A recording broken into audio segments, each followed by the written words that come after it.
Баланс, єдність во фракції нашої завжди є. Інші фракції, крім монобільшості, не настільки оптимістичні. Кажуть, епоха бідності не завершується. Соціальні стандарти невтішні і вони не змінилися з першого читання. Цей бюджет треба повернути його авторам, бо цей бюджет завершує епоху бідності тільки Зеленського і його друзів, а для всіх інших громадян України це вже початок епохи жебратства.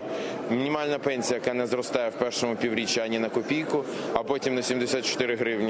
Ну, хай ці слуги поживуть на них, на ці 74 гривні. Мінімальна зарплата, яка зростає мінімально на 13%. Ми, скоріше за все, не зможемо підтримати цей проект, але ми і не будемо голосувати проти, бо там є деякі речі позитивні, наприклад, фінансування медицини, збільшення фінансування освіти. Скоріше за все, наша позиція буде утриматись, але по ходу, по обговоренню ми ще будемо визначатися. Презентувала бюджет міністр фінансів Оксана Маркарова. Документ назвала хорошим і реалістичним. Отже, мінімальна зарплата складатиме 4723 гривні. Прожитковий мінімум з 1 грудня наступного року зросте до 2270 гривень. Видатки на безпеку і оборону майже 246 мільярдів. Це майже на 34 мільярди більше, ніж цьогоріч. На охорону здоров'я виділять понад 113 мільярдів гривень, тобто на 15 мільярдів більше. 145 мільярдів піде на освіту, а це на 16 мільярдів більше, ніж 2019 року. Чи врахували ми в цьому бюджеті всі побажання, чи врахували ми в цьому бюджеті все, чого очікують від нас наші громадяни? Ні. І ми розуміємо, чому це було неможливо. Тому що для того, щоб повністю побачити в цьому вже бюджеті результат від економічного зростання, ті десятки законів, які ви ухвалили в цьому залі, і ми вам дякуємо за це, треба було ухвалювати набагато раніше, роки до цього. Але ті закони, які ви ухвалили, вони дадуть можливість цей бюджет перевиконати, ми в цьому впевнені. Інфляція закладена на рівні 6,3%, а курс – 27 гривень за долар. Але міністр економіки має оптимістичніші прогнози. Є два сценарії. В одному сценарії, як ви сказали, 27, і він буде триматися. В іншому сценарії, якщо буде більше інвестицій, він більш оптимістичний сценарій для нас. Там взагалі курс буде на наступні кілька років, там близько 24, може трошки більше. Це залежить від того, скільки до нас буде заходити інвестицій. Потрібно продовжувати реформи, буде довіра інвестиційна до України, зсередини будуть інвестиції і ззовні, і таким чином курс буде більш низький. І от момент істини. 280 голосів «за». За 280 рішення прийнято. Бюджет прийнятий. Фракція «Слуга народу» дала 241 голос. Решту додали група «За майбутнє» і позафракційні. Жодна інша фракція, крім монобільшості, за бюджет не голосувала. Допомога родинам з дітьми на 3-4 дитину до 1500 гривень. Щомісяця родини багатодітні отримували. Зараз це також не є пріоритетом. Ми намагаємося донести ті надзвичайно успішні кроки щодо соціального захисту. Мова йдеться і про субсидії, які мають бути захищені. Люди, які не мають постраждати від підвищення тарифів. До речі, їх так полум'яно обіцяли знизити. І на сьогоднішній день ми жодного кроку в цьому напрямку не бачимо. Подивіться рівень мінімальної пенсії. В першому півріччі 2020 року вони взагалі не планують його піднімати. Я не скажу, що він такий аж надто соціальний, але всі питання, пов'язані з індексаціями, з тим підвищенням, яке країна може собі дозволити, вони є. А якщо, можливо, опозиція забула, що ми у стані війни знаходимося, так що бюджет збалансований, бюджет без збільшення податків. Пізніше у «Слузі народу» пояснили швидкість ухвалення держбюджету. Просто не було дискусій і шоу в сесійній залі. Ось такий він – турборежим у дії. Олена Стецюк, Асан Емінов, Заман, АТР. У Київському національному університеті імені Тараса Шевченка курс «Кримсько-татарська мова та література» не скасовується. Її внесуть в план вивчення і на наступний навчальний рік. Зараз у цьому виші опановують мову корінного народу Криму майже півсотні студентів. Освітній напрямок відкрили одразу після окупації Криму. Тож за скільки можна вивчити кримсько-татарську мову, дізнавались наші кореспонденти. Наталя почала вивчати кримськотатарську мову в університеті імені Шевченка з нуля. Опановує її 5-й рік і тепер вже майже вільно спілкується. Вже на 2-му курсі публікувала свої роботи у наукових виданнях. Розповідає, що зацікавилася кримськотатарською культурою ще у школі. Я зацікавилася Кримом, я якось почала читати більше про депортацію, більше про кримських татар, про їхні алфавіти, абетки. І ось я знайшла, що в Київському національному університеті відкрилась, я тоді була в 10 класі, відкрила спеціальність кримсько-татарська мова. Викладають кримськотатарську у Таврійському національному університеті імені Вернадського та Київському національному університеті імені Шевченка. В останньому держава гарантує щонайменше 10 бюджетних місць щороку. У 2014 році було відкрито освітню програму «Кримсько-татарська мова і література, англійська мова». І, власне, з 2014 року, кожного року здійснюється набор на кримсько-татарську мову, виділяються бюджетні місця. Закривати вивчення кримськотатарської в університеті не збираються. Відбувається лише переформатування згідно з новим класифікатором спеціальностей. Наступного року, 2020-го, закінчує свою чинність спеціальність 035 «Філологія», в якій були певні спеціалізації, однією з яких є і кримсько-татарська мова і література. Тому по всій Україні, всі освітні програми, які розпочиналися в 2016 році набором на бакалаврат за спеціальністю 035, вони завершуються. Але з 2017 року є новий класифікатор, і в цьому класифікаторі є спеціальність 035-02 кримсько-татарська мова і література. Студентів всіляко долучають до кримсько-татарської культури. Працюють розмовні клуби, показують перекладені кримсько-татарською мовою фільми, проводять фотовиставки, літературні читання, поетичні вечори та майстер-класи турецькою, кримсько-татарською, гагаузькою кухонь. Схід – це цікаво, це яскраво, це смачно, що теж дуже важливо, тому що ми проводили майстер-класи з кримсько-татарської кухні, ми тут навіть плов колись готували. І схід, він гостинний. Тому ця східна гостинність, вона не може вас залишити байдужим. Втім, поки в університеті мало студентів з окупованого Криму, на його базі досі не працює центр «Крим-Україна», за допомогою якого можуть пільгово вступати вступники з окупованих територій. Олена Царенко, Надія Михайлова, Асан Емінов, Заман, АТР.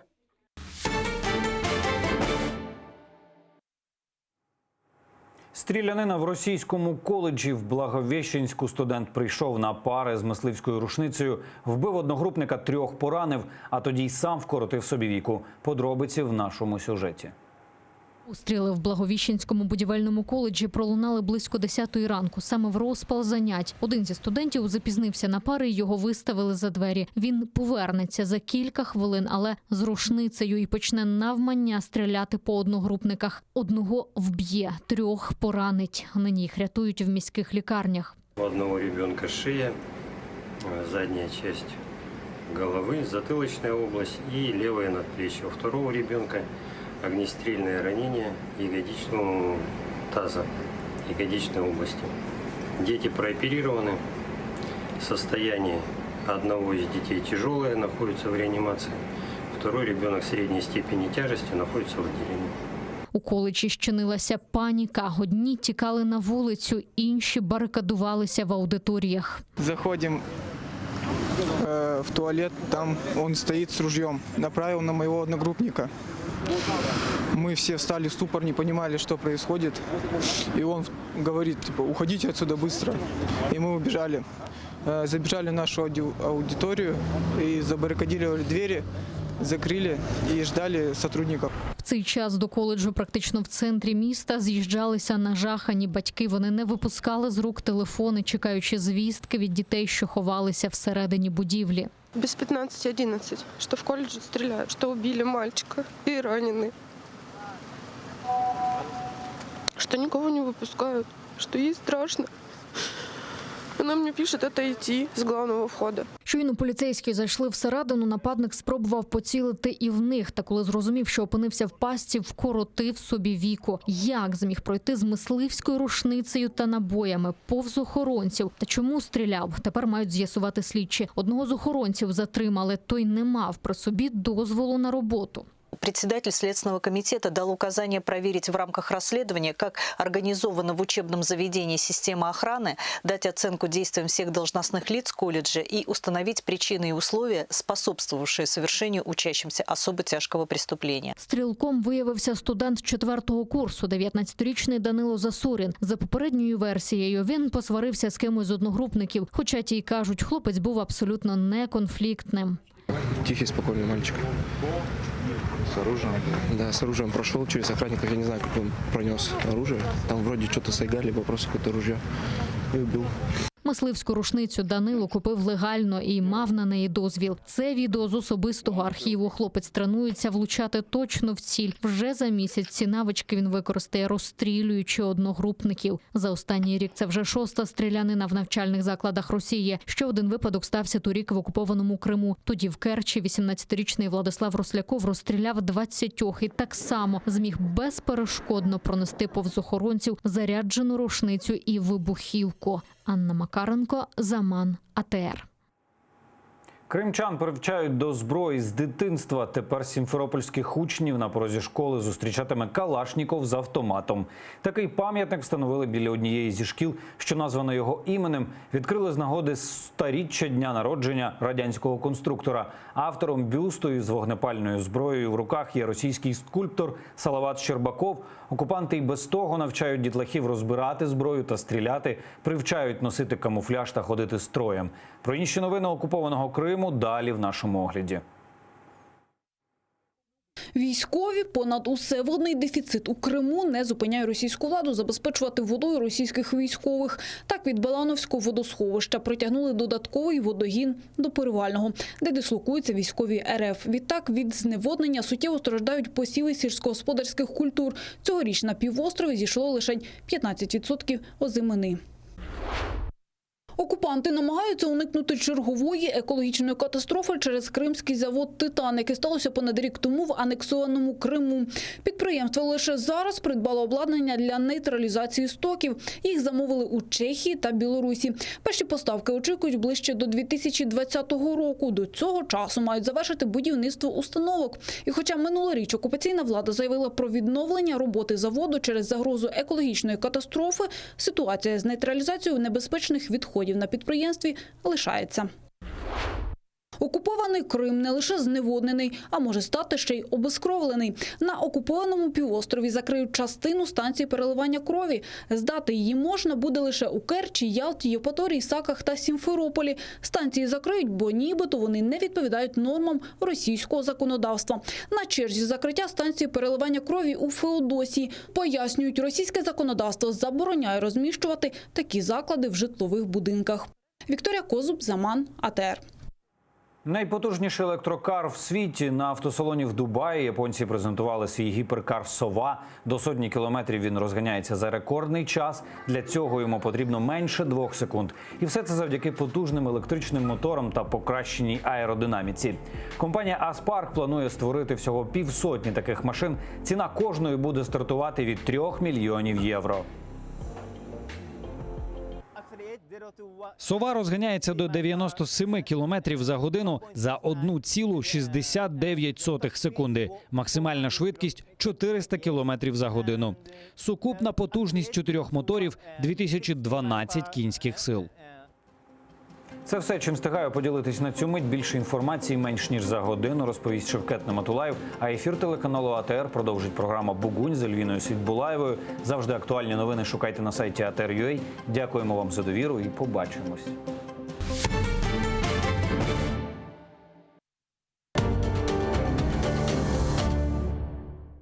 Рада приймає бюджет. Як буде жити Україна у наступному році? Зеленський прокоментував прийняття Радою закону про ринок землі і подякував нардепам. ОБСЄ підтвердило розведення сил в Петрівському. Що далі? Повинні поважати інститут президента. Глава СБУ розповів, як можуть бути покарані Федина та волонтер Звіробій. Про це говоримо з народним депутатом фракції «Слуга народу» Олегом Дундою. Сьогодні в Бугунь на телеканалі АТР.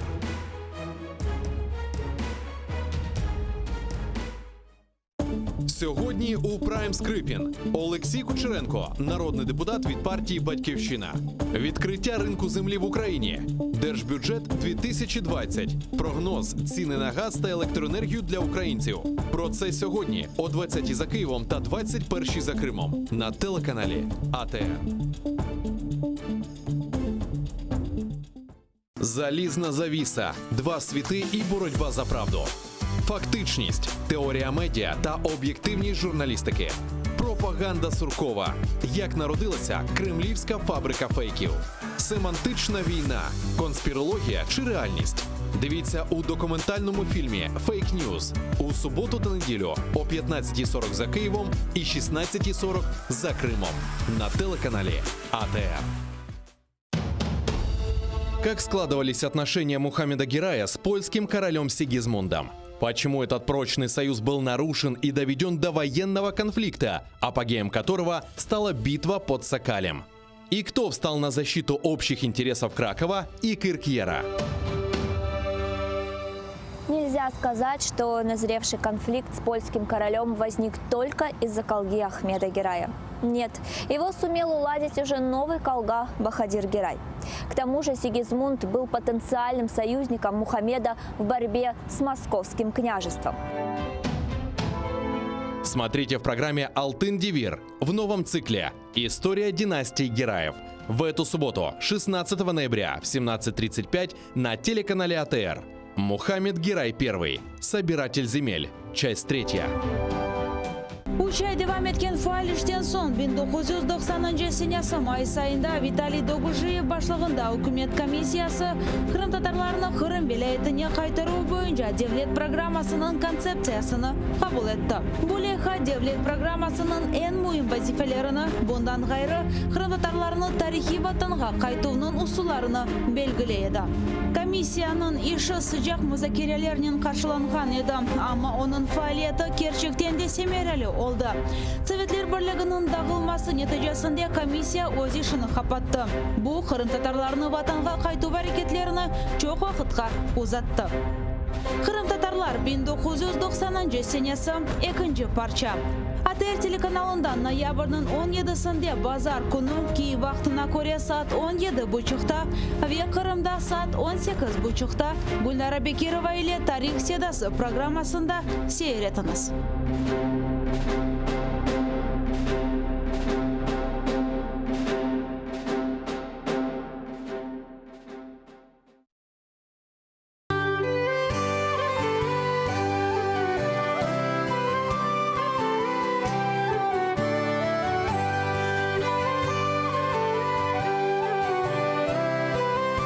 Продовження програми з відомим мультиінструменталістом та засновником гурту «Йогурт» Кирилом Бородіним в ефірі програми «Дженли Студіо» ви побачите цієї неділі за київським часом о 18:30, за кримським о 19:30 в ефірі телеканалу АТР.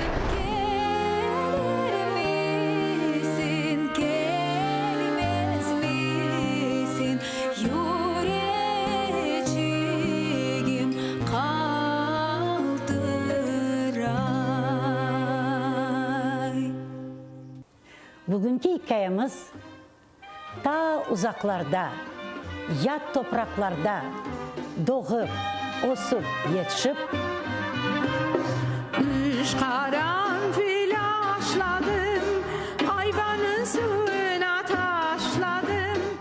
halkımızın istidatlı evladı, ak hukukçu, yırcı, Bahçelerde kestane dökülür tane tane. Kadriye Nurmanbet'e bağışlana. Karadeniz calbesi de kaday, caldamay geçmeyim masabay kaday. Karadeniz calbesi de kaday, caldamay geçmeyim masabay kaday. Seni karataymayım ben ölmince kaday, hiç vazgeçmeyim masabay kaday. Seni karataymayım ben ölmince kaday, hiç vazgeçmeyim masabay kaday.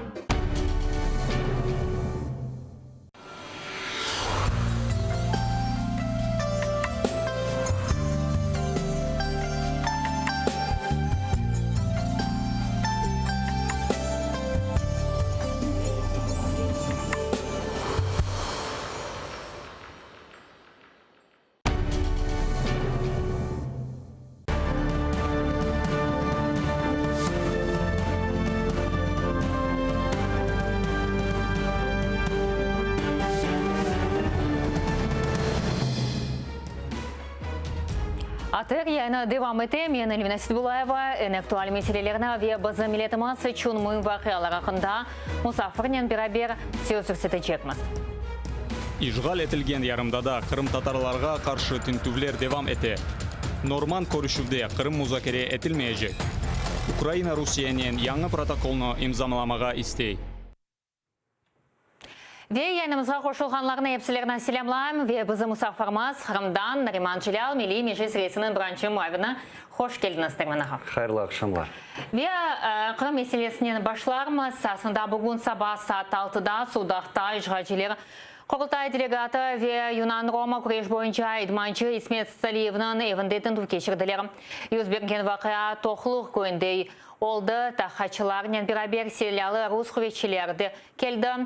Салиевнің евіні секіш машинанен ОМОН хадимлері көпеклерінен сарапалды. Тақат тарикетлеріні терроризм қабатлавы бойынша açылған жинайыш дава кешірілген еді. Қырымдан алынған малюматымызға көре, Исмет Салиевнің әвінде олған тентувлер санки терроризм бойынша açылған жинайы дава черчевесінде кечірілді. Олар селя, афион, ведегер қанунсыз шейлеріні қыдырғанлар. Тақықатчыларнен бірабер, юзлері қапалы, селянин тімінітілген оқу қоруычы органларының темсілчілері келді. Салиевнің қорантасына тахменен 8 машинанен толу әтіп келді. Тентув кечірілген вақыт, өмір арқадашы бар еді, оны қорқыздылар. Эфсайбы вақыт evde yok edi. Исмет Салиев өзі кевелетінде бұлына ве оның evinde не olğаны ақында өзі де тариф етті. Олар қапыны açtılar ve tintuf keçirmege başladılar. Bütün yardımcı hocalık, ayak yol, tavuk kumesi, gugerci odaçıqны, bütün bu yerlerden tintuf keçirdiler. Son ise evge kırdılar. Anda da tintuvlerini devam ettiler. Seyfini taptılar, anda af silah saklanıp dura. Olar baktılar ve sikanat alıp ettiler. Ömür arkadaşı olarga berdi. Her şey bir karar. Bu kadar malumatım var. Ne için böyle men bilmeyim. Ve telefon bağımızdan İsmet Saliyev şimdi var. İsmet ağa, selam aleyküm. Aleyküm selam. İsmet ağa, bana bugün sabahdan tentuvler geçirildi. Aslında sizin ilerideki planlarınız nasıl olacak? Mında kalacaksınız ya da Kırım'a kaydacaksınız? 19 noyabrda sborumuz bitti. И kısmet olsa kaçacağım. İsmet ağa, ne sebeple böyle tentuvler geçirildi sizin fikrinizge göre? Ne sebep FSB xadimleri sizin evinizge geldi? Ben eşitmeci deliyim. Оружие, наркотик вроде arayırlar, bilmeyeyim. Andan geldi o informasya. No, gelip bütün ayağı kotarıp, bütün hareket kotargeni pek yaxşı şey olmadı. Ben bunda kaçıvetlendim Tigaran. Bana Kırım'dan bir taraftan telefon açıyorlar. Tek kaçıvet yaptılar bana. Ne desem, eşitleyici bileyim что gelip narkotik оружие arayıyorlar iken. Obus yaptılar evde. Bilen kim şu? Saat 8'de, saat 6'da yıklayanda beni yaptılar.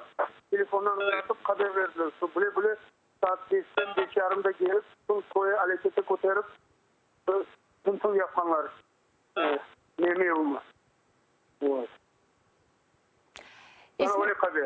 İsmet Bey, geride siz Kırım'a kaytsanız, belki onlar da sizlerini tutabilirler, böyle bir fikirler de var. Yani ne olacak ama ben sememe varacağım 19 zboru bitirip varacağım. Ben bir cinayet iş yapmalı olsam bilmeyeyim mesela.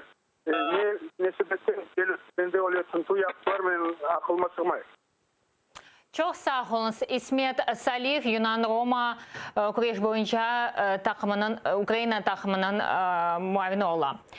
Nariman Bey, biz göremiz ki böyle denişmelerin olğanda Kırım'da aslında tentuvler bitmey, hem de idmançılarga da göz taşlaganlar, FSB xadimlere göz taşladılar.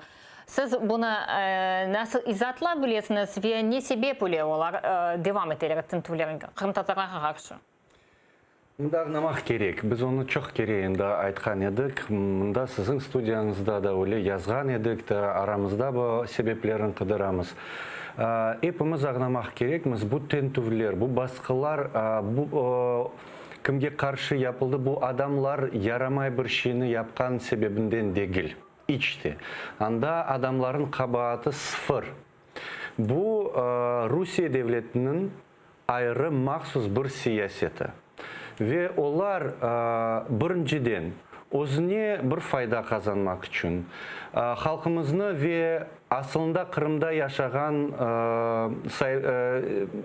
adamlarını korkutmak için başka bekim biz öyle bir aklımızga getirmegen sebepleri için bu tentuvlerini illa da ve baskıların aslında onlar devam edecekler ve kim gelecekte, nevbette onların bir kurbanı olacak aslında belli değil.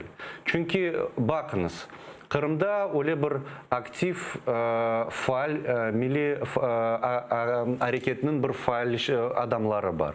Onlara mesela temiyorlar. Ama adli bir adamlara gelip bir baskıları yaparlar. Onun da bir psikolojik şekilleri var. Ne için? Çünkü onlar diyorlar, aha, siz bu milli hareketini kol tutasınız ya da yardım etesiniz ya da onların aytkan laflarının özüne bir yakın alasınız. Biz sizlerge basayıq. Siz bu hareketinden bir ayrılmak için ya da çette almak için. İsmet Bey belli bir adam. Elbette o kurultayının vekili ola, delegatı ola. Ama sonki bu yılları içinde ben onu bir siyasi hareketlerde hiç de görmedim. O sportnin uğraşa, anda bayağı galibelerin onun şegirdleri kazana. Ama öyle bir versiya kurmak mümkün. İsmet Bey bu 2014 seneden Ukrayna'dan sport bağları uzmadı. O şegirdlerini mında getiriyor. Onun sporçuları Ukrayna işte bu takımında iştirak ederler. Belki de bunu beğenmeler. Belki de biz onu bilemiz arada sırada aşhanelerde soy-sop dost arasında belki laflar aytты.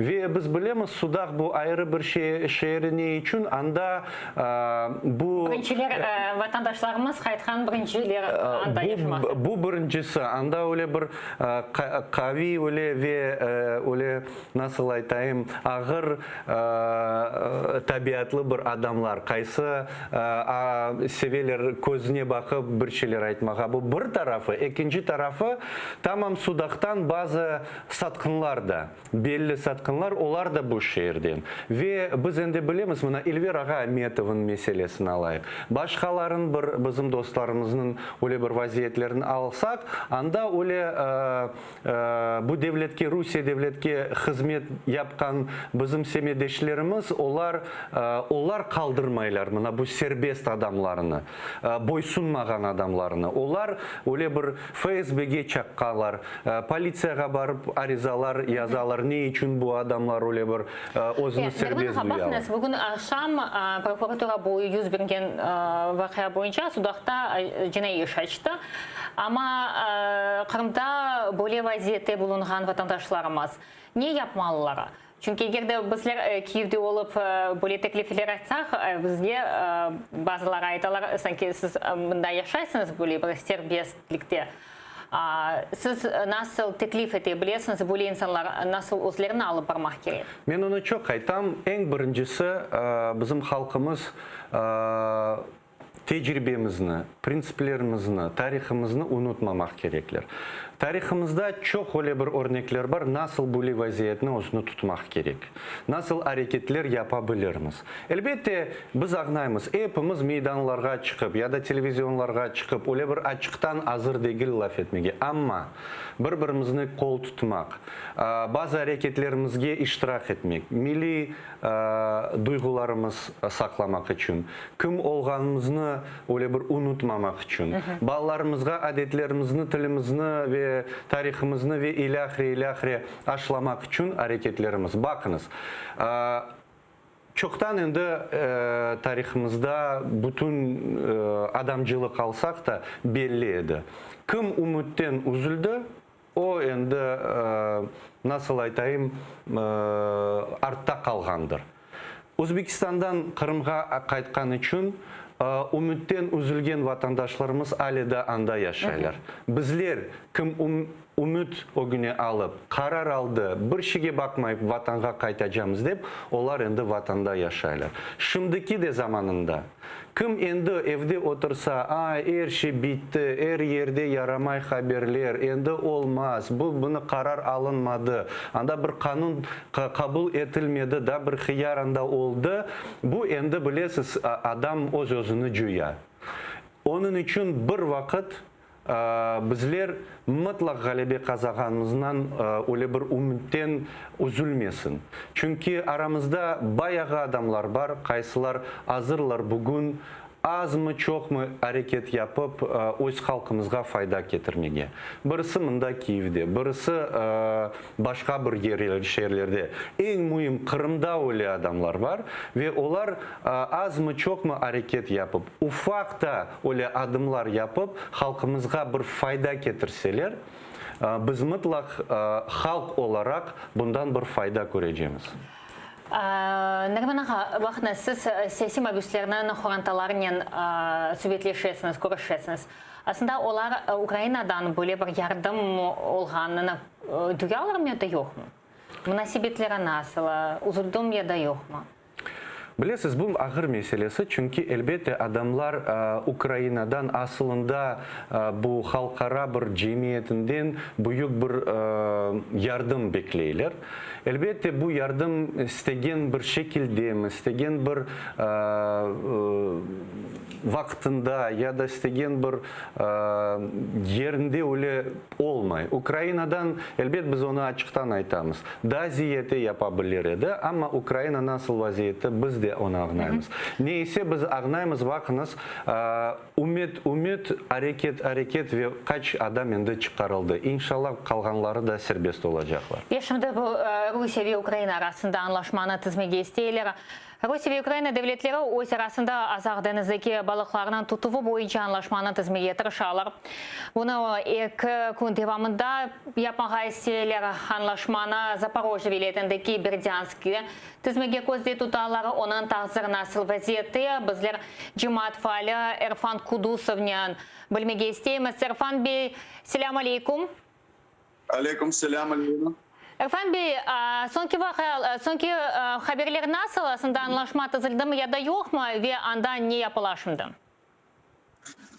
Ну, буду говорить по-русски, да, так что, потому что международные термины легче было употреблять. Ситуация следующая. Российско-украинская комиссия по разделу квот на рыбную ловлю в Азове формально сегодня еще проходит, потому что по тех заданиям Министерства иностранных дел Украины отводилось 2 дня, 13 и 14 ноября, на проведение онлайн совещания с оккупационным российским режимом в лице ведомства.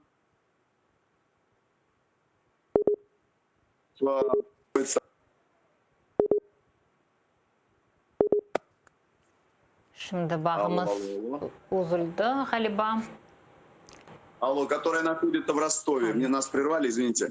То есть вчера и сегодня в Бердянске проходили вот эти мероприятия. Они были абсолютно закрыты, без доступа прессы и без доступа общественности. И те, кто хотел туда попасть, и я в том числе, мы туда не смогли пройти и задать вопросы, которые прямую касаются российско-украинских отношений, касающиеся акватории Азовского моря и квот на выдачу. Потому что этот вопрос абсолютно политический, и экономики в нем практически нет.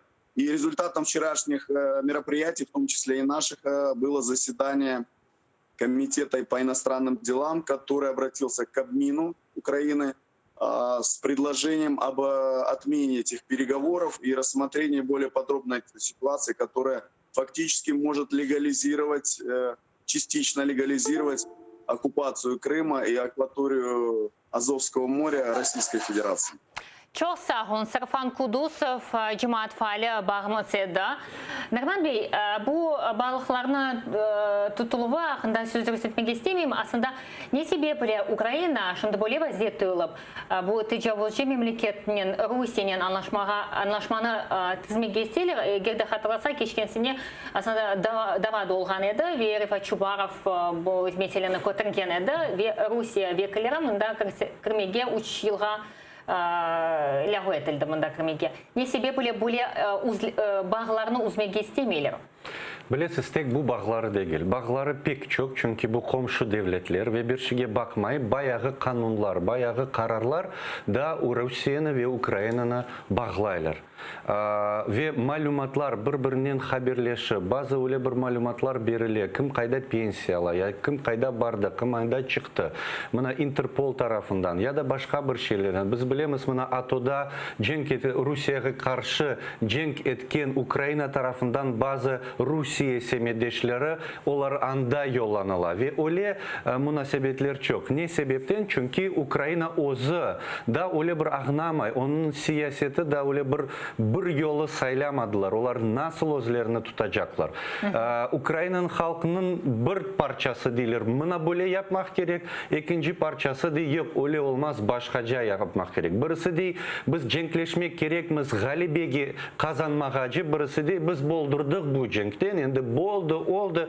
100 milyar alayık da bitiriyik de onu. Öyle de var adamlar. Ve ondan razı olan bayağı adamlar var.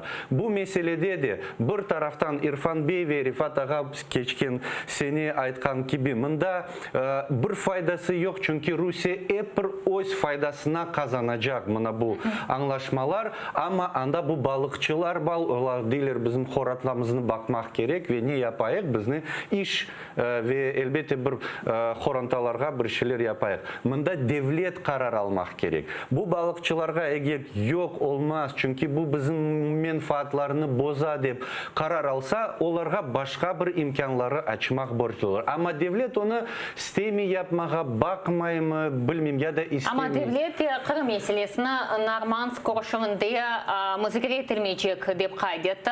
Bu hafta Dışişleri Naziri Vadim Pристайко BBC'nin neşriyatından intervyusunda bildirdi. Normand muzakeresi Kırım meselesine tokunmay, Kırımdagi formatda muzakere etilecek, deyip kaydetti Vadim Pристайко. Айтқанына көре Birleşken Milletlerinin memberi bu formatның birisidir. Более фукарны Пристайко bildirdi ama Zelenskiy bu jurnalistlerine olup geçken matbuat konferansiyada aslında Kırım meselesi normal formatında olacak. Ne sebeple böyle bir komandada olgan devlet vekilleri Kırım meselesinde bir anlaşmanı, böyle bir yönelişte planı tizip olamalar. Birinciden anlatmak gerekmiz.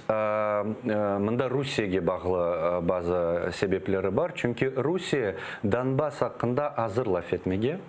Ama Kırım hakkında laf etmege hiç de istemiyor. Bunu yaxşı bilemiz. İkinci aytmak gerek ve mında tek bugünkü takım, siyasi takım böyle kararga kelgenini aytmak doğru değil. Çünkü normal bir formatı o bugün doğmadı. Ve o aslında öyle bir dünyaya kelgende Rifat Ağa o vakitleri da milletvekili olganda, yukarı şurasının deputatı olganda o vakit karşı çıkkanıdı. Ne için bu formatta Kırım yok? Öyle bir sert laflarını. Poroshenko o vakit endi razı olgan edi bu formatta. Elbet son sebepleri açık belli edi. Son bu vaziyetini değiştirmeye tırışa edi Ukrayna'nın bu işte yolbaşçıları ama yetişmediler. Yanı takımı endi geldi dedi biz başkaca bakacağız ama her taraftan alsak biz onu ağnayımız. Kırım'dan ne yapmağa hiç de ağnamaylar. Bilmeyler ne yapmağa. Ama bizler Kırım Tatarlar olarak meclis tarafından ve mecliske kol tutkan bu ekspertler, vekiller, siyasetçiler endi teklif etken bazı hareketlerini de istemeyler öyle bir o günü alıp o üretmeye bekim olar çalışacaklar. Ne sebepten biz ağnayımız? Bizler istegenine karşı çalışkanda siyasetçiler, siyasi güçler Rusiye'de var. Onlar tek Ukrayna'da değil, Avrupa'da, Koşma Ştatlar'da değil devletlerde bayağı para sepelep çalışırlar ve biz göremiz bu Avrupa Şurası ve diğer öyle bir halkara meydanında bayağı işte bizni rahatsızlayan öyle bir hareketler yapıldı ve yapılacaktır bekim. Onun için buna hazır olmak gerekmiz çünkü bu tartışmalar, bu kureş devam edecek ve yengil galibiminde olmayacaktır. Buna yana hakimiyet endi geldi, endi 3 aydan beri çalışmakta. Aslında yana hakimiyeti Kırım nasıl mesele, Kırım nasıl yerde durağını siz göresiniz mi? Bilesiz Kenne'de eğer biz alsak bu informasyon tarafına, bu en birinci öyle bir şahıslar, prezident alayık, da başkaları alayık, elbette onlar seslendirirler. Kırım meselesini aytalar arada sırada, bu siyasi mabüsleri hakkında, deokupasiya hakkında bazı şeyler aytalar, bazı yaxşı şeyler aytalar.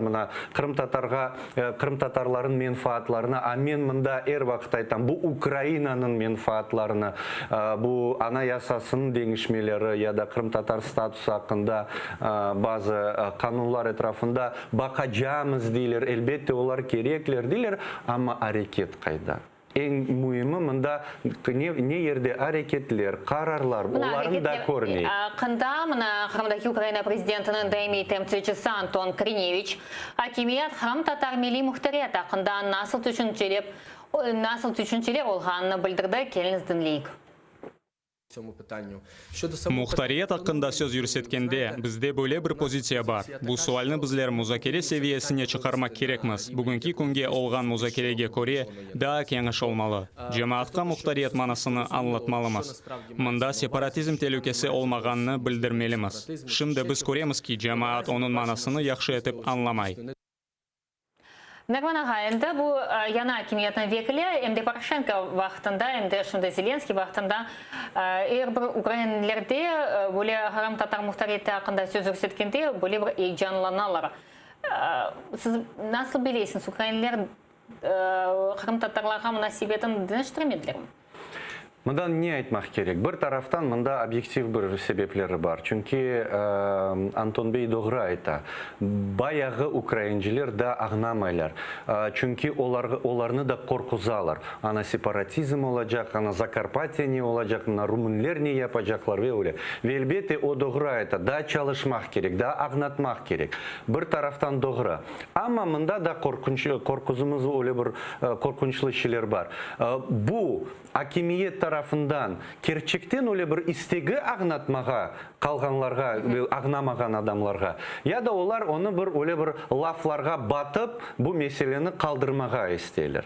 Şimdi onu ağnamak gerekmez çünkü elbette ağnatmak da gerek ama gayrıdan eğer biz yanı takım kelse gayrıdan bazı meseleleriz öyle bir baksak onlar bir vakit kararga gelmeyecekler. Ama eğer de onlar isteseler hakimiyet onlarda böyle bir siyaset, informasyon siyaset olmak gerek.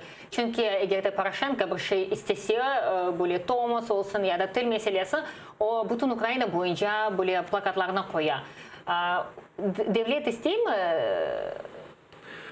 Kırım meselesini götürmek? Bu en büyük ve açık sualdır. Ne kadar bizge sözünün kol tutkan adamlar yürekten de onu kabul ederler.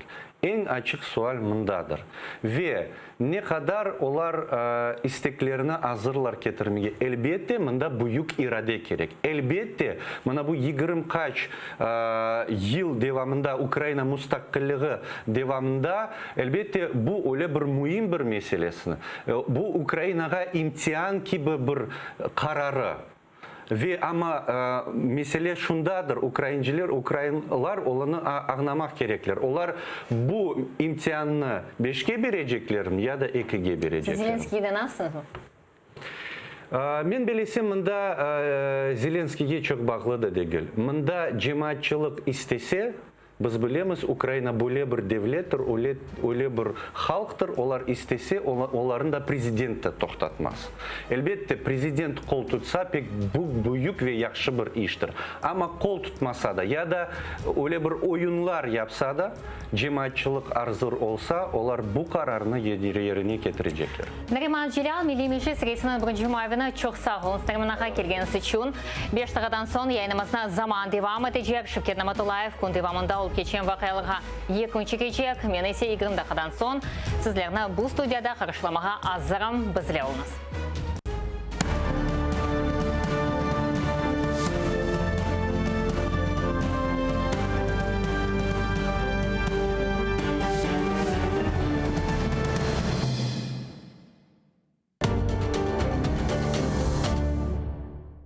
Рада приймає бюджет. Як буде жити Україна у наступному році? Зеленський прокоментував прийняття Радою закону про ринок землі і подякував нардепам. ОБСЄ підтвердило розведення сил в Петрівському. Що далі? Повинні поважати інститут президента. Глава СБУ розповів, як можуть бути покарані Федина та волонтер Звіробій. Про це говоримо з народним депутатом фракції «Слуга народу» Олегом Дундою. Сьогодні в Бугунь на телеканалі АТР.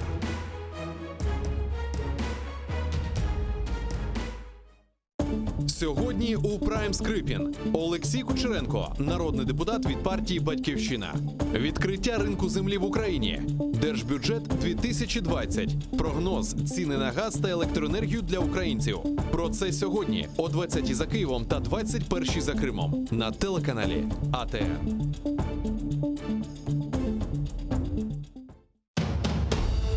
Как складывались отношения Мухаммеда Гирая с польским королем Сигизмундом? Почему этот прочный союз был нарушен и доведен до военного конфликта, апогеем которого стала битва под Сокалем? И кто встал на защиту общих интересов Кракова и Киркьера? Нельзя сказать, что назревший конфликт с польским королем возник только из-за колги Ахмеда Гирая. Нет, его сумел уладить уже новый колга Бахадир Гирай. К тому же Сигизмунд был потенциальным союзником Мухаммеда в борьбе с московским княжеством. Смотрите в программе «Алтын Девир» в новом цикле «История династии Гираев». В эту субботу, 16 ноября в 17:35 на телеканале АТР. Мухаммед Гирай I. Собиратель земель. Часть 3. Uch ay devam etgan faoliyatdan so'ng 1990-senasi may sayında Vitaliy Dogushev boshlig'ida hukumat komissiyasi Qrim tatarlarini Qrim viloyatiga qaytaruv bo'yicha davlat programmasining konsepsiyasini qabul etdi. Bu loyiha davlat programmasining eng muhim vazifalarini, bundan g'ayri Qrim tatarlarini tarixiy vatanga qaytuvning usullarini belgilaydi. Komissiyaning ishi sıcak muzokaralarning qarshilangan edi, ammo uning faoliyati Kerchikdan de samarali oldu. Sovetlar birligining dag'ilmasi natijasida komissiya o'z ishini qapatdi. Bu Qrim tatarlarini vatanga qaytuv harakatlarini cho'q vaqtga uzatdi. Qrim tatarlar 1990-senasi 2-parcha. ATR telekanalında noyabrning 17'sinde bazar kuni Kiyev vaqtina ko'ra soat 17:30 ve Qrimda soat 18:30 Gulnara Bekirova ile Tarix Sedasi programmasında seyretiniz.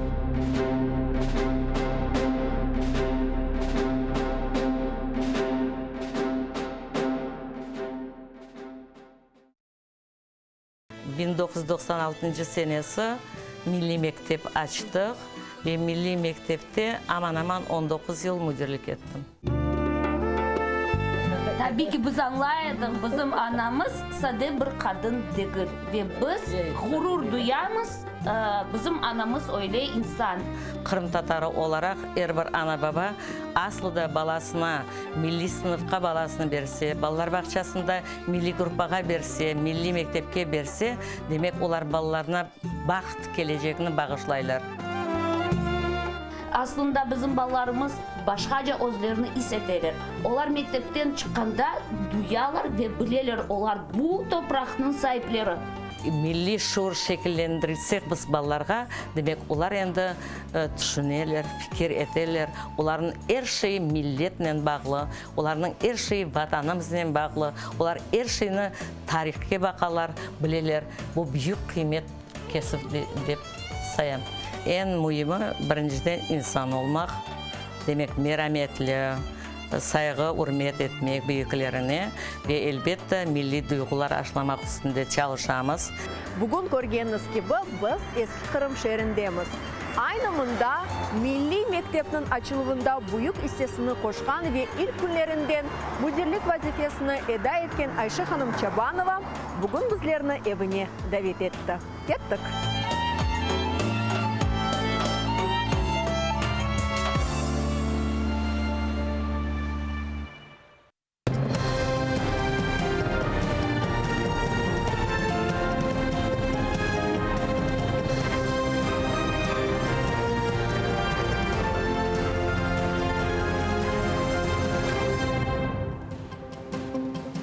Assalamu alaikum. Бүгін ноябрьнан 14 эфирде нәтиже программасы студияда сіздер үшін мен Шевкет Аматулаев чалышам. Ишгалчылар Құрылтай делегаты ве Юнан Ром күреші бойынша Идманджи Исмет Салиевнан евінде тентув кечірді. Силалы Росқоветчілері судақнан тоқлық койынды ерлешкен евіне сабалтыда сұрып келген. Таққачыларнен берабер 8 машинада мон хадимлері көпеклерінен келген.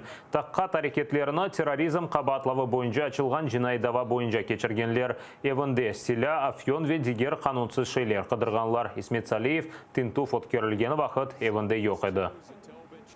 Где-то в 5 или полшестого прибыли там около 5 машин. Там вооруженные ОМОНовцы пришли и начали стучать домой. Там, ну, конечно, в селе все село взбудоражилось. Зашли и начали с обысками, ну, с собакой там обыскивать это.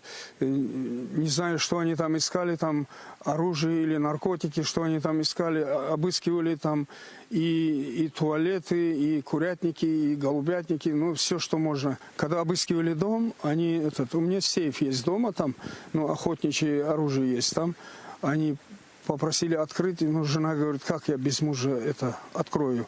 Они говорят, ну, если не будете открывать, мы будем это, ну, вскрывать, пилить будем.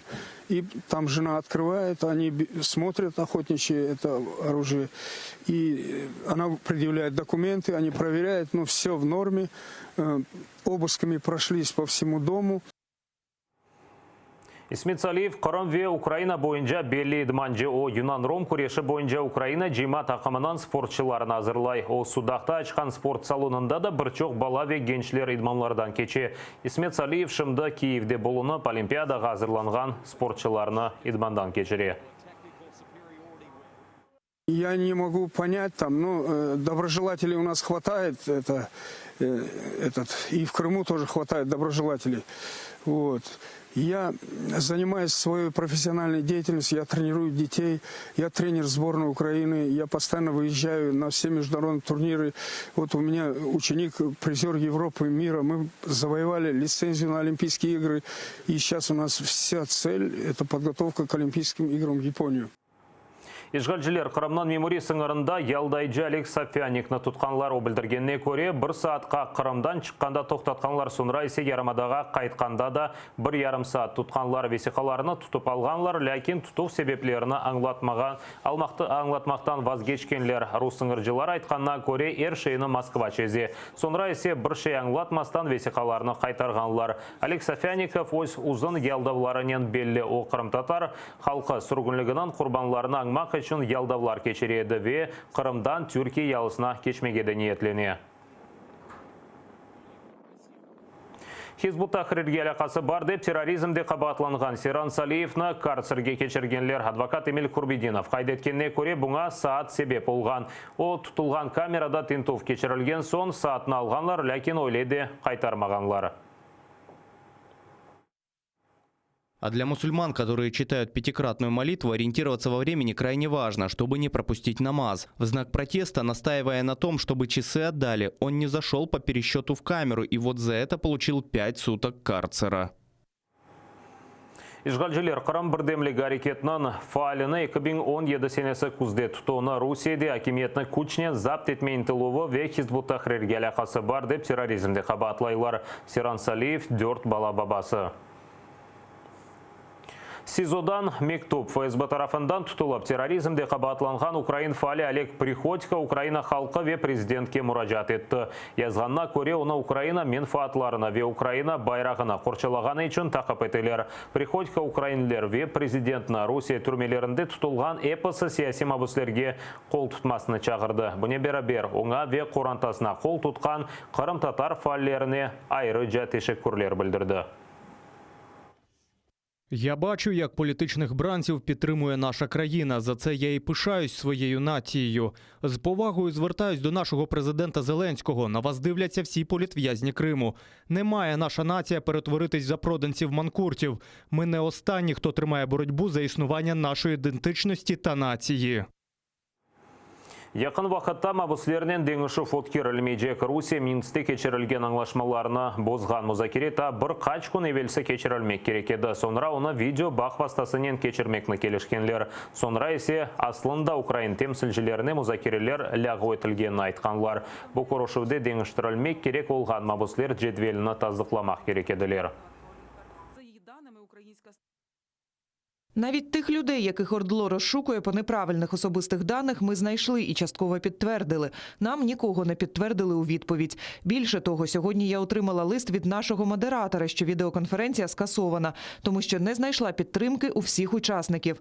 Ну що ж, чергове підтвердження, що гра нечесна, і тепер ми не зможемо зустрітися навіть в такому форматі.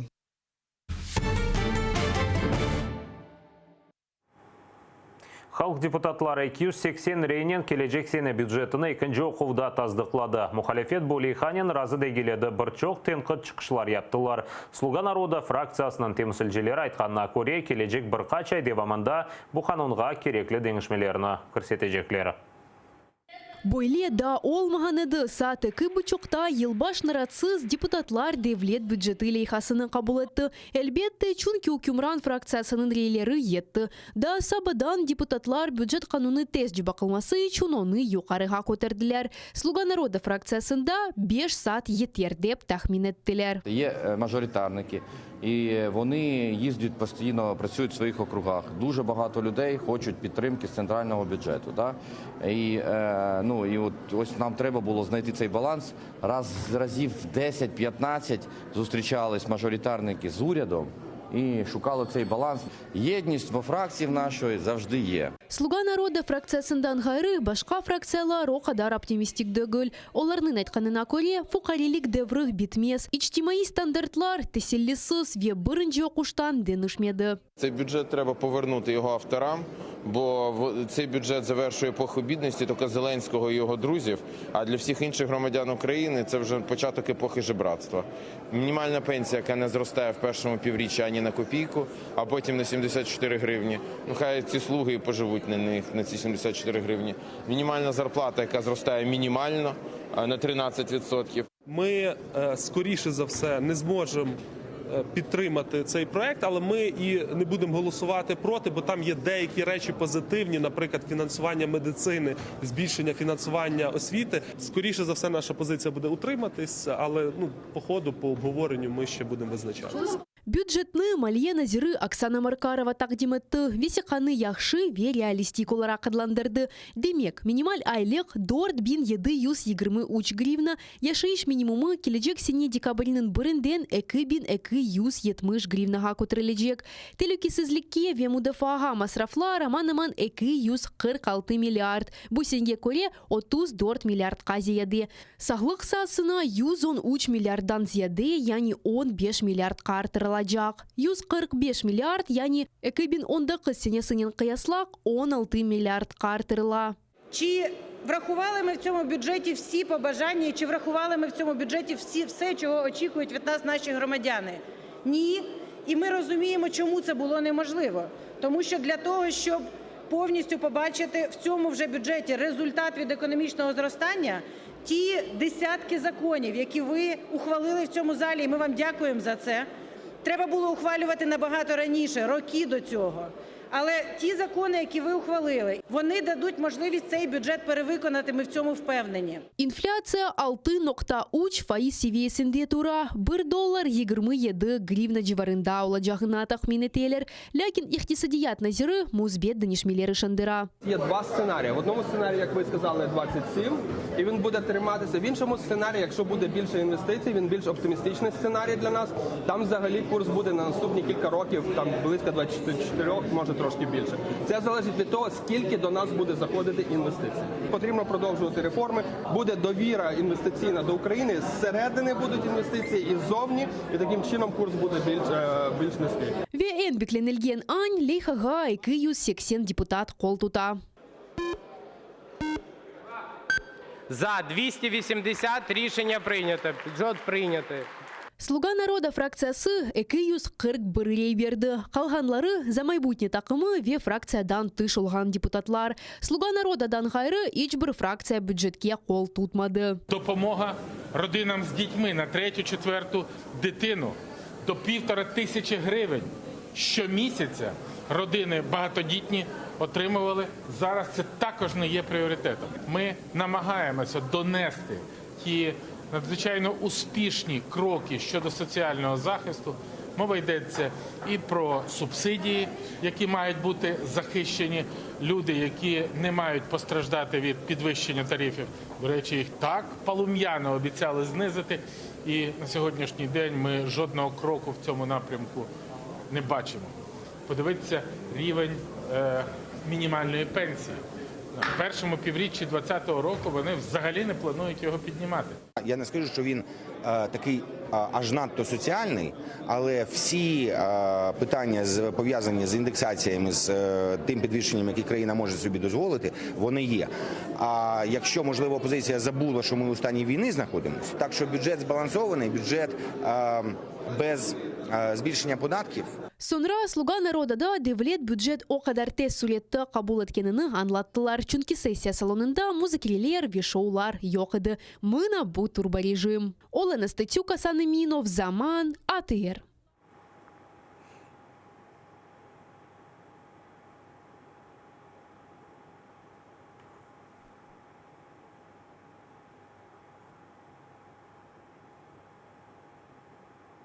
Куртарыжылар Украина шарқында Богдановка ве Петровская жеварындар белер четлештірілген аландан 6 телекелі патлай жалетіні тапып йоқ еткен шу аланда 20 куртарыжы ве 8 майын қыдырыжы техника чалыша. Тек 10 сотық территорияны бақып шыққанлар саперлар ишлеріні ноябрінің 20-не қадар бітірмеге шандыра.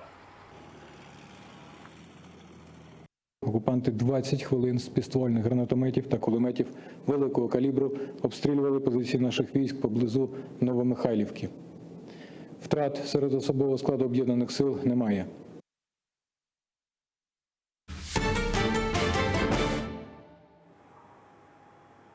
Колледжде Атышев Русияның Благовещенск шеріндегі колледжде бір студент курсдашларына қаршы атеш ачтексіні яралады, біріні өлдірді. Сонысы озынды атып өлдірді. Студент қарауыллар ұлғанына бақмадан сербест колледжге селянен кірген Атышевның себеплеріні шымды рустақ қатшылар огрене. Благовещенск Қорыжылық колледжінде атышлар саба онға яқын ішітілді. Студентлерден бірі дерслерге кеч қалғаны үшін оны сыныфқа ебермеділер. Бірі қачдақадан есе от туфе қалып қайты. Ось курсдашларына атеш ачып бірісіні өлдірді да уч талибені яралады. Шымды оларны ерлі хастаханелерде құртармаға тырышалар. У одного ребенка шея, задняя часть головы, затылочная область и левое надплечье. У второго ребенка огнестрельное ранение ягодичного таза, ягодичной области. Дети прооперированы. Состояние одного из детей тяжелое, находится в реанимации. Второй ребенок средней степени тяжести находится в отделении. Колледжде теляж башланды. Базы талебелер соқаққа чапты, базылары сыныфларда сақланайды. Заходим в туалет, там он стоит с ружьем, направил на моего одногруппника. Мы все встали в ступор, не понимали, что происходит. И он говорит, типа, уходите отсюда быстро. И мы убежали. Забежали в нашу аудиторию и забаррикадировали двери, закрыли и ждали сотрудников. Бу вакыт шернин мерkezinde yerleşken okuv yurtuna korkan ana babalar geldi. Olar kolundan telefon tuşurmayıp bina içinde saklangan balalarından haber bekleydi. Без 15-11, что в колледже стреляют, что убили мальчика и ранены. Что никого не выпускают, что ей страшно. Она мне пишет отойти с главного входа. Полис хадимлері колледжге кіргенде уджымжи оларға да атмаға тырышты. Лякин о қапқанға түшкенні анлап, өзіні өлдірді. Түфекнен мектеп қаравуларындан о насыл кечкені вине үшін атеш açқаныны енді тақиқатчылар огренмек керек. Қаравулардан біріні туттылар, оның ішке рұқсеті жоқ еді. Председатель Следственного комитета дал указание проверить в рамках расследования, как организована в учебном заведении система охраны, дать оценку действиям всех должностных лиц колледжа и установить причины и условия, способствовавшие совершению учащимся особо тяжкого преступления. Атыджи дортунжи курс студенты 19 yaşında Данил Засорин. Бірінші олған версияға көре о курсдашларындан бірі иле қавға етті. Лякин студентлер айтқанына көре тынч ве ич қавғасыз еді. Тихий, спокойный мальчик. С оружием? Да, с оружием прошел через охранников. Я не знаю, как он пронес оружие. Там вроде что-то сайгали, вопрос какое-то ружье. И убил. Авджи туфекны Данил кануни шикілде сатын алған, рұқсеті де бар екен. Бұ шақсерхивден видео. Оғлан нишанға атмаға огрене. Бір айдан есе шу белгілеріні о курсдашларына атеш атып қоланды.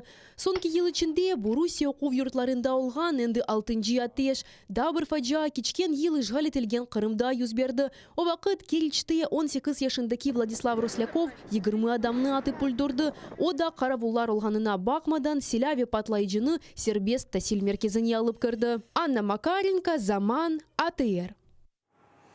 Құрымларыны силяға яшлықтан алыштыраларында Ахмеджеттеки мектеп талебелеріні Калашников автоматнен қаршылай. Бұл әбедені оның адынен адландырылған мектеп азбарында қойдылар. Бұл әбеденің Мойлефі Салават Щербаков. Ешғалжелер сық-сық мектеп талебелеріні силяны дағытып топламаға ве силянен атмаға өгреті. Қырымда олған дегер бақилар аққында Невбете келев қамызны сейретіңіз. Арбейлер бірінші ерде. Қырымда сув етішмемізлігіне бақмадан Рус акимиеті ос арбейлеріні сувнен тымин етмеге девам еті. Бойлелікнен Баланова япма голюнден Рус арбейлері ерлешкен ангара койуне қадар қошма сув кечірген боруны қойдылар. Айны вақыт сувсызлықтан кой хожалығының өсімліклері зарар көре, бұ сене ярымадада тек 15% қышлық боғдай чықты. Işgalciler Kırım'da bir yılı vel Titan zavodu sebebinden yüz bergen Nevbet'teki ekologik felaketten kaçınmağa tırışa. İşhane tek şimdi avağa zararlı maddelerini yok etken donatuvni satın aldı. Olarını Çehiya ve Beyaz Rusiyadan sımarış etti. Birinci teslimatlar 2020 senede bekleneli. Bu vakıtka tertibatının koyulması yekünlenmeli. Geçken yıl işgalci hakimiyet zavod işinin devam etkeni hakkında bildirgenine bakmadan zararlı kalıntılarının yok etmesiyle vaziyet tehlikeli kala. İşgal etilgen Kırım tek suvsuz değil, kansız da olabilir. Yarımadada kan aktarу станцияларының bir kısmı kapatılacak. Kan vermege tek Kerç'te, Yalta'da, Kezlev'de, Sak'ta ve Akmezjet'te mümkün olacak. Станцияларны sanki dersin Rus kanunlarga uygun olmağını için kapatalar. Gelecekte Kefe'de de stansiyаны kapatmağa isteyler. Anda anlatkanına göre Rus kanunları kan aktarу noktalarını mesken evlerde yerleştirmege yasak etti. Виктория Козуб, Zaman, ATR. Тарас Шевченко адына Киев Милли университетінде Қырым татар тілі ве әдебиеті курсы қапатылмайжақ евел ештемай ағыларда бұл программа қапатылув телекесі алтында деп хабер тарқатылған еді. Қырым татар тіліні кележек сенеде өгретежеклер шымды. Ярмаданын тамыр халқы тіліні тақменен 50 студент өгрене. Университетте бұл йөнеліш бойынша işgalden сон тәсіл бері башладылар. Наталья 5 yılı vel Шевченко adına Киев Milli Üniversiteti'nde Kırım Tatar tilini başından öğrenmeye başladı. Şimdi aman serbest çalaf etti. İkinci kursta okuğanda öz işlerini ilmi neşirlerde derçetip başladı. Onun etkanına göre Kırım Tatar medeniyetinin da mektep yıllarında meraklandı. Я зацікавилася Кримом, я якось почала читати більше про депортацію, більше про кримських татар, про їхні алфавіти, абетки. І ось я знайшла, що В Київському національному університеті відкрилось, я тоді була в 10 класі, відкрила спеціальність кримсько-татарська мова. Украина кытасында Кырым татар тилини эки али окув юртунда угретейлер. Вернадский адына Таврия милли университетінде, Ве Шевченко адына Киев милли университетінде. Сонкисінде Девлет эр ел енас он бюджет ерини бермегей шандыра. У 2014 році було відкрито освітню програму «Кримсько-татарська мова і література, англійська мова».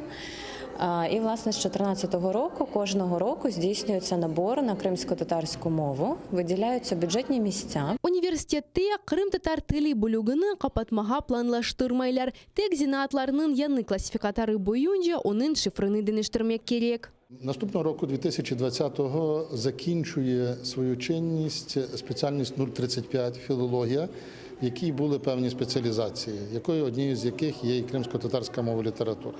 Тому по всій Україні, всі освітні програми, які розпочиналися в 2016 році набором на бакалаврат за спеціальністю 035, вони завершуються. Але з 2017 року є новий класифікатор, і в цьому класифікаторі є спеціальність 035-02 кримсько-татарська мова і література. Студентлерні чешит турлю йолларнин Кырым татар медениетіне желпетейлер. Лақырды клублары, Кырым татар тилине чевірілген фильмлер, фотосергелері, эдеби оқувлар, шири акшамлар ве милли емеклер пішірмесінден мастер-класлар кечереле. Схід – це цікаво, це яскраво, це смачно, що теж дуже важливо, тому що ми проводили майстер-класи з кримсько-татарської кухні, ми тут навіть плов колись готували. І схід він гостинний. Тому ця східна гостинність, вона не може вас залишити байдужим. Лякин ишгал етілген Кырымдан студентлер университетте аз. Оның ысысында ишгал етілген территориялардан келген студентлерге имтиязлар берген Кырым Украина меркезі аляда ачалышмай. Надия Михайлова, Асан Эминов, Заман, АТР. Бұда қада нетіже программасы сонына етті піңізге қайырлы ақшамлар тілейім. АТРден айрылманыз көрішкенже.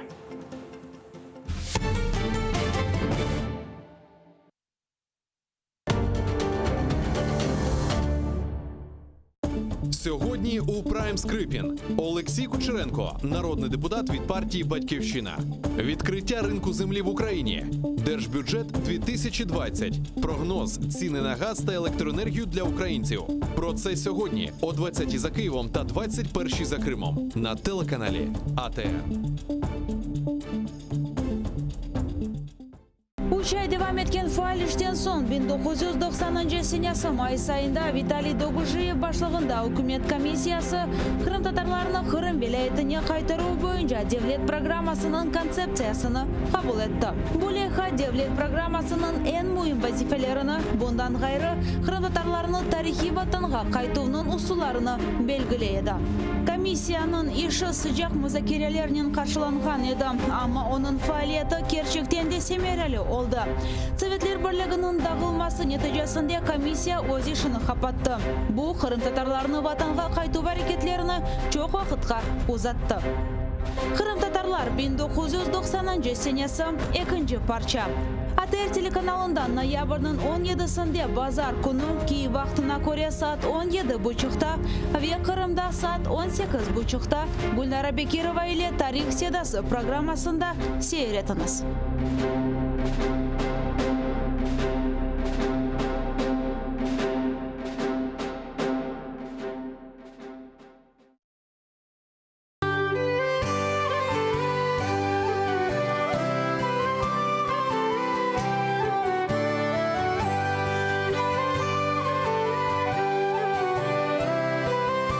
Продовження програми з відомим мультиінструменталістом та засновником гурту «Йогурт» Кирилом Бородіним в ефірі програми «Дженли Студіо» ви побачите цієї неділі за київським часом о 18:30, за кримським о 19:30 в ефірі телеканалу АТР.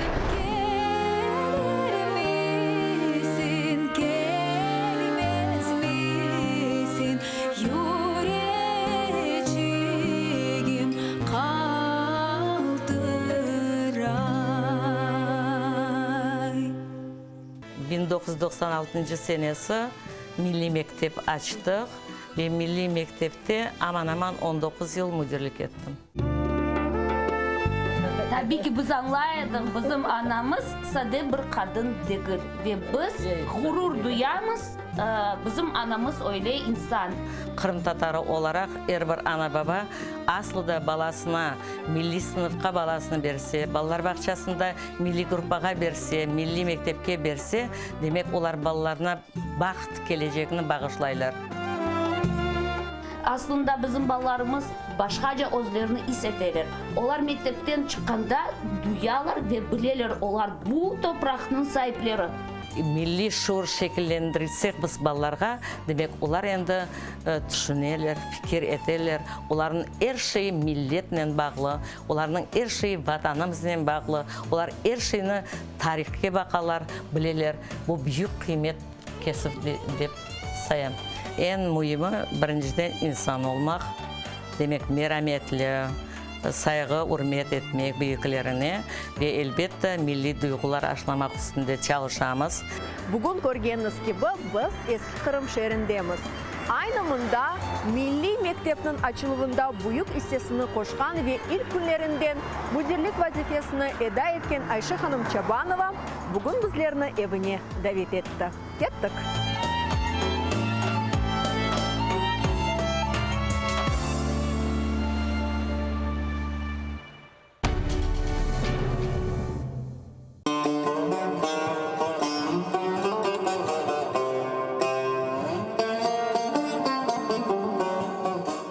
Enfes Kırım Tatar kahvesi.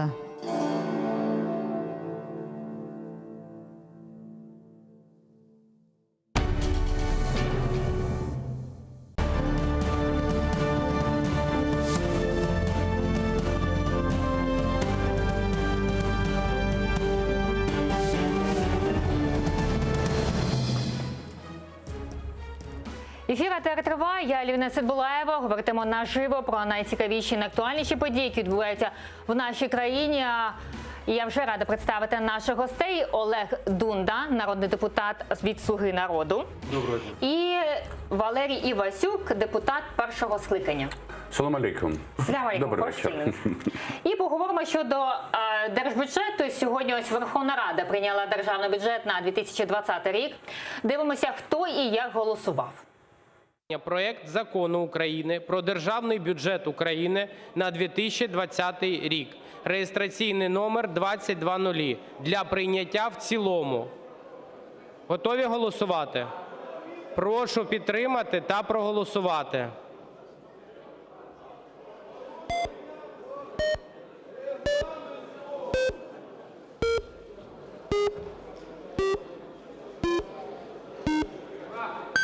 За 280 рішення прийнято. Бюджет прийнятий. Дякую вам, колеги. Покажіть, будь ласка, по фракціям. Партія «Слуга народу» – 241, «Опозиційна платформа «За життя» – 0, «Європейська солідарність» – 0, «Батьківщина» – 0, «За майбутнє» – 19, «Голос» – 0, позафракційні – 20. Ось ми бачимо, що проголосували за бюджет, підтримали «Слуга народу» позафракційний і «За майбутнє». Я гадаю, чому «Європейська солідарність» голос не підтримав? Ну, ці ж «Європейська солідарність» з самого початку вони ж об'явили, що вони опозиція. І тому ви вирішили не голосувати? Вони практично нічого не голосують. Пан Валерій, ви також так думаєте? Чому не голосували? Да. Ну, тому що за це голосувати не можна. Це голосують тільки люди, які хочуть України не перспективи, а хочуть України знищення. Я, якщо буде можливість, я поясню. Поясніть, будь ласка. Ви розумієте, от якщо взяти державний бюджет, дві складових – це видаткова і прибуткова частина. То можна побачити, що за всією симптоматикою діяльності уряду на чолі з людиною, яка швидше схожа на якогось приказчика в лавці, ніж на прем'єр-міністра, за стилем своєї поведінки, за стилем вдягатися, хоча б це, можна побачити, що від першого читання, від першого подання до Верховної Ради цього бюджету до сьогоднішнього ухвалення прем'єр-міністр звернувся до Верховної Ради про зменшення прибуткової частини бюджету на кілька десятків мільярдів гривень. З чого ж складається прибутковий бюджет? Ну, перше, основоположні цифри. Він говорить, що курс, з чого йде розрахунок бюджету, витрат.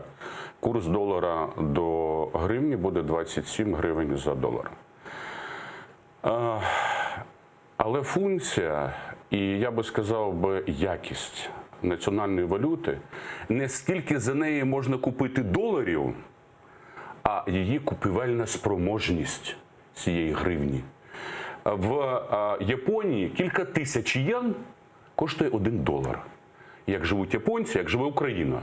Тобто, якщо взяти купівельну спроможність гривні, вона падає щодня.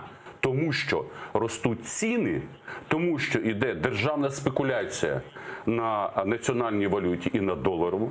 Весь час. Зрозуміло. Пан Валерій, я хотілося дізнатися, це поганий бюджет, це середній бюджет, чи ось, крім долара, чи такий добрий, який... Це не бюджет. Не можна поставити знак плюс або знак мінус. Це, в принципі, не бюджет. Ось, Олега, бачите? Це мішок грошей, які є, чи які будуть. І от розписано, на що це буде витрачатися, в залежності від близькості до партії, як вона там називається. Слуга народу перед вами. Слуга народу. Все. Пане Олеге, що ви прийняли сьогодні в Верховній Раді? Опонент каже, що це не бюджет. Я тоді не знаю, що це, якщо це не бюджет. Ну, ви скажіть, що це. Давайте спочатку просто текст. Про купівельну спроможність. Якщо пан Валерій, напевно, мені підтвердить, що практично всі мірові ціни на всі продукти, на валовий продукт розраховуються в єврах та доларах. Тобто, якщо гривна оцінюється $27-28, 27 гривень за долар, це і є купівельна спроможність гривні. Вона не падає щодня. А ціни в магазинах теж не падають? Що за гривню можна купити? Ви ходите в магазин? Так. І? Кожного божого дня піднімаються ціни на все. Від ліків до... На все. От я приходжу в велику кишеню, навіть соціальний хліб піднімається на копійки, 10, 20, 30 копійок. Кожен день. Щодо картоплі, хліба, але кажіть. ви подивіться, значить, ваш уряд збільшує ціну на електроенергію, квартплати збільшуються, а не зменшуються, незалежно від того, що пообіцяв ваш президент.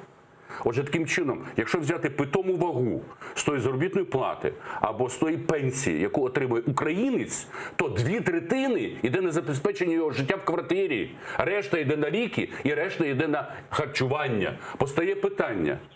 Ви піднімаєте зарплату на 500 гривень впродовж якогось часу, там за 3 роки, пенсію піднімаєте. А яка девальвація йде гривні стосовно купівельної спроможності? Катастрофічна.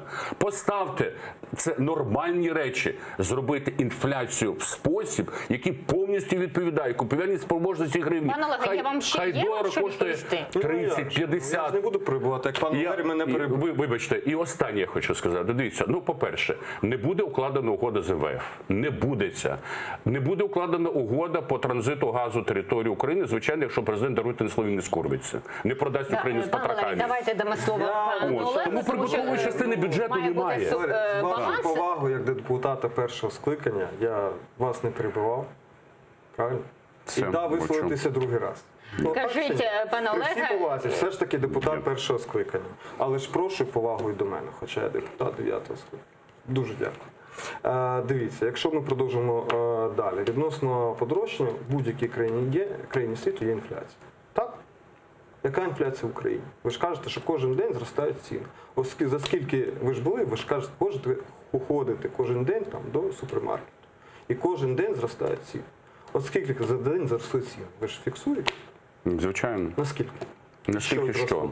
А дивлячись на що? От я вам скажу, я після електротравми поранення приймаю Ренітек і Конкор. Це препарат, який я приймаю впродовж 20 років. Я купую це кожного місяця. От мій Ренітек за останній місяць зріс на 70 гривень. Іншого препарату на сьогоднішній день десь близько 300. Отже, таким чином я не можу поміняти препарат. Якщо поміняю, просто помру. Валерій, я зрозумів, ми ж не про це. А чого ж не про це? Чи можете приймати препарат чи ні? Це ж впливає на... Дивіться, якщо препарат, у нас в бюджеті пана Гончарука закладена додаткова закупівля ліків в 2 рази. Був мільярд, стане доступні. Яких? А ви знаєте їхню якість? Не знаєте. яка їх? А от дивіться, в Україні згідно програми закупівлі ліків закуповуються, по-перше, не бренди, а генерики. Більше того, генерики, які не мають перекваліфікації Всесвітньої організації охорони здоров'я. От ви скажіть, якими ліками лікуються діабетики в Феофанії, які уряд ваш пропонує українцям? Що це за інсулін? Відповідно до ліків, у нас уряд наш. І ваш так само. Ні, це не мій уряд. Ваш так само, ви громадян України, це ви так само. І президент, кстати, теж ваш. Боже збав, я ніколи не вживаю два слова. Президент і Зеленський – це антагоністи. Як ви живете в цій країні? Дуже просто. Сподіваюся, що це швидко закінчиться. А якщо не закінчиться, ви емігруєте? Всьому є кінець. Я розумію. Як довго плануєте чекати? Я думаю, що до березня місяця. А якщо не буде, емігруєте? Буде. А якщо щось ми знову зустрінемося в студії, я, між іншим, маю політичний притулок в Великій Британії. Я мав отримати громадянство в 2005 році, але повернувся в Україну. Я маю статус зараз резидент. Я кожного дня можу отримати це громадянство в Великій Британії. Це по справі Бенганза. Ви резидент Великої Британії? Тобто ви живете на дві країни? Ні, я живу в цій країні, я громадянин. І вам Україна постільки, поскільки? У вас є запасний аеродром. У мене запасного аеродрому немає. Я в Україну повернувся. Але ви запасний аеродром з себе залишили? Ні, це не запасний. Я не можу звертатися до Великої Британії. Ви можете залишити. Чому ви мене звинувачуєте? Я ні в чому не звинувачую. Так що ж ви мелите? Я повернувся в Україну. Правильно. Так і все. Але запасний аеродром залишили? Це немає запасного аеродрому. Запасний аеродром для мене – це байкове кладбище. Ви ж резиденцію Я ще раз кажу, запасний аеродром, а я не можу відмовитись, тому що я Ні. Може. Ні, це конвенції, ні. Вони несуть за мене відповідальність. Ви можете відмовитись? Подати документи? Я не в Британії живу. Повертаючись до бюджету, тому бюджетом, який ви кажете, що це не бюджет, а якась там книга, чи як ви сказали? Книжка. Тетрадка. Бюджетом практично передбачено підвищення фінансування медицини, підвищення фінансування доріг. І планується дуже багато доріг зробити в цього року. Там фінансування на дороги десь 70 мільярдів. Якщо. Але треба розуміти, то, що ви кажете, що там підвищується, не підвищується. Цей уряд, добре, він не ваш. Він український. Український. Він всього працює 2-3 місяці. І ви хочете, щоб отак за день все змінилося? Він на сьогоднішній день вирішує ті питання, ті проблеми, які були накопичені за останні 5, 6, 10 років колишнім урядом. І урядами Гройсмана, і Порошенка, і Януковича, і так далі. І ви ж розумієте, як людина першого скликання, коли СРСР розпався, що за 1 місяць, 2 місяці це все не вирішиться. І зараз вони працюють практично ж кожного дня, суботу і неділю. І роблять той бюджет, з яким будемо жити, який це все буде вирішувати. І будуть робитися і дороги, і школи. Зараз робиться перелік школ і лікарень, які повинні за цей рік зробити. По всій країні більш 100. Який уряд ще міг би такі собі плани взяти? За рік це зробити? Жодного. Ви пам'ятаєте хоч один? Стосовно чого? Стосовно урядів, які ухвалювали хороший бюджет, не було таких урядів. В Україні не було. І ваш не є такий. Тобто, зрозуміло, у вас, в принципі, всі бюджети українські за 30 років і уряди. Не державотворчі. І уряди. Зрозуміло. Давайте поговоримо, що відбувалося ще в Верховній Раді. Ось народна депутатка від «Слуги народу» Анна Скороход звинуватила владу у затриманні її чоловіка. Мовляв, це відбулося через її політичну позицію. Давайте послухаємо її. Сьогодні за мої політичні вподобання, за мої політичні бачення і за те, що я не голосувала так, як мені вказувала фракція, за дорученням одного з замів адміністрації президента мого чоловіка було затримано незаконно. Підставою стали мої голосування в залі. Відстоювання державної власності ГТС. Тише в залі, будь ласка. А також червона кнопка проти земельного відкриття ринку землі.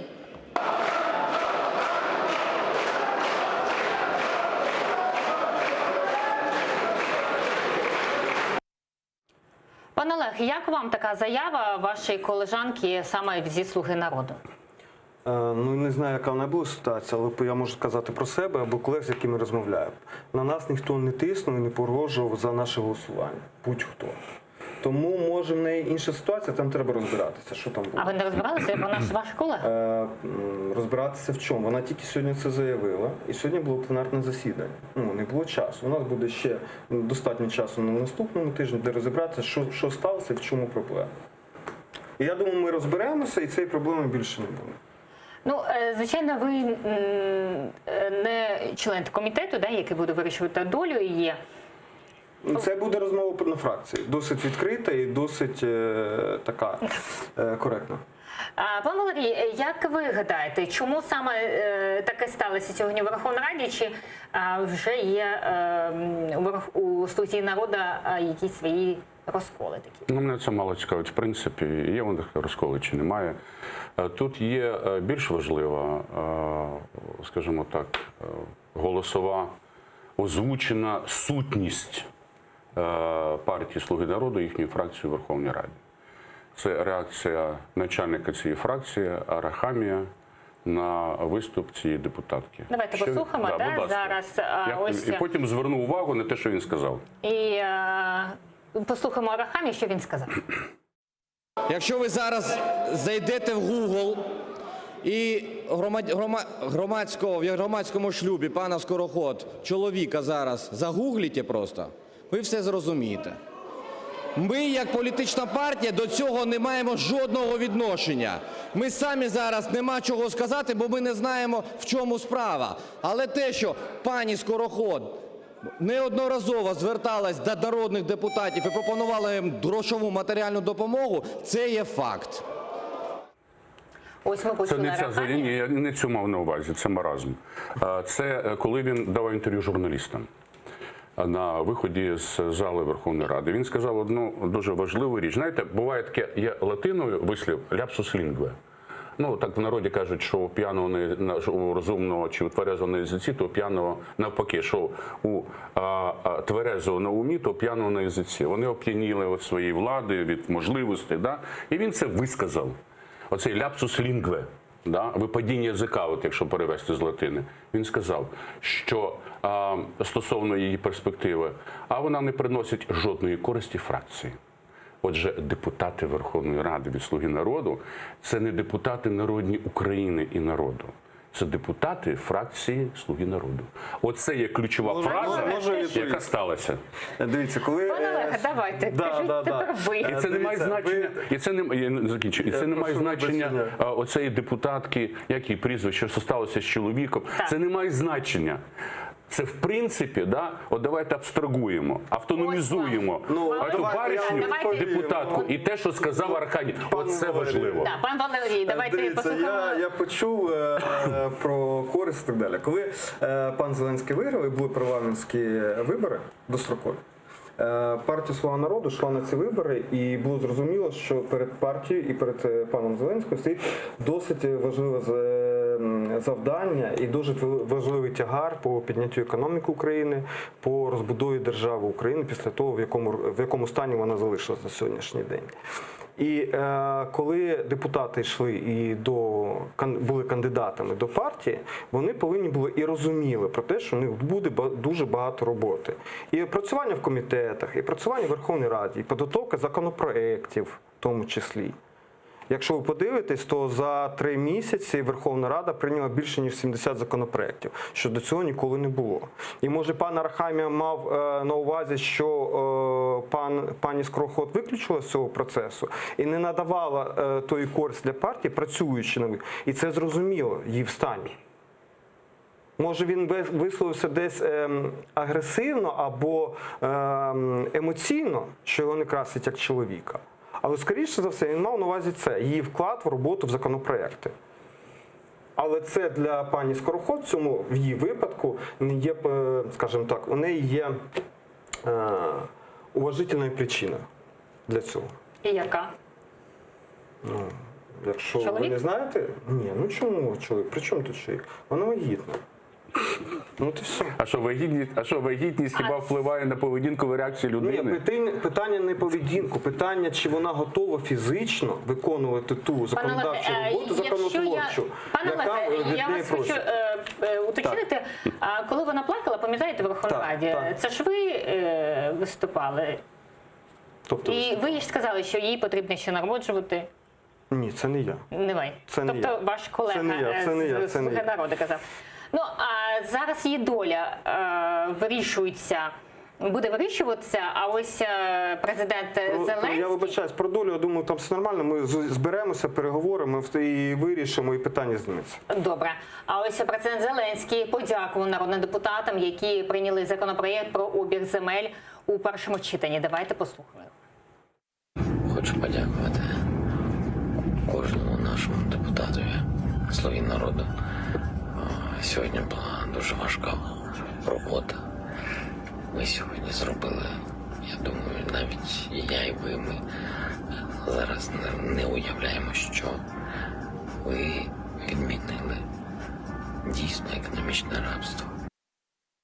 Пан Валерій, як вам форма спілкування Зеленського, знаєте, така тиша, в темряві? Ну, засади це ви сказали. Як вам взагалі така форма спілкування з українцями?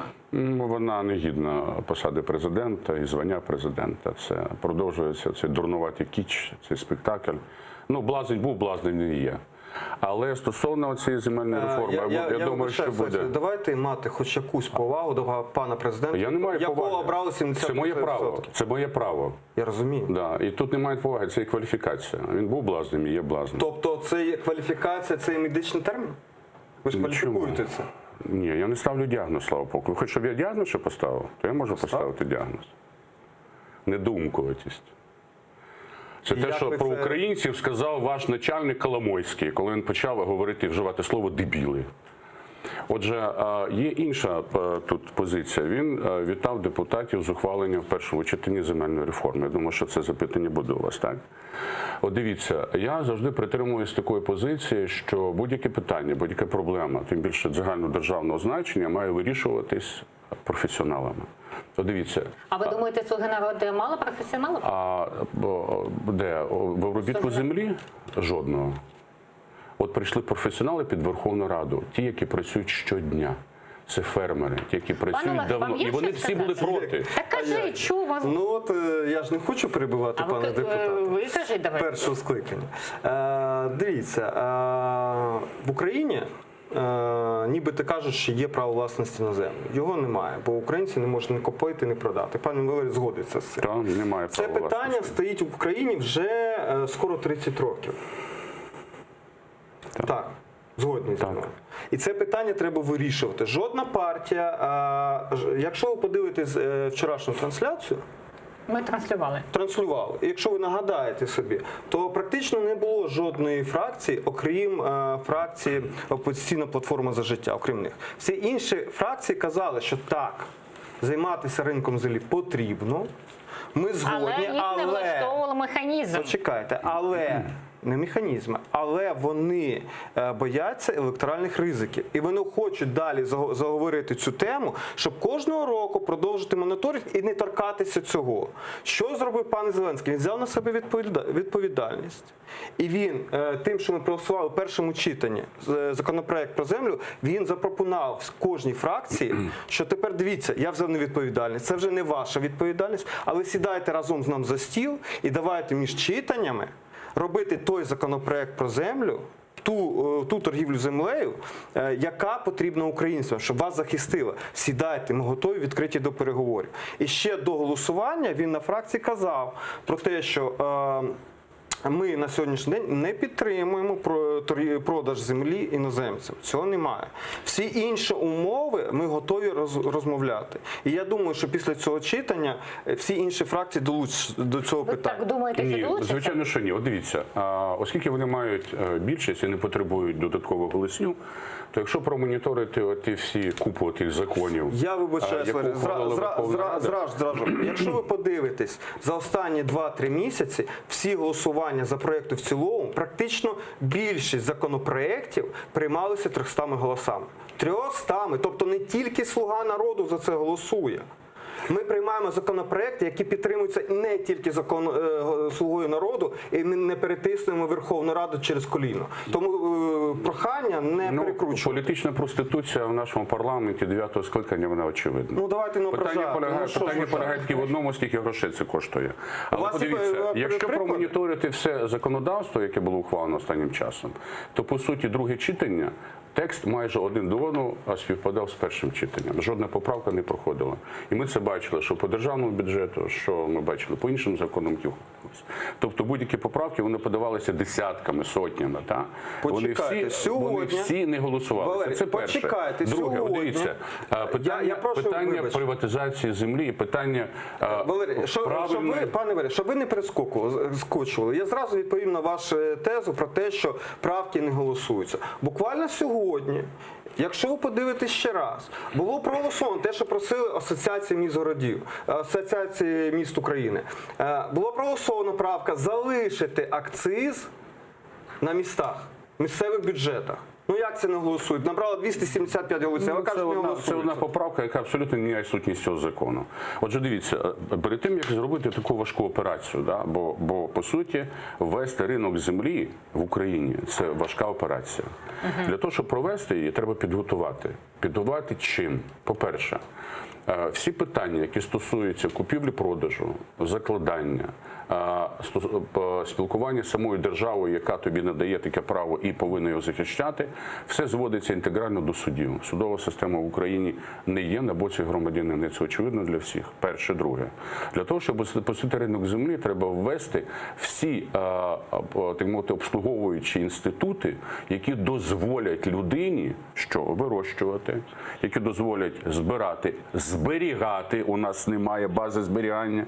Третє, обробляти, щоб була продукція. І четверте, продавати. І саме головне, має бути утворений інститут земельного банку. От якщо це все зроблено, от тоді можна запроваджувати в повному обсязі поняття право власності на землю. Пане Олеге, сьогодні немає? Поставили воза поперед коня. Я вибачаюся зразу ж. Ви кажете, що немає інфраструктури працювання з землею, зберігання, це говорять ті, хто обробляють, це говорять фермери. Напевно, останній раз дуже давно було за Києвом.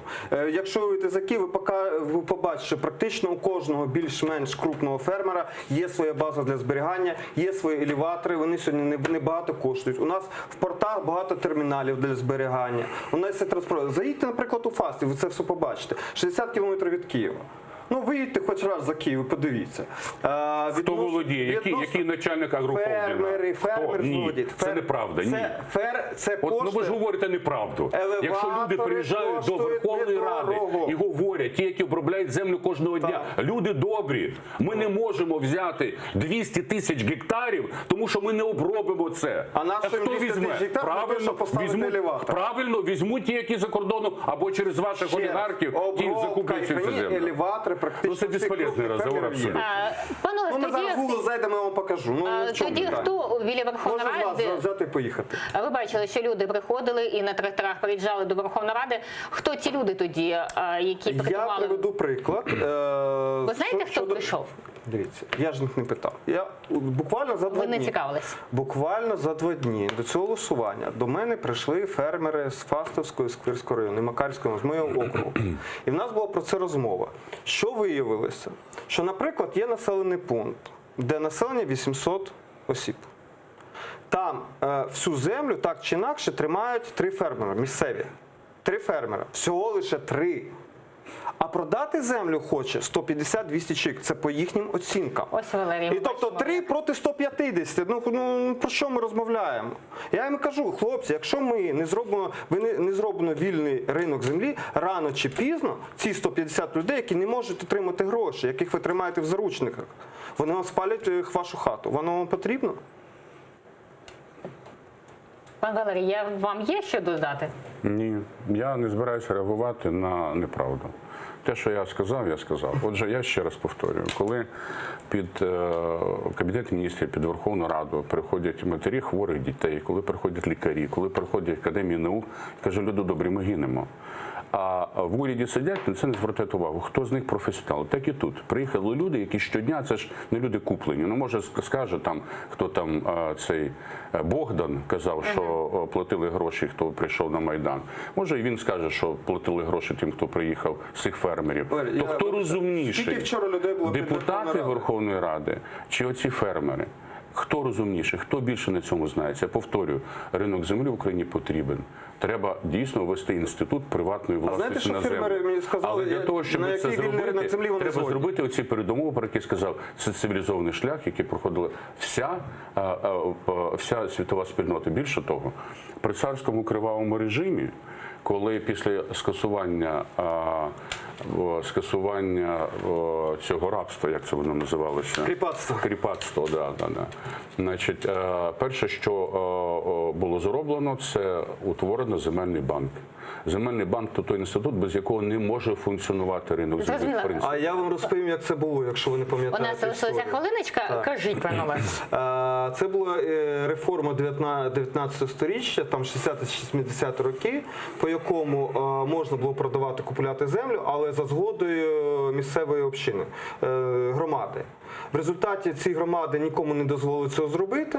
Вони забрали всю цю землю собі, а от ті фермери, які до мене приїхали, ми за 1,5 години розмови, я спитав, а які умови ринку вам потрібні? Знаєте, що вони відповіли? Вони розповіли про прямо ту саму історію. Ми хочемо, щоб держава викупила цю землю і віддала нам в керування. Вам нічого не нагадує? Отакі у нас фермери. Ось такий у нас був ефір. Олег Дунда, народний депутат фракції «Слуга народу», діючий депутат, і Валерій Івасюк, депутат першого скликання. Дякуємо, що були з нами.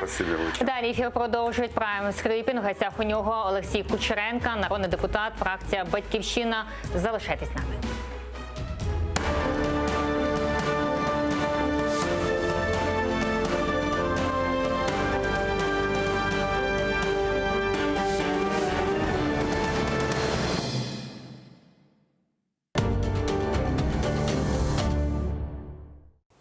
Bugünkü hikayemiz ta uzaklarda, yat topraklarda doğup, osup, yetişip Üç karanfil aşladım, ayvanın suyuna taşladım. halkımızın istidatlı evladı, ak hukukçu, yırcı, Bahçelerde kestane dökülür tane tane. Kadriye Nurmanbet'e bağışlana. Karadeniz calbesi de kaday, caldamay geçmeyim masabay kaday. Karadeniz calbesi de kaday, caldamay geçmeyim masabay kaday. Seni karataymayım ben ölünce kaday, hiç vazgeçmeyim masabay kaday. Seni karataymayım ben ölünce kaday, hiç vazgeçmeyim masabay kaday. 1996 senesi Milli Mektep açtık ve Milli Mektep'te aman aman 19 yıl müdürlük ettim. Tabii ki biz anlayalım, bizim anamız sade bir kadın değil ve biz gurur duyarız, bizim anamız öyle insan. Kırım Tatarı olarak her bir ana baba aslında balasına, milli sınıfka balasını berse, ballar bahçesinde milli grupaga berse, milli mektepke berse, demek onlar ballarına baxt geleceğini bağışlaylar. Aslında bizim ballarımız başkaca özlerini hissederler. Onlar mektepten çıkanda duyarlar ve bilirler, onlar bu toprağın sahipleri. Milli şuur şekillendirirsek biz ballarga, demek onlar endi düşünerler, fikir ederler. Onların her şeyi milletle bağlı, onların her şeyi vatanımızla bağlı, onlar her şeyini tarihke bakarlar, bilirler. Bu büyük kıymet kesip dep sayam. En mühimi birinciden insan olmak, demek merhametli, saygı, hürmet etmek büyüklerine ve elbette milli duygular aşılamak üstünde çalışamız. Бүгін көргеніңіз gibi biz eski Kırım şehrindemiz. Ayni mында Milli Mektepnin açılımında buyuk hissesini koşkan ve ilk günlerinden müdürlük vazifesini eda etken Ayşe Hanım Çabanova bugün bizlerini evine davet etti. Kettik.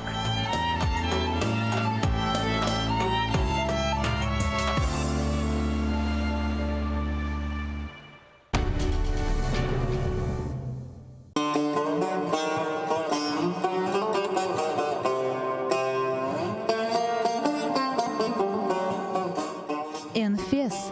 Kırım Tatar kahvesi.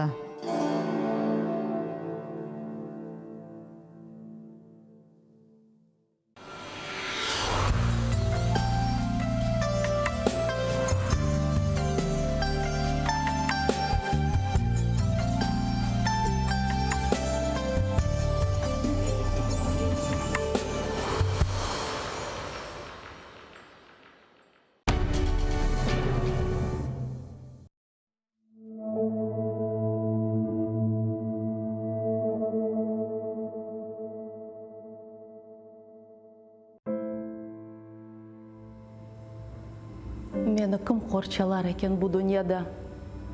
Meni kim parchalar ekan bu dunyoda? Meni kim qirpalar ekan bu dunyoda? Qirmim, agar sen olmasang dunyoda. Seni kim sızlatır ekan bu dunyoda? Seni kim yig'latır ekan bu dunyoda? Seni kim ağlatır ekan bu dunyoda? Qirmim, agar men olmasam dunyoda. Sen meni qorchala muqaddas Qirmim, qalbimni parchala muqaddas Qirmim, sesimni parchala muqaddas Qirmim. Sana qul olurum, saq qolsam dunyoda. Yurtunga qul olmak baxtdir bu dunyoda. Vatanlı baxtsizlar yo'qdir bu dunyoda. Qirm, sen menim uchun taxtsin bu dunyoda. Senin uchun o'larim, saq qolsam dunyoda.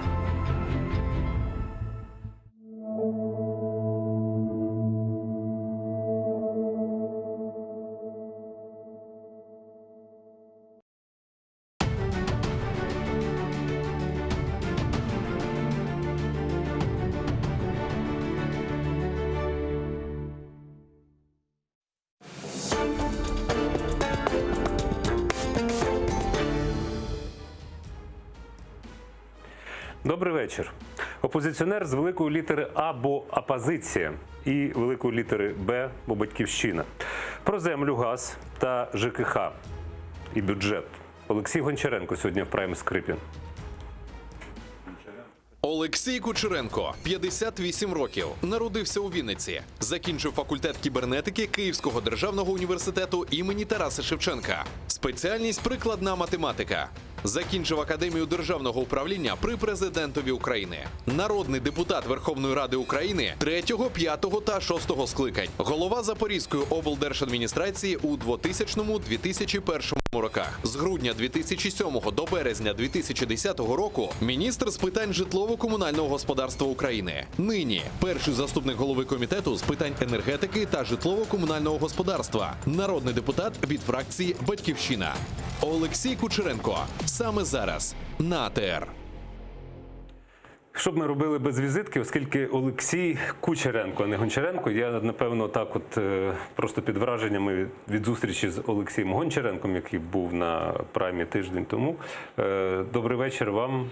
Вітаю, дякую. Я так зрадів, що я вже майже доріс до Олексія Гончаренка, ну все ж таки. Та ні, це він навпаки має дорости до вас, якщо з точки зору віку і досвіду, то... Хоча, якщо відверто, я його відкрив для себе такої з нової, більш позитивної сторони за останні декілька місяців.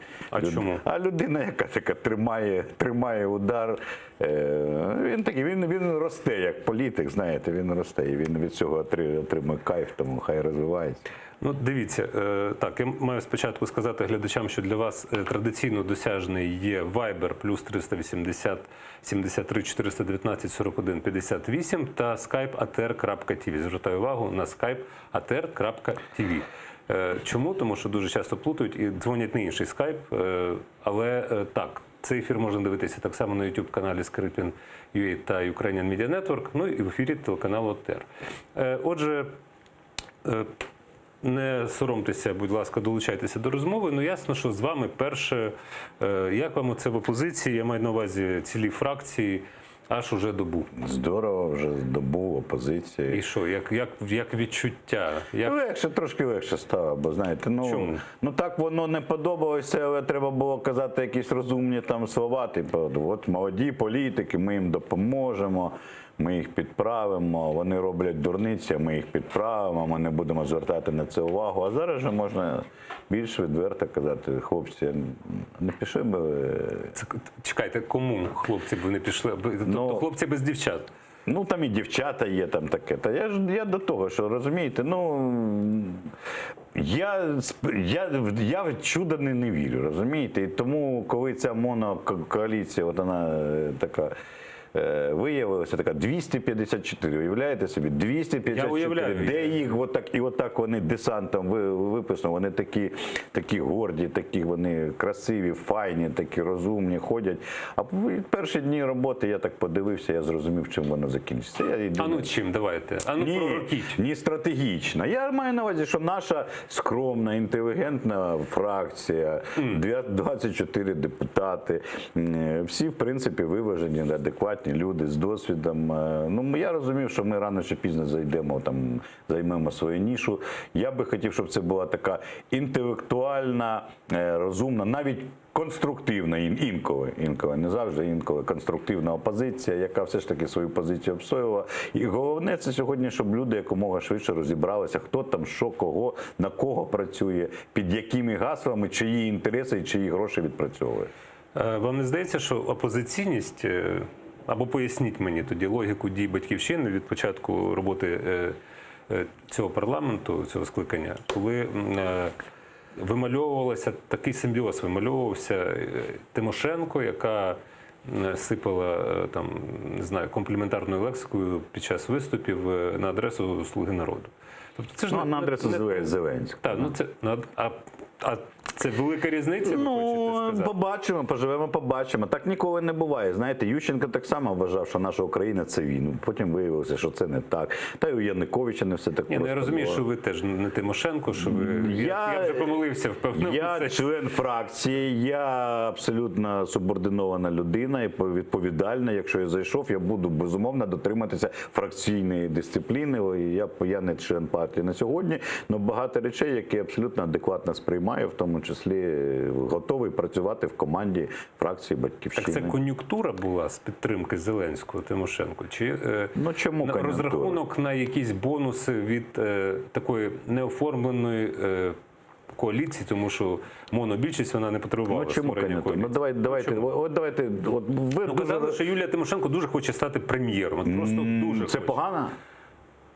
Де я сказав, що погано? Ні, ну отак. От де я сказав? Я навіть, ви знаєте, ну вона може і хотіла, може і зараз хоче. І вона відповідальна людина. І коли вона бачить, хто зараз і як управляє виконавчою владою, я припускаю, що вона хотіла. От я, наприклад, зараз би не хотів би стати на місце Олени Бабак міністром того, що вони там наваяли. Бо я взагалі не розумію, що це за міністерство, Мінрозгром, ТЕР, там, умовно кажучи.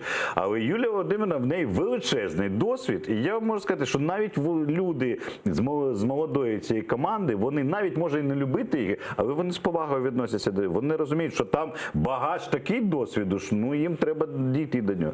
І вважати, що будь-який наш досвід, він завжди шкідливий і поганий, ну це ж дурниця повна. Зрозуміло, що ми всі робили помилки. Тому вона хотіла, вона намагалася в конструктиві, ну, якось там, ну, навіть другим темпом дійти. Знаєте, інколи так буває таке. Інколи нас всіх на це налаштувало, я там йшов там другим темпом, через себе переступав, слухав там на комітеті цьому нашому. Ну тепер вже 2,5 місяці попробував, я вже бачу, куди вони заходять. Та ні, краще ми будемо свою політику і свою позицію відстоювати не вагаючи і не враховуючи якісь там вподобання. А де ж ви собі на горло наступали? На власну пісню? Розумієте, там у нас дуже, так, відверто. От я до вас приїхав прямо з цього комітету, от всі розійшлися. Ви виступали в Раді сьогодні, я анбандлінг, ще слухав, потім оце, і розумієте, мені не подобається. Можете ще раз сказати, як? Unbundling. Unbundling від англійського to unbundle, що означає розплісти, умовно там косу або там плінку. Так де ви наступали на горло? Розумієте, у нас, от я відверто вам скажу, я страшенний дискомфорт отримував на засіданнях комітету і продовжую отримувати, бо я бачу, що хлопці не вміють і не розуміють, що таке комітет Верховної Ради, що це не яка там не вертикальна інтегрована структура і там не директор комітету. І вони просто зухвало порушуючи регламент, вони наробили дурниць. Тому я буду, в цій ситуації я не буду давати ніякого шансу. Я вже, я пішов по формальному. Я написав листи вже, будуть порушувати регламент і злочин робити, я напишу в ДБР, я буду доводити, розумієте, там все. Бо так не можна працювати в колегіальному органі. Я знаю, що таке робота в колегіальному органі. В залі там інше дискомфорт, бо ти сидиш, не мов би ти і в залі, вже так і тиснеш, вже мозолі на пальці. А від, розумієте, там 254, вони там на особливо перші ті голосування місяць по 300. Да, турборежим. І так, трошки думаєш, куди, навіщо ти тут, що ти тут робиш, що там, де. Це у вас якісь... Зараз, дивіться, зараз... яка... Ні, погодьте. У вас біографія, просто вона ж говорить, що ви теж не набували досвіду в один день. Я ще раз, нема питання, але погодьтеся, я точно знаю, що коли ми заходили в Раду і в інші структури, там завжди були люди, до яких я, не те що з пієтетом, але я розумів, що треба радитись, треба консультуватись, треба якось враховувати інтереси і їх досвід, розумієте? А тут одночасно відбулася і зміна поколінь, і зміна формації, розумієте? Прийшли, немов би, лібертаріанці такі. Це мені нагадує, як... Це вже ж помінялося. Да. А тут бац, і вже 3 дні тому, чи в неділю, воно помінялося, і вони вже не лібертаріанці, вони будуть шукати свою нішу між лібералізмом і соціалізмом. Я готовий їм допомагати, мені самому цікаво. Бо це ж від цього залежить і доля країни, розумієте, і доля наша з вами дітей. Яку ж нішу вони знайдуть? Де вони соціалісти, де лібертаріанці, де інші там, вибачте. Тому хай шукають. Я ж закашлявся, ви смішили, що ви готові допомогти. Хай шукають. Знаєте, я готовий вам допомогти повіситися, я можу вам дати мотузку і навіть змастити милом. Дякую собі, забирайте мені, поки не потрібно. Як допомогти? Допомогти зробити так, щоб люди, громадяни України, виборці, які замовили це шоу, вибачте, вони ж оплатили замовили, щоб вони якомога швидше розібралися, who is who, а хто із хто, розумієте? І це просто в дискусіях, в дебатах. Якомога більше треба говорити, і тоді дурь кожного буде видна. І тоді люди швидше розберуться, я думаю. У вас в парламенті висока конкуренція стосовно дурі. Так було, це дзеркало, розумієте? Так було, таке, так буде? Так було, таке, так буде. У нас є дзвінок глядача. Добрий вечір. Добрий. Так, будь ласка, називайтеся, звідки ви, питаннячко. Олександр, Кривий Ріг, будь ласка, це я вже представив. Це традиційний? Так. Пане Олексій, дивіться, ви багато говорите про корупцію, про те, що він не дуже хороші виявились. Але дивіться, я з Кривого Рогу. У нас ваша прекрасна партія, я не знаю, чи є ви член партії «Батьківщини», але ця партія, вона має певне реноме. Так, в місті Кривому Розі, і були певні, ви знаєте, доволі гучні скандали пов'язані з цією партією. А представниками, конкретно там Ольга Бабенко і багато інших, а потім їх назад інтегрували в систему партії «Батьківщина». Все добре, все прекрасно. Юлія Володимирівна сказала, що вони вибачили, все, тобто нема питань. Скажіть, будь ласка, як після таких прекрасних шлейфів мені вірити у вашу щирість вашої партії? Дякую. Навіть мені так, навіть соромно перед вами, що вам робити, я навіть не знаю, що порадити. Якщо там погані якісь члени, якщо ви активні мешканці Кривого Рогу, напишіть там звернення до Тимошенка, бо це партійна структура. Що воно дасть? Зрозумійте. Пан Власенко носив записку до Тимошенко, кажу, приходьте до мене на 16+, Юлія Володимирівна. Передав записку, прийшла? Ні. Через вас можу ще передати. Послухайте, є Юлія одна. От мене звуть Кучеренко Олексій Юрійович. Хоча й помилився, але так. Да, нічого. От мене звуть Кучеренко Олексій Юрійович. Я відповідаю за свої дії, свої вчинки, свої помилки, свої. Ну, ви кажете, напишіть. Я можу, безумовно, впливати на рішення Юлії Володимирівни, але можу і не впливати. Вона є лідером партійним, я громадський діяч, член фракції. Тому, якщо людина не задоволена там партійцями Кривого Рогу, то я думаю, адекватна оцінка на виборах була. Да? Ну, найголовніша оцінка табло для футболістів, табло це отам, да? Наприкінці матчу, там 3-2. Це ви про президентський чи про парламент? Яка різниця? Ну, яка велика, бо ви і так з таким скепсисом говорите про «Слугу народу», які набрали на рівному місці. Я їм просто аплодую. Тут головне розібратися, хто що набрав. Це вони набрали, чи це не Петро набрав, розумієте? Тут же питання ж. Я голосував у другому турі за Володимира Зеленського, щоб не голосувати за Петра Порошенка. Є і прислів'я українське, що наївся як дурний милий. Тому ще раз хочу сказати, те, що вони набрали, ми поживемо, побачимо. І це в ході. І ми бачимо в ході роботи. Але є те, що є. Я ж не ставлю під сумнів легітимність пана Зеленського. Але це абсолютно не означає, що я з пієтетом буду дивитися на всі вчинки його і його команди. Дивіться, вчора проголосували закон про ринок землі в першому читанні. Так? Да. І після цього, власне, Батьківщина опинилася в опозиції. Так. А що вас не влаштовувало в цьому законі, одному з 11 хоча б, про ринок землі? Ну, ми вважаємо, що цей закон абсолютно передчасно було приймати. Який саме? В чому була різниця серед 11 законів? Якщо насправді там були ж різні закони, і те, що проголосували врешті-решт, комітетський, норма про 210 тисяч гектарів там в одні руки, розумієте? Там ми не бачимо перешкод все ж таки для заходу іноземців. І це принципові речі, за якими, як на мене, взагалі, ви знаєте, я би до цього ринку землі дуже-дуже обережно ставився. Іноземців на землі не господарського, не сільськогосподарського призначення. Ви інвестор, ви хочете інвестувати, купуєте. Це ви почекайте. Ви, скажімо, іноземний інвестор, ви хочете побудувати адміністративну будівлю, і вам для цього треба купити землю. Якщо ви берете її в оренду на 50 років... Я вибачаюся, я відкрию таємницю, адміністративна будівля не будується на землях сільськогосподарського призначення. Ми ж кажемо про землі не сільськогосподарського призначення. Хто їм зараз заважає? Так мова ж йде про сільгоспземлі, які можна через... Що значить, хто зараз заважає? А хто? Ну так і ще раз. Зараз, згідно з цим законом, для них, в принципі, абсолютно відкритий шлях для закачки сюди великих грошей, не під, умовно кажучи, це гроші іншої довжини і іншої вартості у відсотковій ставці. Тому я бачу абсолютно реальні ризики і небезпеки для цього. Я не проти цього ринку. Я просто дуже останні багато років, я разом з вами, з усіма, з українцями, з іншими, ми боремося з наслідками, наприклад, іншого ринку, це так званого житлового, після реформи житлової, приватизації бездумної. І я можу сказати, що переважна більшість народу навіть не розуміє, в якій пастці сьогодні знаходиться. Знаєте чому? Тому що приватизували, але неправильно приватизували. Приватизували квартири.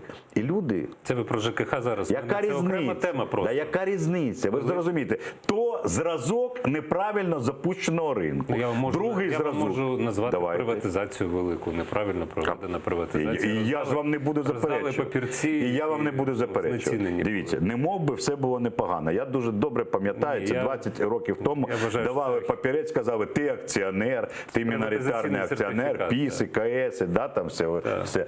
А потім вони там працюють, заробітної платні немає, заборгованості немає, а на прохідній заводській скуповують там подешевше. Треба було звільнятися з підприємств, нашу скуповувати, нашу продавати власність. Як звільнятися? А куди йти працювати? Я не знаю. Слухайте, це ж інший бік медалі. Ми лібертаріанці. Ні, хто ми? Ну ви так, а куди?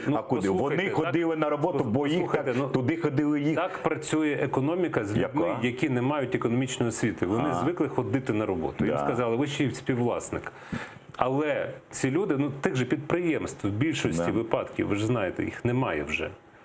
Тобто вони самозруйнувалися. І що це підтверджує? Це підтверджує, що український народ не мав відповідної Почекайте, це підтверджує. Почекайте, ви тільки що сказали, що іноземець прийде на землю інвестувати. А що ж ці іноземці прийшли на наші підприємства і розвалили їх і порізали на металобрухт? Які саме? Запорізький алюмінієвий комбінат. От дуже мені відомий. Хто ж туди прийшов? Росіяни. Ви ж самі відповіли на своє Так, їх завели українці, росіяни. Так, а на що ж ви ворога заводили в інвестори масово? Ну, влада, я маю на увазі. Ви ж слухайте. Так заводили по принципу, хто більше дасть грошей. Єдиним критерієм на тому конкурсі. А що ж тоді, ну слухайте, суднобудівельну галузь теж продали росіянам, зв'язок продали росіянам. Так ви хотіли, щоб ворог розвивав Україну? Влада, ще раз повторюю. Так влада на той момент сказала, що їй байдуже, гроші не пахнуть, і хай заходить той, хто більше дасть на конкурсі і в кишені. Ну ось результат. А так в мене до вас зустріч. А по ринку землі теж росіянам продаватимуть? А скажіть, так той, хто з грошима зайде, а як ми точно переконані, що територію цю не росіяни будуть купувати? Я чітко знаю, що в цьому законі про, тобто це як постріл стартового пістолету. Далі треба додатково, тобто вносити правки в друге читання. Відповідні. Ну ви ж депутати знаєте, ми будемо, безумовно, ми будемо вносити. Не факт, що їх врахують. Звісно, не факт. Переважна більшість правок не «Слуги народу» не враховується принципово. Навіть і в «Слуги народу» сьогодні був рекорд. Ще раз, сьогодні був рекорд, що правка не «Слуги народу» набрала 123 голоси. Аж розумієте? Там хтось гордо так сказав, там це я пишаю, що моя правка там рекордсмен. Тому це вже інша річ. Інша річ, але дійсно зараз правками треба намагатися виправляти. Зараз от ситуація, коли український народ без відповідного знання, що робити після приватизації? Що таке фондовий ринок? Куди можна використовувати? А у нас є фондовий ринок? Немає. Є тільки ринок облігацій державної позики. Такий умовний такий ринок. Я про це й кажу. І, в принципі, людям роздали папірці, потім скористалися наївністю і інфантильністю. Стосовно приватизації ЖКХ, тобто квартир. Житла, правильно. Люди бодай щось отримали, воно хоч вимірюється якимись грошима.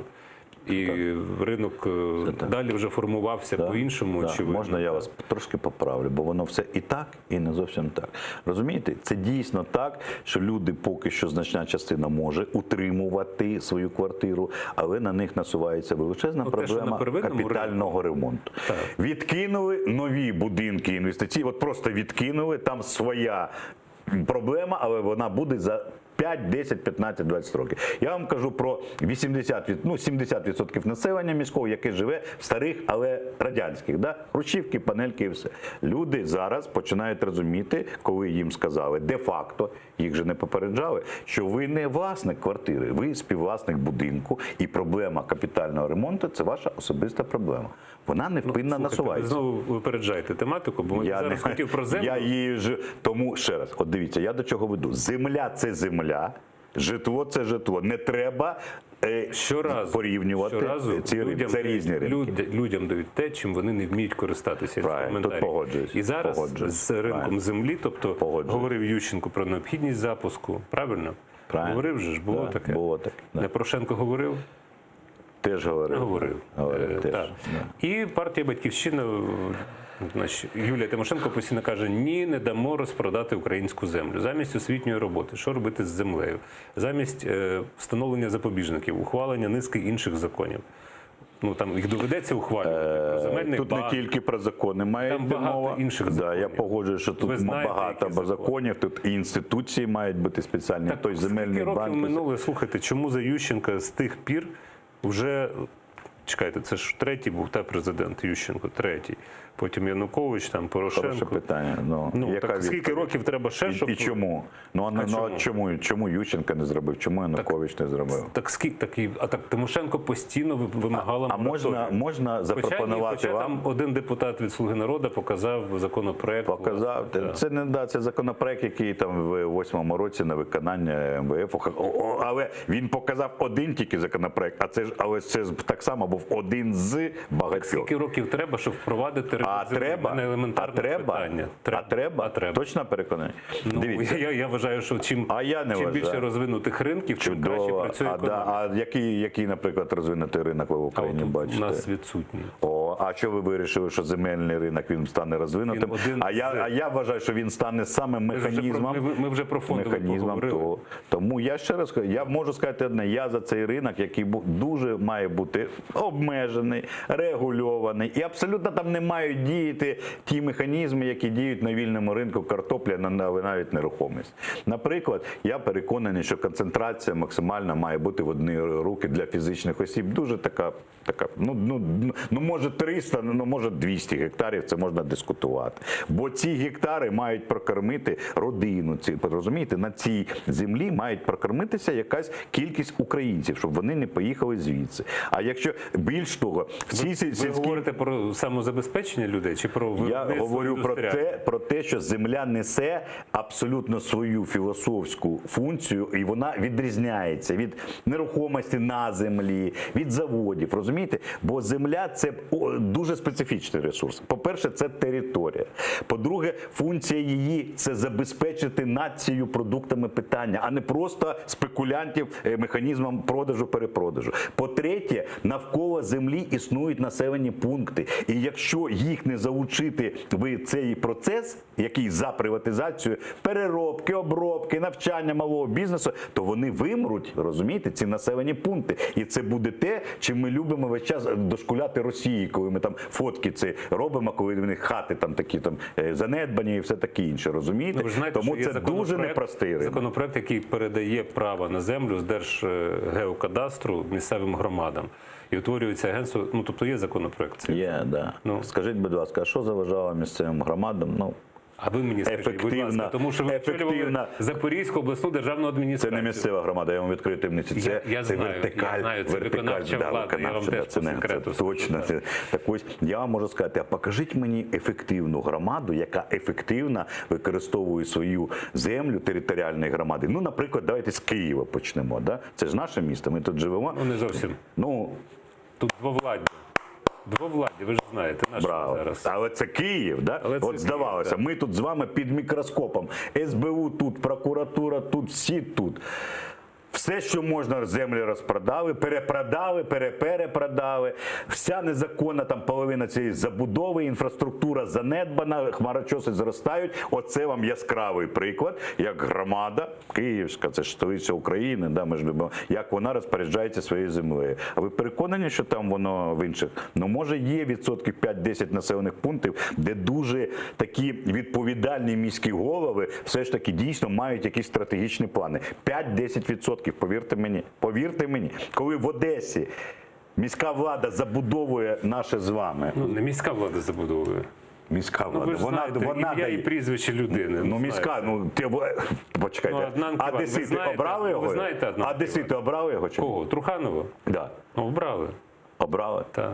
Тепер їжте, що називається. Це ж їх вибір. Да? Так дивіться, людина разом з депутатами забудовує наше з вами узбережжя, нашого з вами Чорного моря. Воно ж не ухвалений закон, що цього не має бути. Але воно є. Але немає. Я нещодавно вернувся з Одеси, я подивився, як Аркадію забудували. Де там то море? Де там його побачити? Запитайте Аднанківа і влади, яка не виконує закон. Тому що влада має обмежити забудовника. І в цій ситуації точно впевнений, що треба розпродати і зафіксувати? Я впевнений, що треба запускати ринки. Послухайте, по-іншому економіка не запрацює. Я так не вважаю. Економіка не запрацює по-іншому. А вона з ринками запрацювала? Може, Батьківщина соціалісти в такому випадку? Тому що я коли слухав виступ Верховній Раді... Батьківщина дуже близька до соціальної ринкової економіки, це, умовно кажучи, модель. Це Німеччина. Читаєте? Да, безумовно. Це Меркель, це Німеччина, яка розвивається. Там ринкова, але в них на першому місці це соціальна ринкова економіка. Там в них партії, вони модель вибудовують соціальної ринкової економіки. Соціалізм в європейському плані – це Скандинавія, ми ж бачимо, це специфічні країни. Там давно відмовилися від соціалізму, якщо ви не... А вони знають про це? Вони просто практикують ринкові взаємини. Тому я вам відповім. В Німеччині ринки працюють, незважаючи на соціальну орієнтовність. Там дуже роль, дуже жорстка держави. Я не знаю, мабуть, ви німець чи що? Так. Я бачу. Тому я можу сказати одне. Я переконаний, що десь якийсь час ми побавимося з цим лібертаріанством. Ми не бачили, що навіть нема цели. На щастя, бо лібертаріанство взагалі не існує в чистому вигляді в жодній країні, бо воно взагалі вона відмовляє державі на існування, воно не визнає ролі державного регулювання. Воно визнає. Да. У нас є дзвінки. Давай. Глядачів. Добрий вечір. Алло. Так, добрий. Ви мене чуєте? Так. Мене звуть Сергій, я з Києва вам телефоную. У мене питання до вашого гостя досить просте. 20 років чуємо село гине, але у нас є агрохолдинги.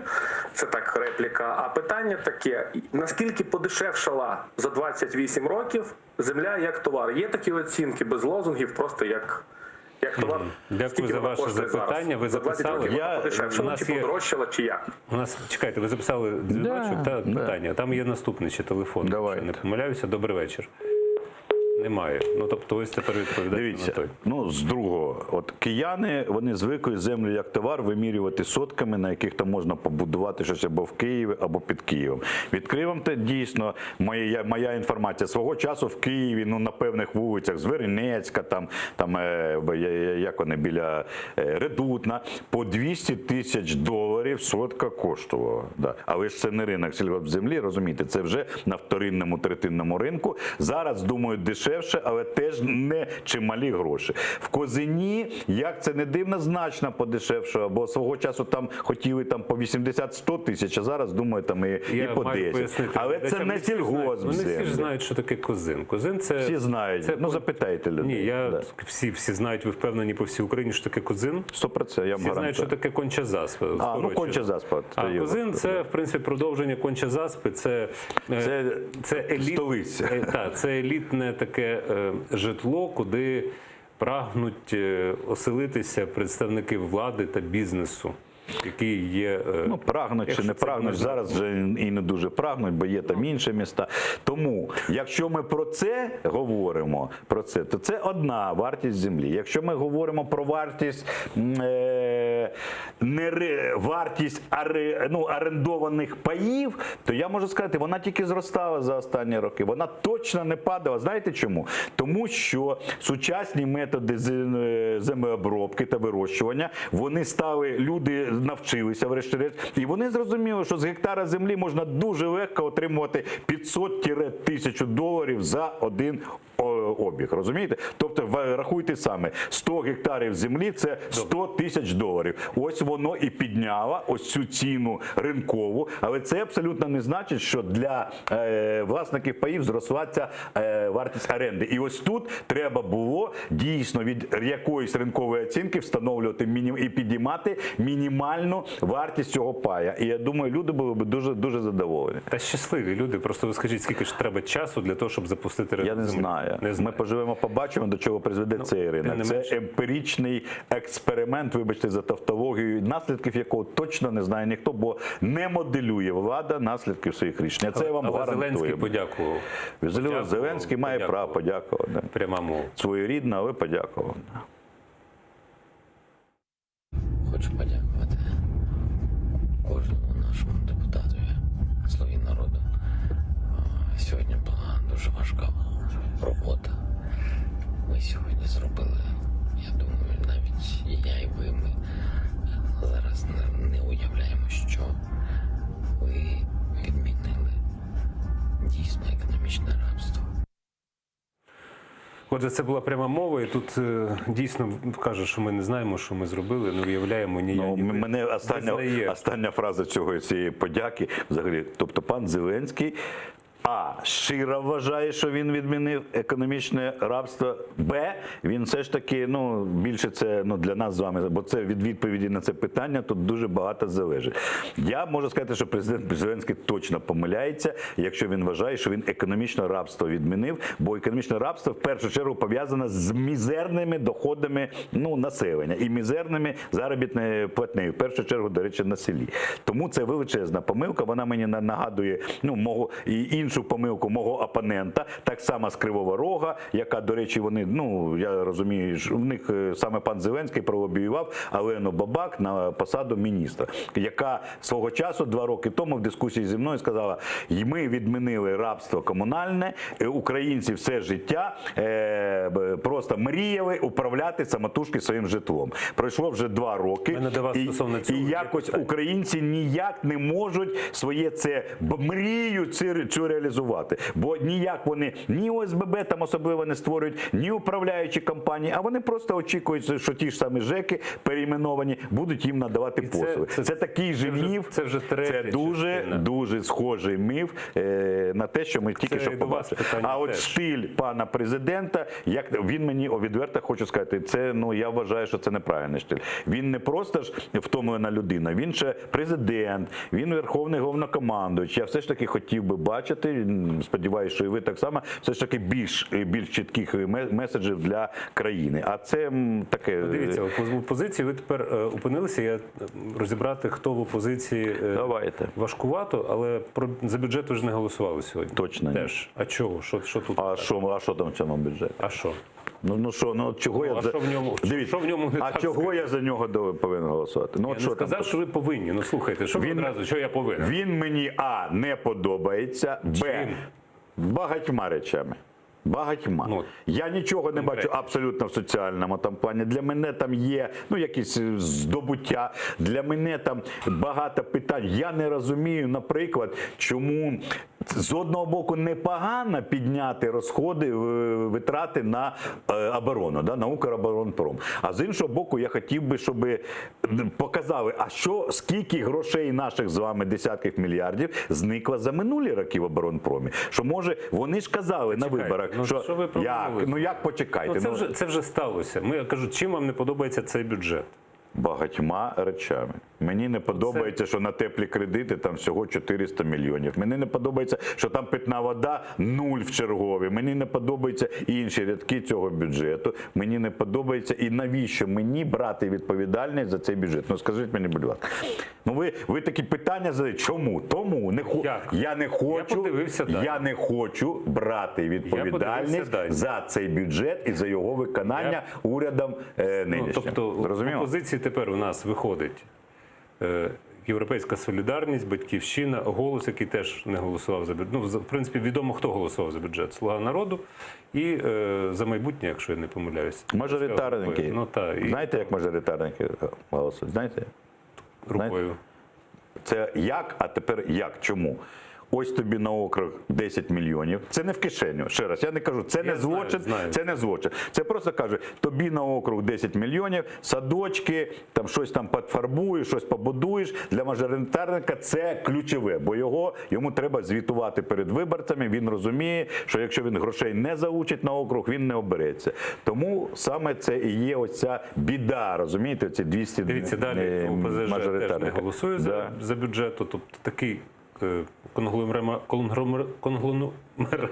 Господи, мені б ще слово амбандлінг вимовив. Хороше, амбандлінг – це взагалі моє найулюбленіше слово. Конгломерат, який не голосує за бюджет. Якщо подивитися там на Криву, це зробило «Слово і діло», видання, коли ухвалювали бюджети, то там у нас спочатку там, з 2000-х так криваво наколивалося, а потім різкі такі були смикання, що його далеко там вночі, там о 5 ранку. Це, погоджую, дуже я їм вдячний за те, що вони в четвер, нормально, не 31 грудня вночі.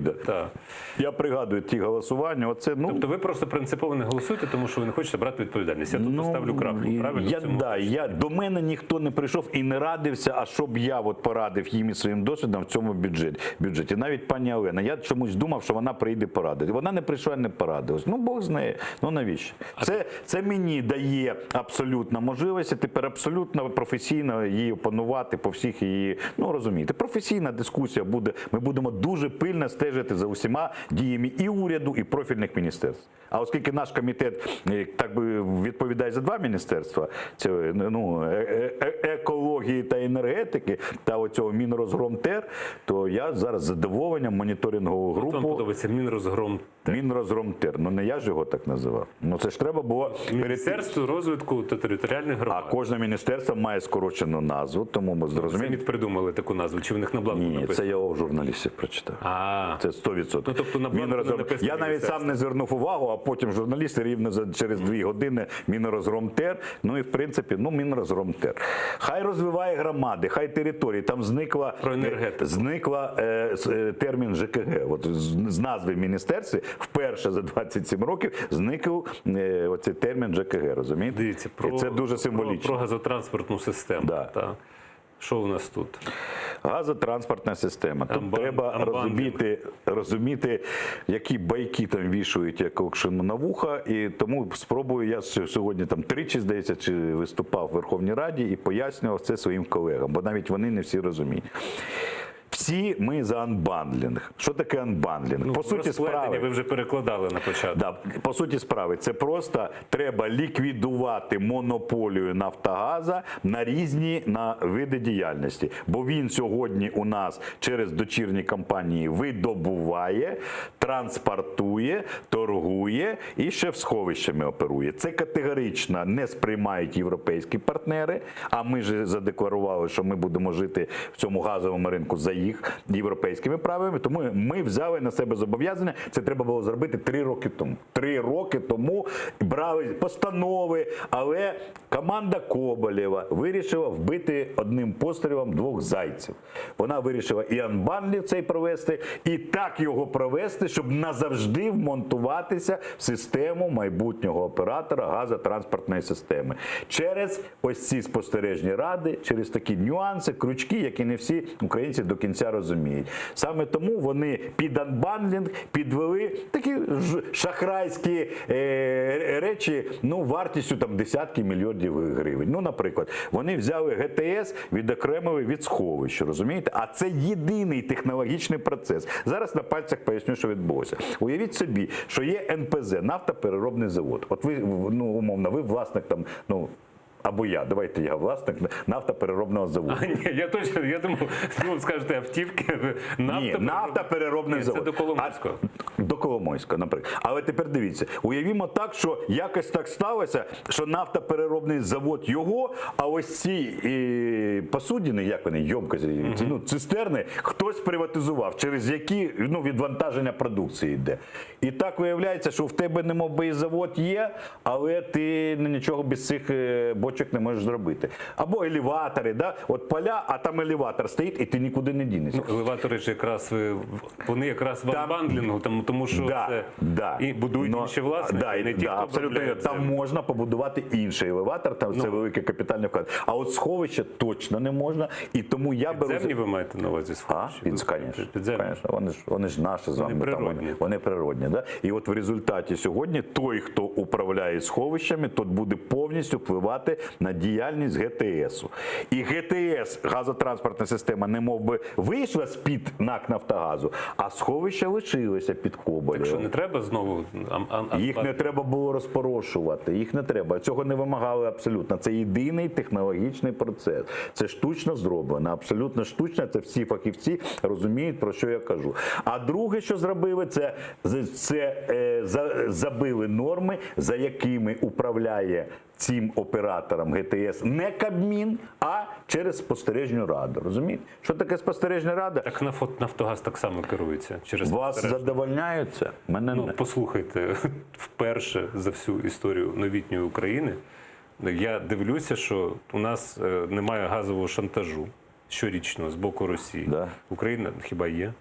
Вони не уклали угоду про транзит. А який шантаж? В чому? Який був, вам нагадати? Який? Щороку, взимку, Росія закручувала крани, казала... А як ви думаєте, вона закручувала їх тому, що вона не хотіла, чи ми не платили просто за газ? Це ви мене питаєте? Так я вас запитую, як ви думаєте? Дуже великий пласт підіймати. Дивіться, ми російський газ весь цей час купляли, аж гай шумить, але через європейські прокладки.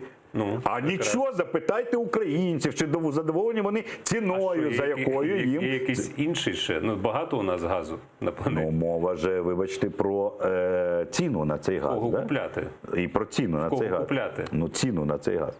А купляти, дивіться, купляти це одне, а транспортувати це інше, розумієте? Так. Купляти теоретично певні обсяги із Польщі там можна, а ось транспортувати, ну, на жаль, тільки російський газ можна, розумієте? От тільки російський, бо іншого точно Туди ще може не потрапити казахський, але просто його поза А Росія його не бере, розумієте? Росія не пропустить. Це ж треба, щоб Росія Вони можуть дозволила. купити, закачати і потім продати Росія як свій, ви ж знаєте. по транзиту, ні, вже така схема не робить, без дозволу Росії. Розумієте, це схема 90-х років, коли росіяни, в принципі, дозволяли туркменському газу, і казахському, і узбекському Дивіться, тут заходити до спливлося нас. сьогодні в сьогоднішні події. Тут я так розумію, що тут якраз на цю тему з вами можна довго говорити про анбандлінг. Я для того, щоб закінчити її, можу сказати одне. Якби цей законопроект про цей анбандлінг зайшов би від уряду з візами міністрів, я би заспокоївся. Я би розумів, що вони 150 разів подумають, ніж перед тим, як завізувати, бо далі ходити на допити. Розумієте? Міністри ходять дуже часто на допит. Оскільки уряд цієї місії не виконав і дав депутатам на коліні написати цей законопроект, куди депутати, і не тільки депутати, позапихали цю норму.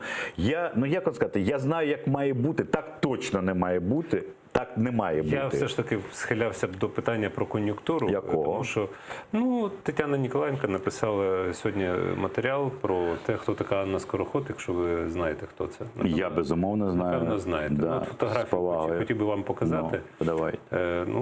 Зараз і виведуть. А Тетяна Ніколаєнко це хто? Це журналіст. А ось фотографія.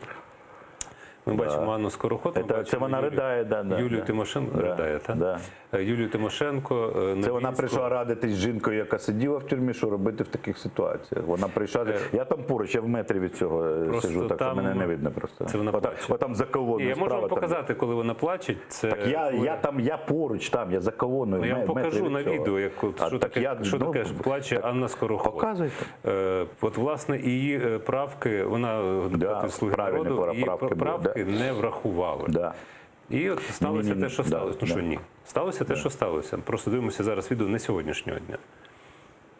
Будь ласка, Вчора мікрофон. на комітеті ми дійшли до якихось домовленостей. На сьогодні, коли я перечитала весь текст, ці домовленості Не не плачте, будь дотримані. ласка, заспокойтесь.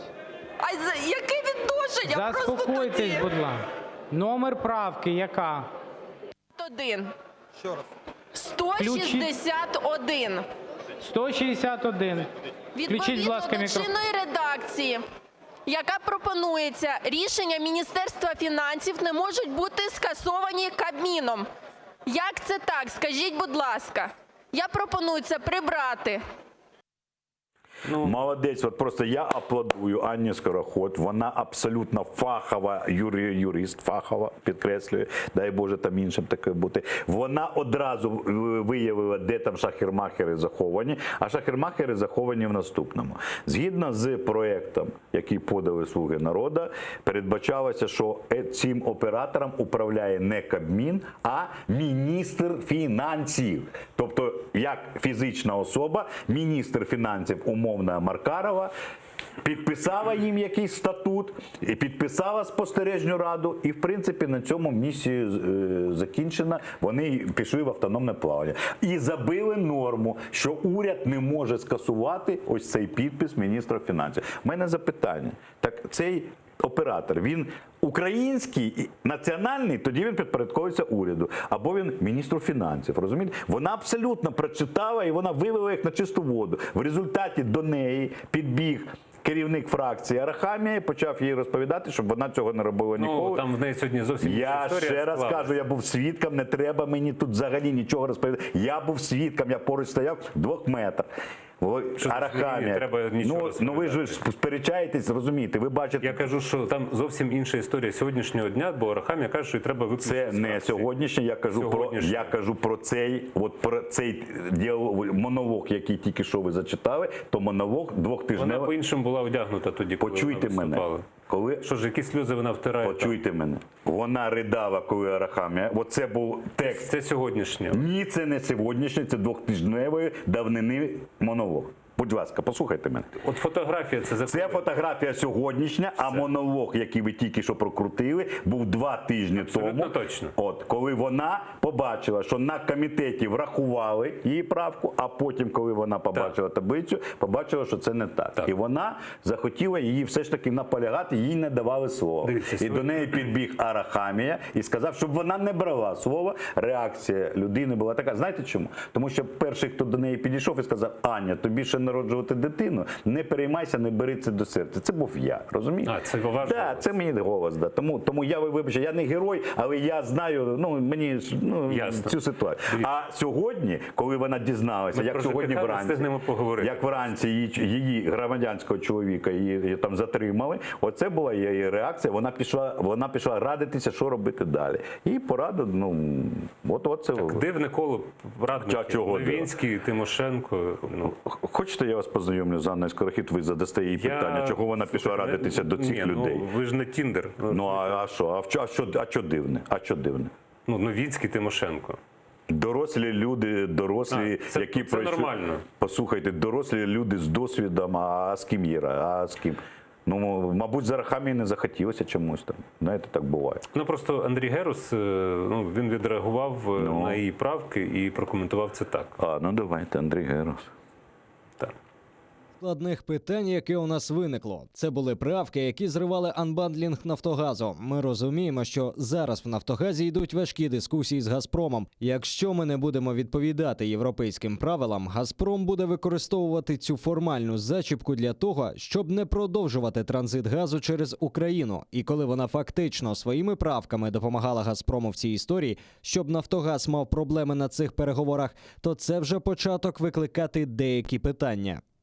От я пораджу пані Анні, я не чув ці цитати. Це коли цитати, не підкажете мені? Сьогоднішнього. Я пораджу пані Анні в суд, і я піду разом з нею в суд на цю дурню, яку каже «Слуга народу» Герус. Заважає сьогодні транзиту не правки скороходу, а це те, що бездарне керівництво шахрайське, НАК «Нафтогазу», Коболєв і Компашка, і Ковалів, що вони довели до цейтнота, вони порушили всі терміни, вони зривають анбандлінг, бо їм він не потрібний, бо вони лобіюють інтереси абсолютно іншої газової схеми по LPG-газу з іншої країни. І це абсолютно те, що Герус використовується, спекулює, це він зря це зробив. І я буду переконувати, щоб вона йшла в суд.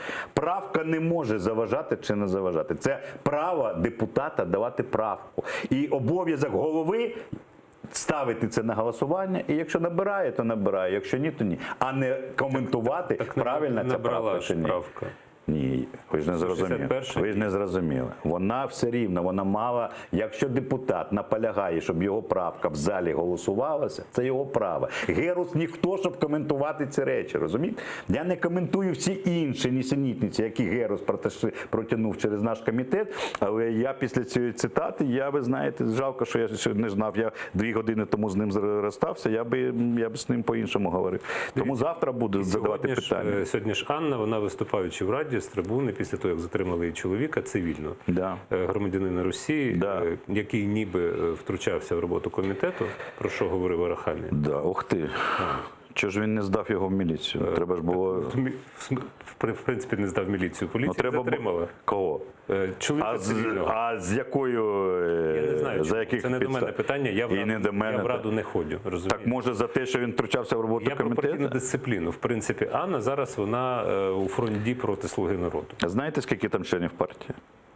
Здається, недавно, 35 чи можете подивитися. Там, здається, 35 членів партії. Ну ладно, це таке. Вона мажоритарник, обиралася під їх прапорами, тому якась дисципліна має бути, але хай пробують. Я ж не лізу в їх справи. Дивіться, ви ж просто на початку сказали, я як член фракції, я списочник, я дисциплінований. Я за списком.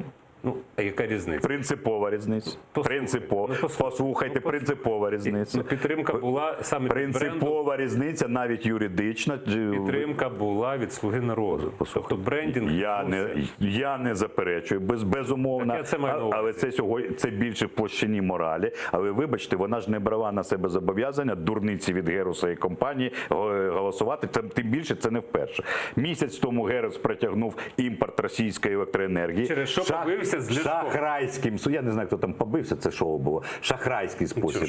Ну, ще раз, я Ляшко не коментую. Ляшко хай сам розбирається. Герус шахрайський спосіб, і обдуривши членів комітету, протягнув цю правку. Цей законопроект так само був шахрайський спосіб. Знаєте чому?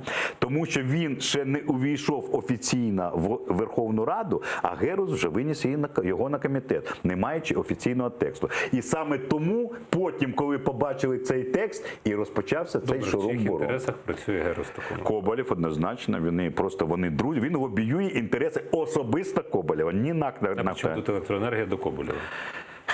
Коболєва в газі і того, хто купує дешеву електроенергію, власники металургійних комбінатів. Я їх прізвища не знаю, бо вони всіх за офшорами. Власники металургійних комбінатів. Феросплавні заводи купують. Так, у нас лишається буквально 4 хвилини. Тут про ЖКГ я хотів би поговорити. Але в мене до вас одне питання. Давай. Ви згадали, що от людям дали, вони не можуть утворити в більшості випадків.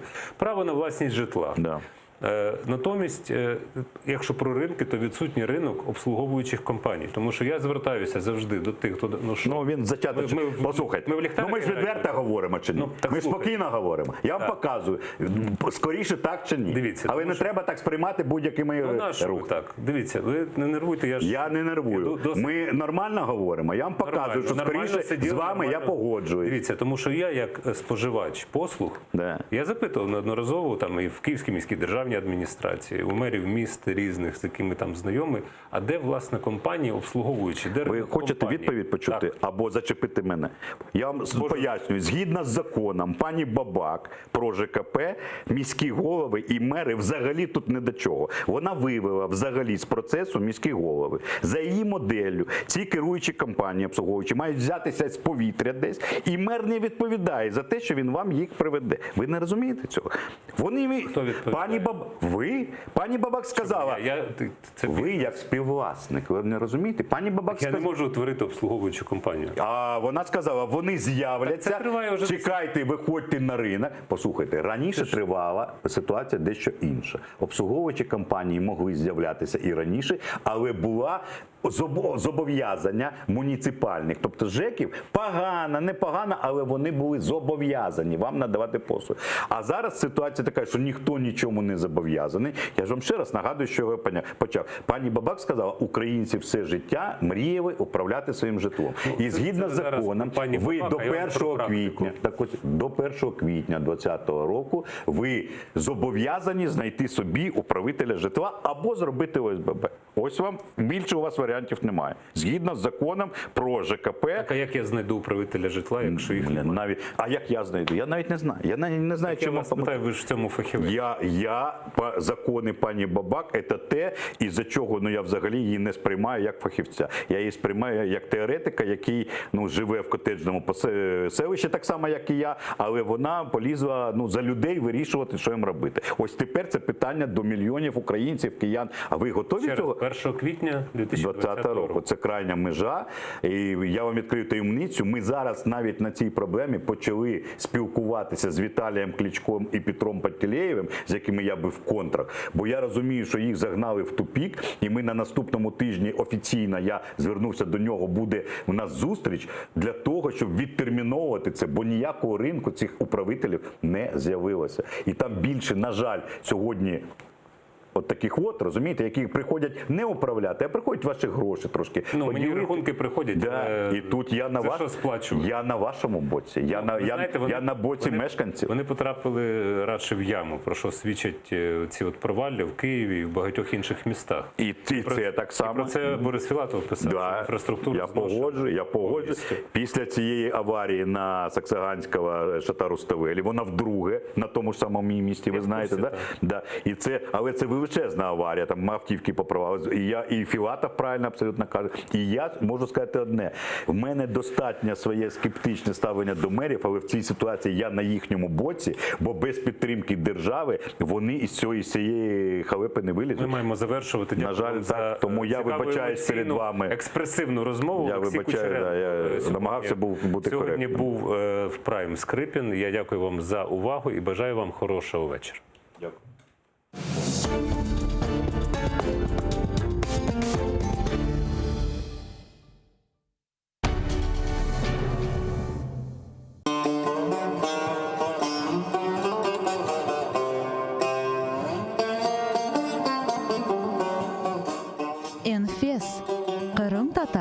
қавесі.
Nasıl bir kunlerge kaldık kardeşler.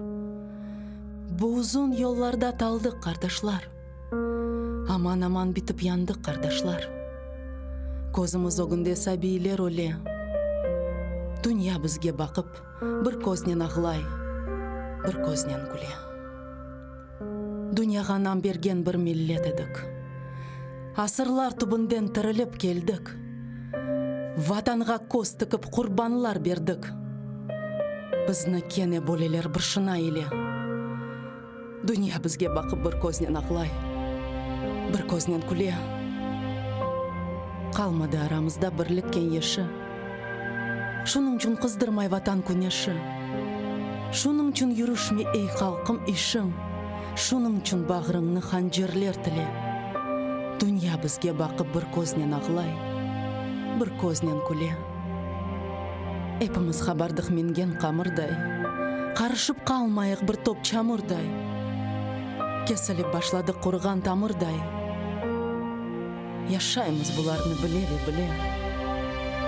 Dünya bizge bakıp bir koznen ağlay, bir koznen güle. Bizni kene bir evler oynatmak istey. Kene damsız bir şorba kaynatmak istey. Kenardan koşlanıp bir bakmak istey. Bar, oyna koz yaşını sile ve sile. Dünya bizge bakıp bir koznen ağlay, bir koznen güle. Sanki düşman olduk birbirimizge. Hürmet yok ne ölü ne tirimizge. Ne oldu kardeşler? Ne oldu bizge? Kene dersin bir belalar bastırıp gele. Dünya bizge bakıp bir koznen ağlay, bir koznen güle. Allah'dan verilgen güzel bu toprak, gözlerimiz gibi korlangan çokrak, tereklerimizde sarargan yaprak, bizi gibi çekmekte feryat ve nale. Dünya bizge bakıp bir koznen ağlay, bir koznen güle.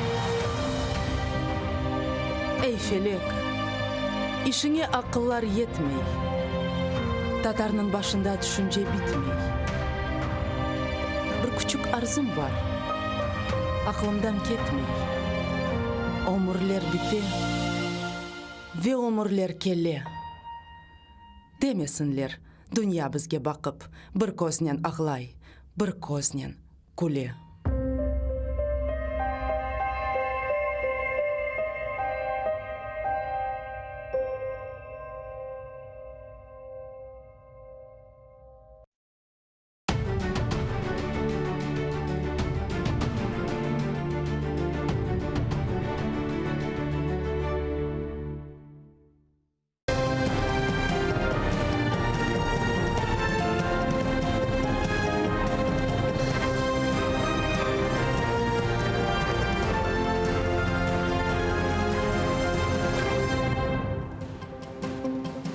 Ассаламу алейкум. Бүгін ноябрьнан 14 эфирде нәтиже программасы студияда сіздер үшін мен Шевкет Наматулаев чалышам. Ишгалчылар құрылтай делегаты ве Юнан Ром күреші бойынша Идманджи Исмет Салиевнан евінде тентув кечірді. Селялы Росқоветчілері судақнан тоқлық койынды ерлешкен евіне саба алтыда сұрып келген. Таққачыларнен берабер 8 машинада мон хадимлері копеклернен келген. Таққа тарекетлеріні терроризм қабатлавы бойынша açılған жинайдава бойынша кечіргенлер. Евінде Селя, Афьон ве дигер қанунсыз шейлер қыдырғанлар. Исмет Салиев тентув откерілген вақыт евінде yok еді.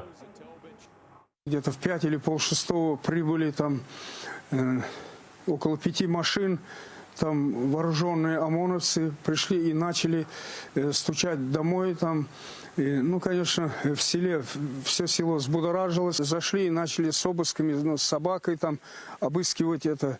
Не знаю, что они там искали, там оружие или наркотики, что они там искали. Обыскивали там и туалеты, и курятники, и голубятники, ну, все, что можно. Когда обыскивали дом, они, у меня сейф есть дома там, ну, охотничье оружие есть там, они попросили открыть, но жена говорит, как я без мужа это открою.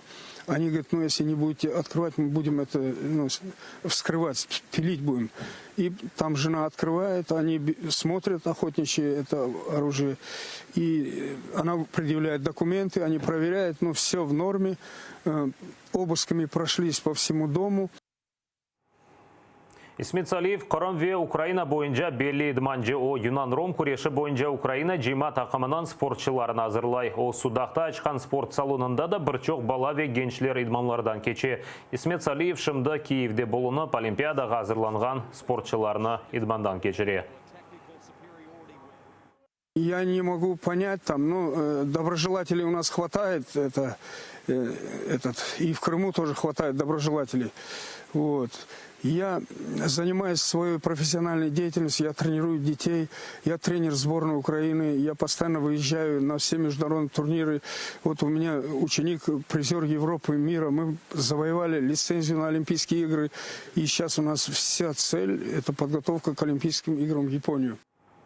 Ишгалчылар Қырымнан мемори сыңырында Ялдайжы Олег Сафяникны тұтқанлар обілдіргенне көре, бір саатқа Қырымдан шыққанда тоқтатқанлар сонра есе ярамадаға қайтқанда да 1,5 саат тұтқанлар весиқаларыны тұтып алғанлар, ләкин тұтық себеплеріні аңлатмақтан вазгечкенлер. Русыңыржылар айтқанна көре ер шейіні Москва чезе. Сонра есе бір шей аңлатмастан весиқаларыны қайтарғанлар. Олег Сафяников өз ұзын ялдавларынен белі о Қырым татар халқы сүргінлігінен құрбанларына аңмақ үшін ялдавлар кечереді ве Қырымдан Түркия ялысына кечмегеді ниетлене.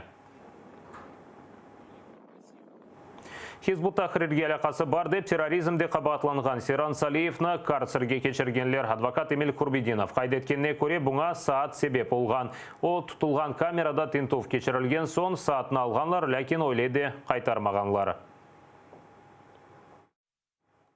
А для мусульман, которые читают пятикратную молитву, ориентироваться во времени крайне важно, чтобы не пропустить намаз. В знак протеста, настаивая на том, чтобы часы отдали, он не зашел по пересчету в камеру и вот за это получил 5 суток карцера. Ишгалчылар Қырым бірдемлік әрекетінің фааліні 2017 сенесі күзде тұтуына Русияде акиметні күчіне запт етмейін тылуы ве Хизбут Тахрирге алақасы бар деп терроризмде қабатлайлар. Серан Салиев 4 бала бабасы. СИЗОдан мектуб ФСБ тарафындан тұтылып терроризмде қабатланған Украин фали Олег Приходько Украина халқы ве президентке мұражат етті. Язғанна көре оны Украина менфаатларына ве Украина байрағына қорчалағаны үшін тақып етелер. Приходько Украинлер ве президентна Русия түрмелерінде тұтылған эпосы сияси мабуслерге қол тұтмасыны чағырды. Бұне бері оңа ве қорантасына қол тұтқан Қырым татар фаллеріне айры тешеккурлер білдірді. Я бачу, як політичних бранців підтримує наша країна. За це я і пишаюсь своєю нацією. З повагою звертаюсь до нашого президента Зеленського. На вас дивляться всі політв'язні Криму. Не має наша нація перетворитись в запроданців-манкуртів. Ми не останні, хто тримає боротьбу за існування нашої ідентичності та нації. Якын вақытта мабуслерінен деңіші фоткер ілмейджек Русия Минсте кечірілген аңлашмаларына бозған музакерета бір қач күн евелсі кечірілмек керек еді. Сонра оны видео бақ бастасынен кечірмекні келішкенлер. Сонра есе аслында Украин темсілжілеріне музакерелер ләғы өтілгенін айтқанлар. Бұл көрошуде деңіштірілмек керек олған мабуслер жедвеліні таздықламақ керек еділер. Навіть тих людей, яких ОРДЛО розшукує по неправильних особистих даних, ми знайшли і частково підтвердили. Нам нікого не підтвердили у відповідь. Більше того, сьогодні я отримала лист від нашого модератора, що відеоконференція скасована, тому що не знайшла підтримки у всіх учасників. Ну що ж, чергове підтвердження, що гра нечесна, і тепер ми не зможемо зустрітися навіть в такому форматі.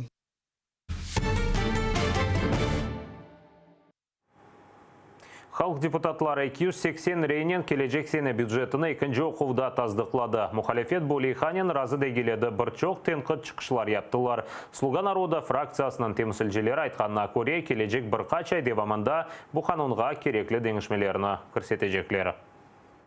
Бойле да олмағаныды саты кыбычоқта елбаш наратсыз депутатлар девлет бюджеті лейхасының қабыл етті. Әлбетті, чунки Укюмран фракциясының рейлері етті. Да сабадан депутатлар бюджет қануны тест жібақылмасы үшін оны юқарыға көтерділер. Слуга народа фракциясында 5 сат етер деп тахмин еттілер. Є мажоритарники, і вони їздять постійно, працюють в своїх округах. Дуже багато людей хочуть підтримки з центрального бюджету. Да? І от ось нам треба було знайти цей баланс. Разів 10-15 зустрічались мажоритарники з урядом і шукали цей баланс.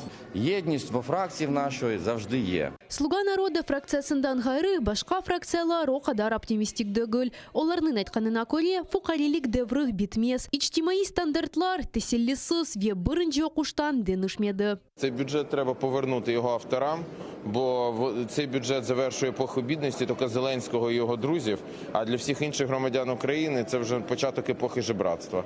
Мінімальна пенсія, яка не зростає в першому півріччі ані на копійку, а потім на 74 гривні. Ну, хай ці слуги поживуть на них, на ці 74 гривні.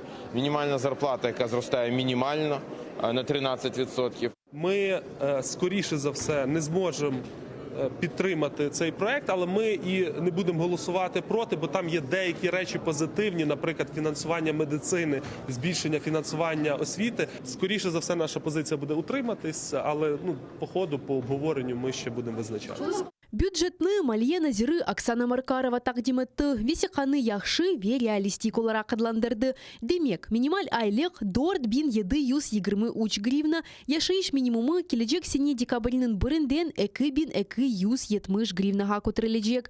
Телекесізлікке ве мудафаға масрафла романыман 246 миллиард. Бұл сенге көре 34 миллиардқа зияды.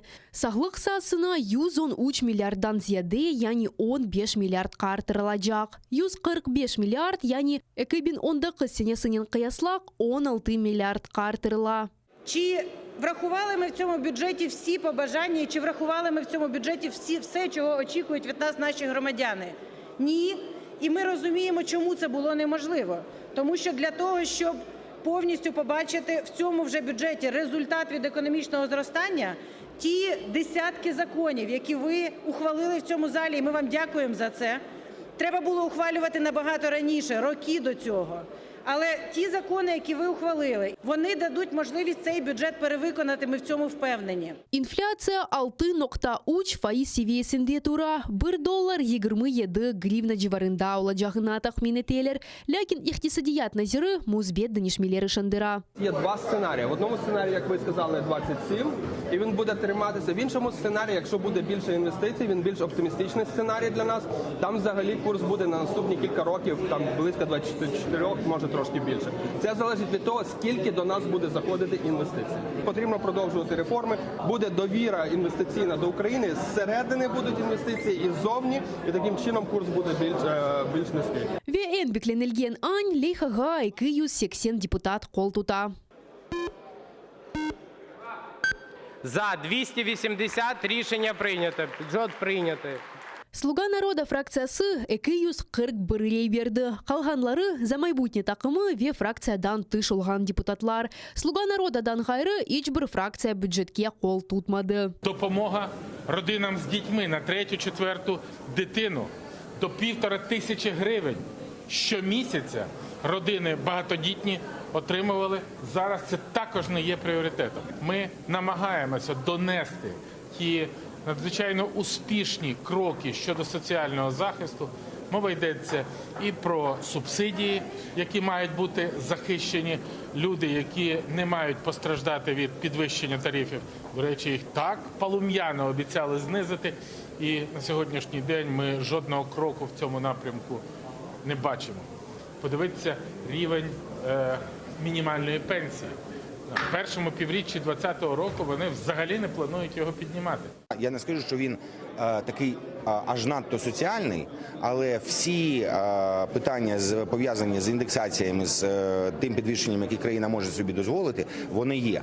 А якщо, можливо, опозиція забула, що ми у стані війни знаходимося, так що бюджет збалансований, бюджет без збільшення податків. Сонра слуга народа да девлет бюджет о кадар тез суретті қабул еткенini анлаттылар. Чүнки сессия салонында музыкелер ве шоулар yok еді. Мына бұ турборежим. Ол Анастасюк Асаныминов, Заман, АТР.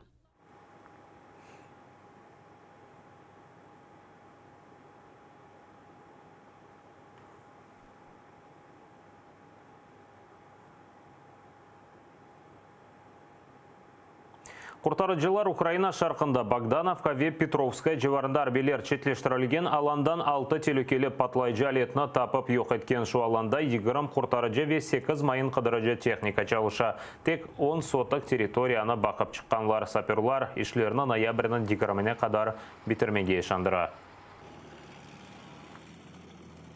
Окупанти 20 хвилин з пістольних гранатометів та кулеметів великого калібру обстрілювали позиції наших військ поблизу Новомихайлівки. Втрат серед особового складу об'єднаних сил немає.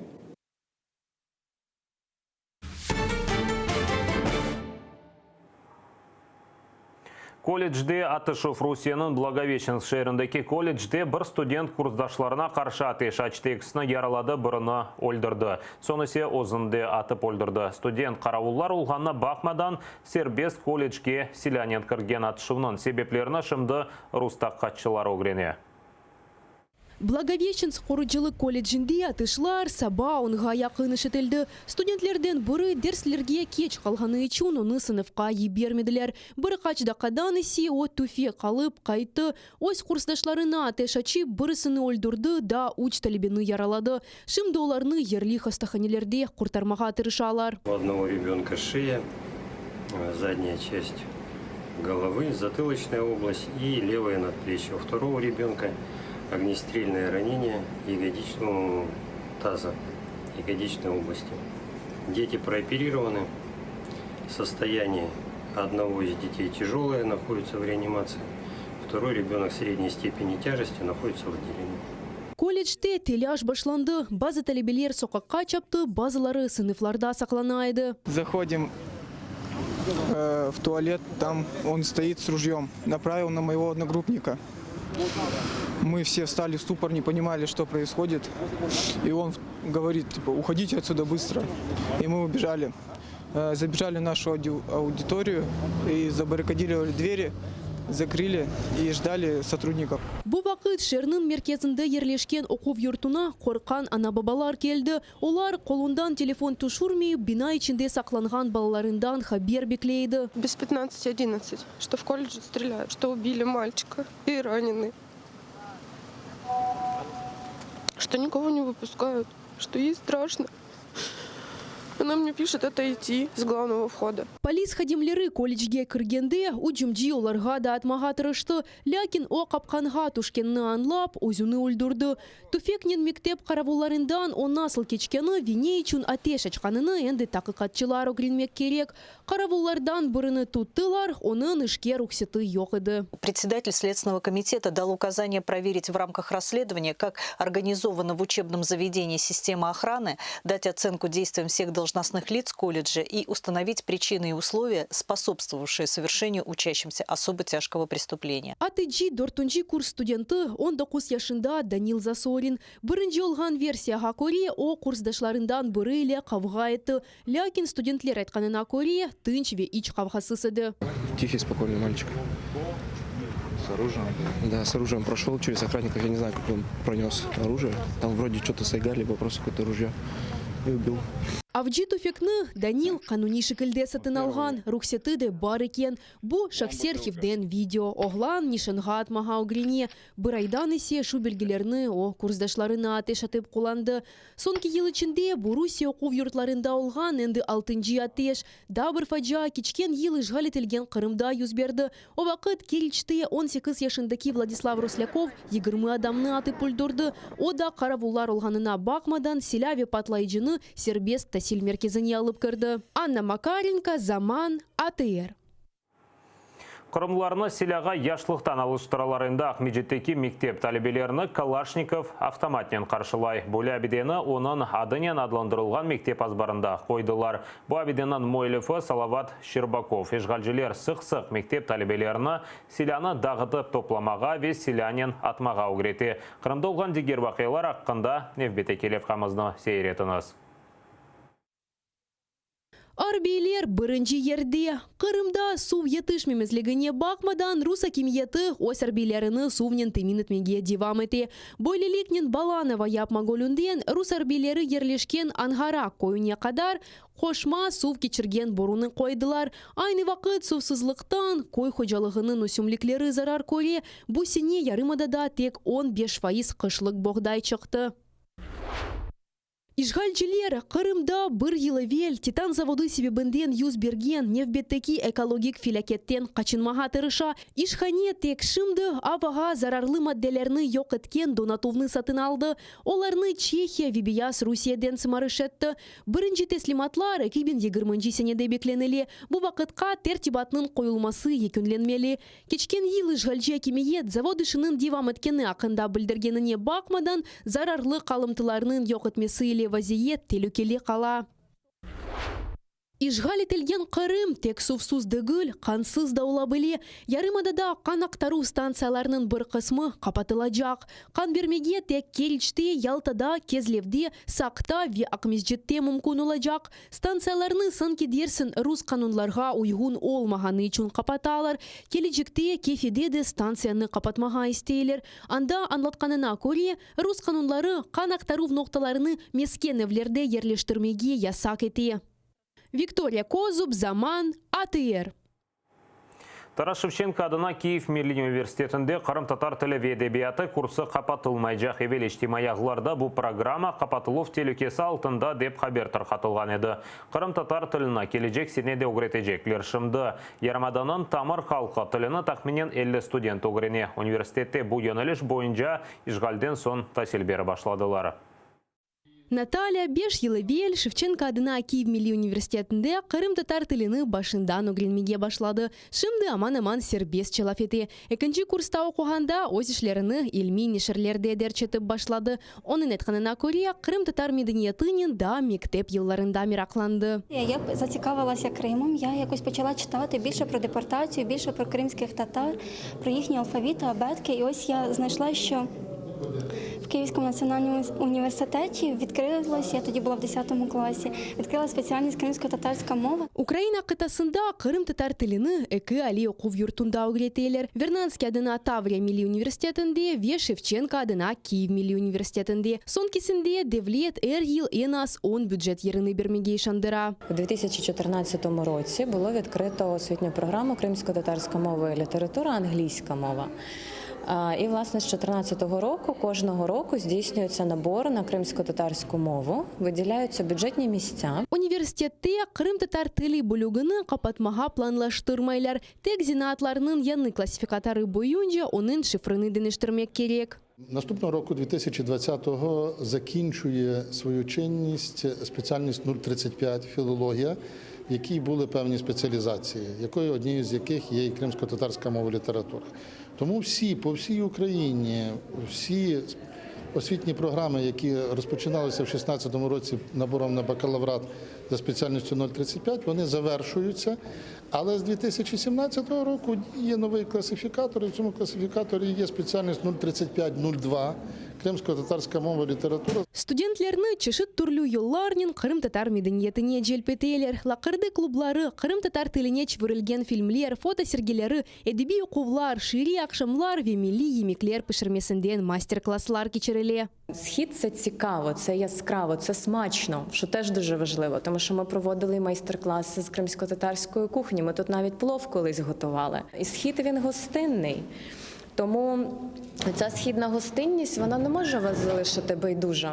Лякин ишғал етілген Қырымдан студентлер университетте аз. Оның ысысында ишғал етілген территориялардан келген студентлерге имтиязлар берген Қырым-Украина меркезі аляда ачалышмай. Надия Михайлова, Асан Эминов, Заман, АТР. Бұда қада нетіже программасы сонына етті піңізге қайырлы ақшамлар тілейім. АТРден айрылманыз көрішкенже.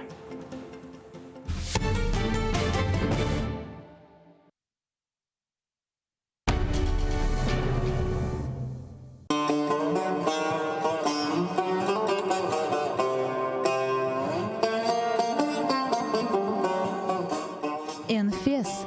Қырым-татар қавесі.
Қырым дегенімде жүрегім açılır.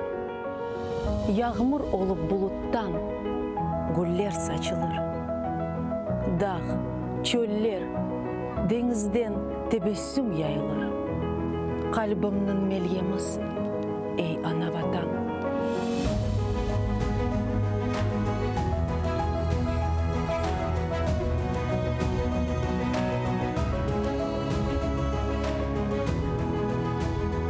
Adını aytып, yırlay bağlarda kuşlar, sümbüller dağlarımda takar sırgalar. Deniznin tılsımı, ruhumnu sıyla, gönlümün tacısın, ey ana vatan.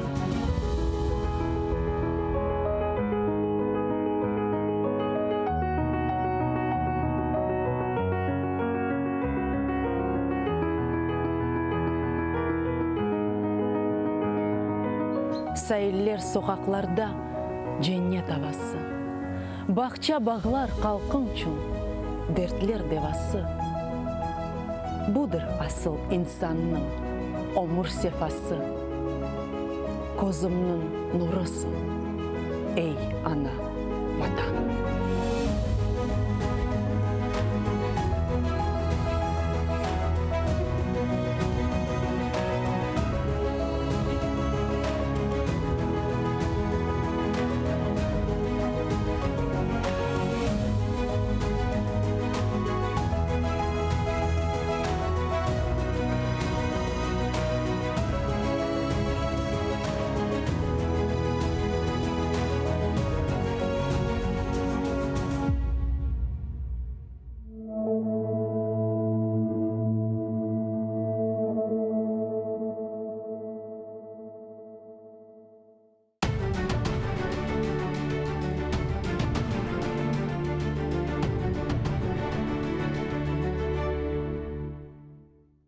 155 миллиардов гривен – это столько денег, сколько все мы, то есть налогоплательщики Украины, внесли в Приватбанк, то есть в момент его национализации. Всегда было такое, то есть народ относился, то есть, ну, деньги отнесли в банк, ну, это мой банк, мои деньги.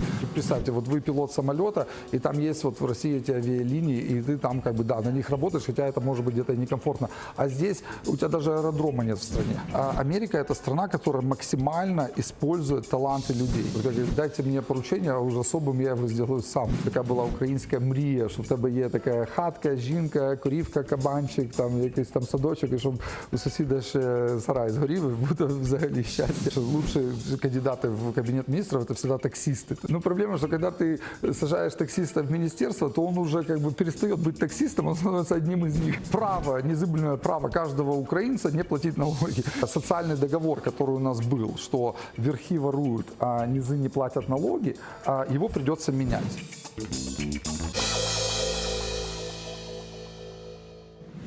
Здравствуйте, друзья! Сегодня у меня в гостях очень интересная личность. Человек, который занимается всю жизнь финансами, знает практически о них все. И сегодня мы будем говорить именно об этом, но простыми словами. Роман Сульджик. Очень приятно. Здравствуйте, Роман. Ну, чтобы перейти к вот финансам простыми словами, наверное, нужно начать с чего-то такого, ну, совсем известного. Лондонский суд, Приватбанк выиграл. Можно немножко несколько слов вот об этом? Да, конечно. То есть это невероятная победа для Приватбанка и для Украины, то есть для тех, кто, может быть, не знает. То есть мы сейчас ведем суды с бывшими собственниками банка, и был вопрос, можно ли судить их в Лондоне. И первая инстанция суда сказала, мы не уверены, что достаточно есть оснований для того, чтобы делать это в Лондоне. И Верховный, ну, то есть не Верховный, а Высокий суд Лондона, апелляция удовлетворила все требования Приватбанка. 5 пунктов о том, что можно судить в Лондоне, то есть что этот суд не может быть остановлен всякими встречными судами в Украине.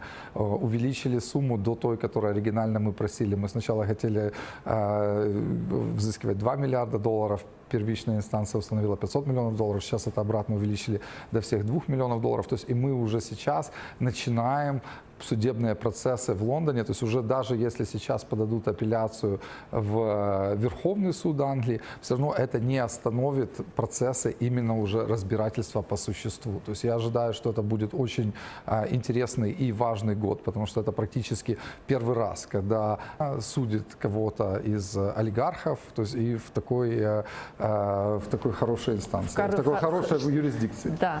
А вот у вас вот на руках есть вот такие вот, как это сказать, браслетики, да? Да, такие да. зелененькие и беленькие в цвет Приватбанка. Что это такое? Что это за цифра 155? Да, 155 миллиардов гривен – это столько денег, сколько все мы, то есть налогоплательщики Украины, внесли в Приватбанк, то есть в момент его национализации. То есть когда государство национализировало банк, то есть в нем обнаружилось недостаток, скажем так, средств. То есть вы фактически на руках носите да, деньги? Это те деньги, которые, это то, что вот как наш президент носил фамилии моряков, которые были в российском плену, то есть только снял, когда они были возвращены.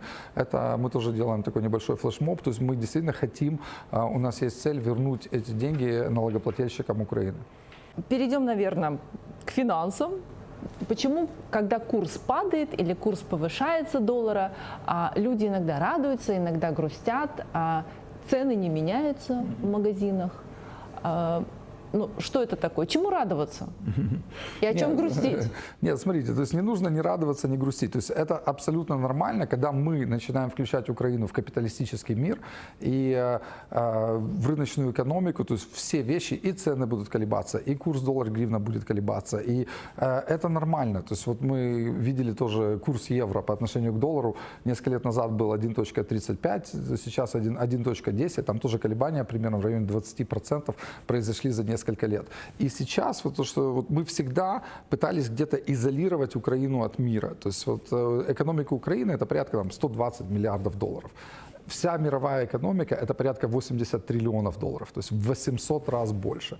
То есть и мы, изолируя Украину вот от этого капитала, от этой мировой экономики, пытаясь сделать, чтобы здесь не было каких-то потрясений, мы только дальше загоняли ее в нищету. То есть сейчас, открывая Украину, и в том числе открывая ее для таких колебаний, то есть мы открываем ее для капитала, то есть сюда будут заходить деньги, и у нас наконец-то появятся точки для экономического роста, для увеличения благосостояния граждан. Вот знаете, вот для меня вот одна из основных вещей, которые я всегда говорю, то есть вот зарплаты, да, то есть нужно, чтобы у людей где-то росли зарплаты. Рост зарплат невозможен без притока капитала в страну. Если бы в Польше сделали такие же ограничения на движение капитала, как есть у нас в стране, оттуда бы тоже все население уехало, все бы тоже уехали работать в Германию, в Австрию. И поэтому сейчас вот я вижу нашу основную задачу, вот как каких-то там финансистов, экономистов, то есть это как вот открыть Украину для того, чтобы капитал сюда заходил и был рост, но в то же время как сглаживать эти колебания, делать, чтобы это было наименее болезненно там, для самых малозащищенных каких-то частей населения. Украинская экономика 120 миллиардов. Мы можем сравниться с какой другой страной? Ну, это вот, к сожалению, это скорее вот какие-то средние страны Африки. То есть даже не надо сравнивать сколько экономику, а сколько доход на душу населения. То есть у нас очень маленькие средние зарплаты. То есть мы действительно являемся, наверное, самой бедной страной в Европе. То есть и мне это очень грустно констатировать. И поэтому вот мы и должны работать над тем, чтобы перестать быть самой бедной страной в Европе. То есть и для этого нам нужны вот как раз вот эти все экономические реформы, открывать страну, заводить сюда капитал. Только так мы сможем из этого выйти. Другого пути нет. То есть вот если есть какие-то идеи, что мы сейчас опять сделаем здесь Советский Союз, и все будет хорошо, у каждого будет машина, квартира, этого не будет. То есть мы живем в капиталистическом мире, и нам нужно привыкать, и нам нужно, как Украине, как стране в целом, и нашим бизнесменам, и нашей банковской системе бороться за этот мировой капитал, привлекать его сюда и делать его более доступным и создавать лучшие условия для инвесторов здесь. Транш МВФ.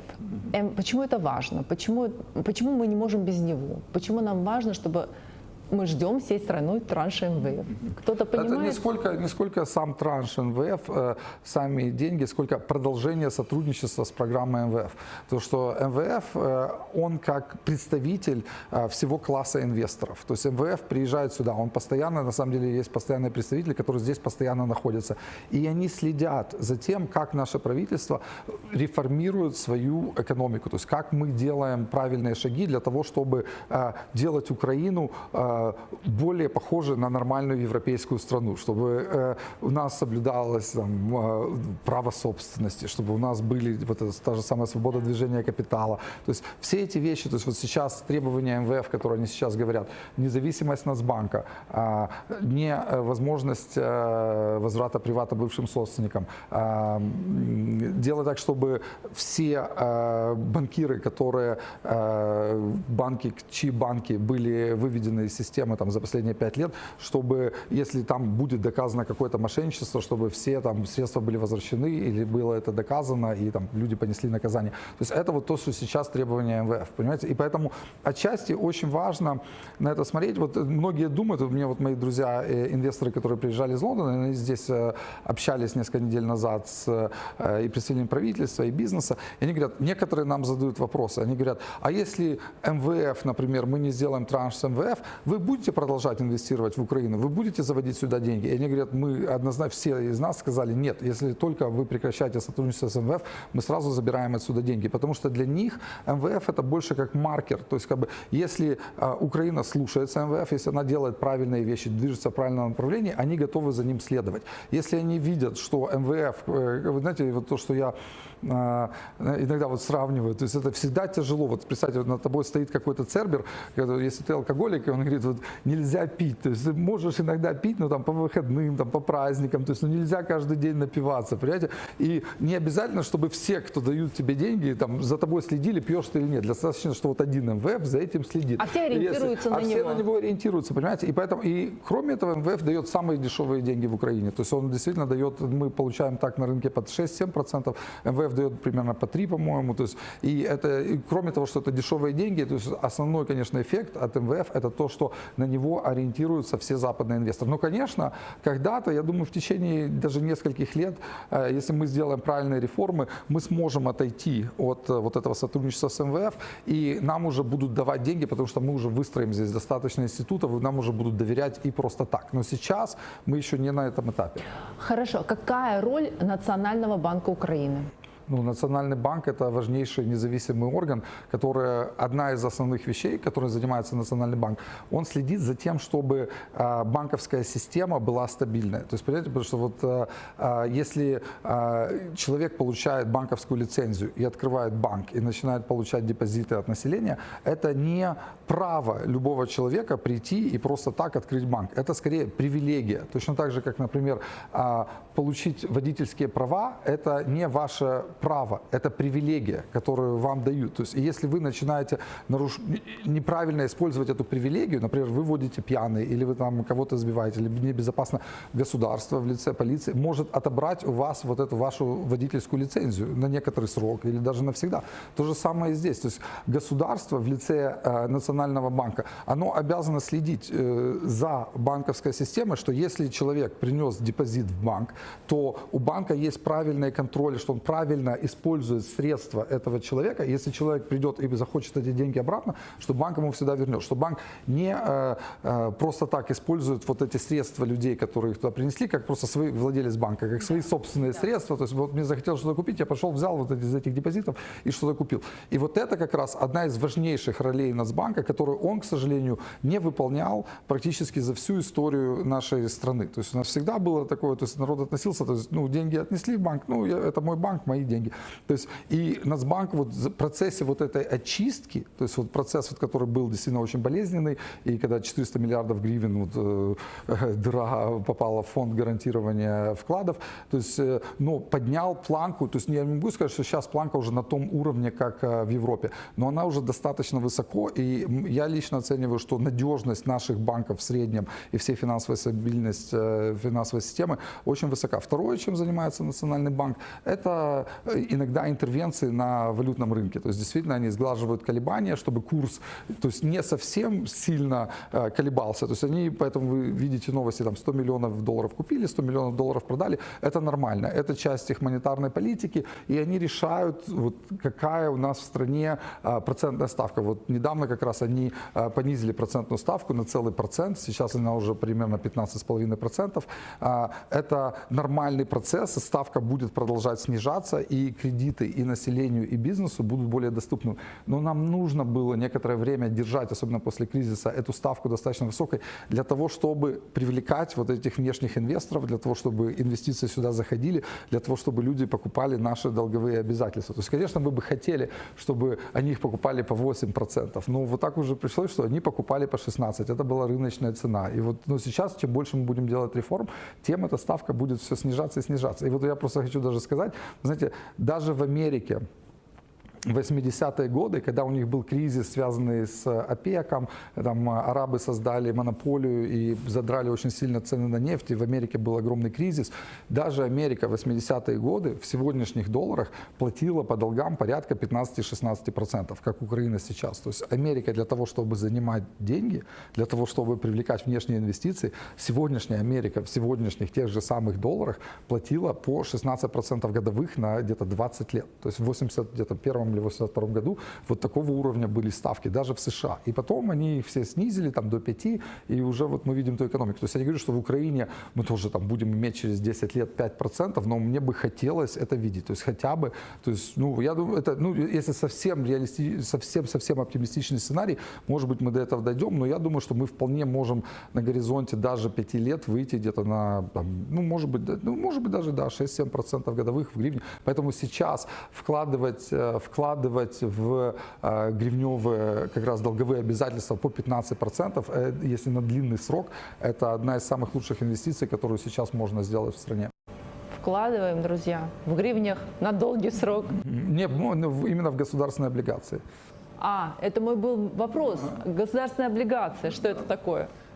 Люди не понимают, что такое гособлигация. Где она где она живет, где ее Нет, найти? гособлигация это, Кто ее продает? Да, ее продает Министерство финансов Украины, реестр ведет Национальный банк Украины, посредниками являются брокерские компании, это специально лицензированные компании, и Приватбанк тоже является таким брокером. То есть брокер, я же говорю, лицензирован, то есть и облигации, которые вы покупаете, они именные, то есть никто не может их у вас забрать. То есть вы, если, например, на 10 тысяч гривен покупаете вот эту облигацию ОВГЗ через брокера, то есть эти деньги идут напрямую 10 тысяч гривен в Минфин, который Минфин получает их в свой бюджет на этот год и может их тратить. Но в конце у Минфина появляется обязательство платить вам вот эти 15,5% или 16%, ну, там рыночная цена, и в конце выплатить вам эти 10 тысяч гривен. Понимаете? То есть само государство работает как банк? Само государство в данном случае работает как банк. Учет, ваше имя будет в реестре в Национальном банке Украины, что вы именно владелец вот этого ВГЗ. То есть, и это очень хорошая инвестиция, я сам ей пользуюсь. То есть я считаю, что, понимаете, это уникальная возможность, что у нас после кризиса, у нас был глубочайший кризис, и вот сейчас еще такие большие процентные ставки. И люди потом, когда через год будут ставки по 10%, будут говорить, а что же я по 15 не купил этого ВГЗ там, на 5 лет? Потому что если вы сегодня покупаете на 5 лет, вы фиксируете на все 5 лет вот эту ставку 15%. И вот я как раз учился в Нью-Йоркском университете в 90-е годы, и было очень интересно, один из моих профессоров, он тоже, ну, экономик, тоже там про инвестиции, он рассказывал, и он говорит, я прихожу к своим родителям и говорю, ну, вы куда-то вложите деньги, там что-то, и они говорят, сынок, слушай, мы в 83-м году купили 30-летние облигации США по 15% доходности, как бы, и мы получаем эти 15% в год.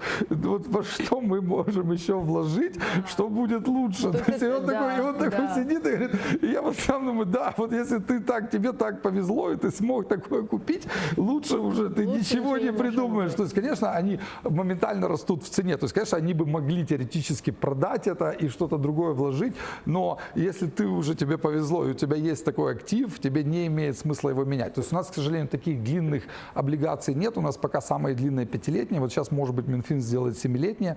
То есть, но по-любому, то есть я думаю, что вот в следующем году покупка таких облигаций это будет одна из самых интересных инвестиционных возможностей в Украине. Роман, знаете, я о чем подумала? Вас после этой передачи нигде не побьют за такой хороший совет населению? Почему? То есть это, ну, смотрите, всегда, да, действительно, давайте так, всегда советы, конечно, то есть каждый человек должен принимать для себя решение сам, то есть, конечно, это всегда может идти в обе стороны. То есть, как бы я тоже за свою карьеру, я терял много денег, то есть это не какие-то вещи, то есть это каждый человек должен принимать для себя сам свои вот эти решения. Просто я вам даже больше рассказываю то, что я делаю сам. То есть, Спасибо вам за это. Вкладываю, то есть у меня есть портфель американских акций, то есть я все равно, я очень верю в экономику Америки, но в Украине, то есть я вкладываю в основном в ВГЗ и в какие-то стартапы. Почему пропаганда пугает народ объемом внешнего долга страны? Смотрите, что это такое? Да, внешний долг у нас на самом деле небольшой, и он уменьшается. У нас сейчас внешний долг, он считается обычно в процентах от твоего годового дохода. То есть у нас вот ВВП это, скажем, 120 миллиардов гривен, сейчас у нас госдолг это порядка 55 миллиардов, 55% от этой суммы. И представьте, что это как ваше, вот, что вы как, даже вот как хозяйство, да, то есть вы, у вас есть, например, доход, вы зарабатываете, там, скажем, 1 000 000 гривен в год, да, то есть вот вы зарабатываете 1 000 000 гривен в год, и у вас 500 тысяч гривен долга, то есть 50%. То есть, да, это кажется отчасти, что много, но если вы, например, если вы просто взяли эти деньги и проели, то это, конечно, не очень хорошо. Но вот то, что говорит кейнезианская экономика, если вы взяли эти деньги в долг и вложили их, например, купили себе какую-то машину, на которой вы теперь ездите и зарабатываете деньги. Или вы вложили еще в какую-то там свою инфраструктуру, чтобы потом сэкономить деньги дальше. То есть на самом деле, если этот госдолг тратится правильно, то есть и инвестируются правильные вещи, не просто набрали долг, украли, вывели деньги в Швейцарию, понимаете? А если это действительно госдолг, который используется для того, чтобы построить дороги в стране, то есть сделать какие-то вещи, которые будут и через аэропорты, то есть которые через 20-30 лет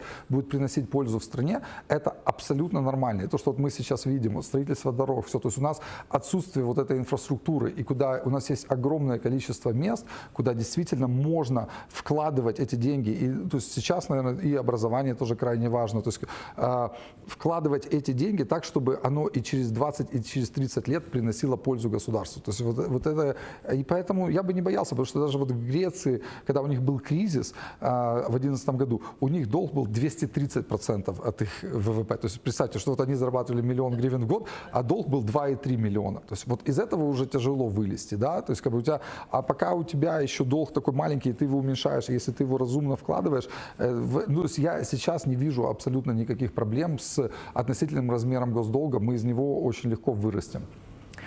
Финансовая независимость и богатство – это удел избранных?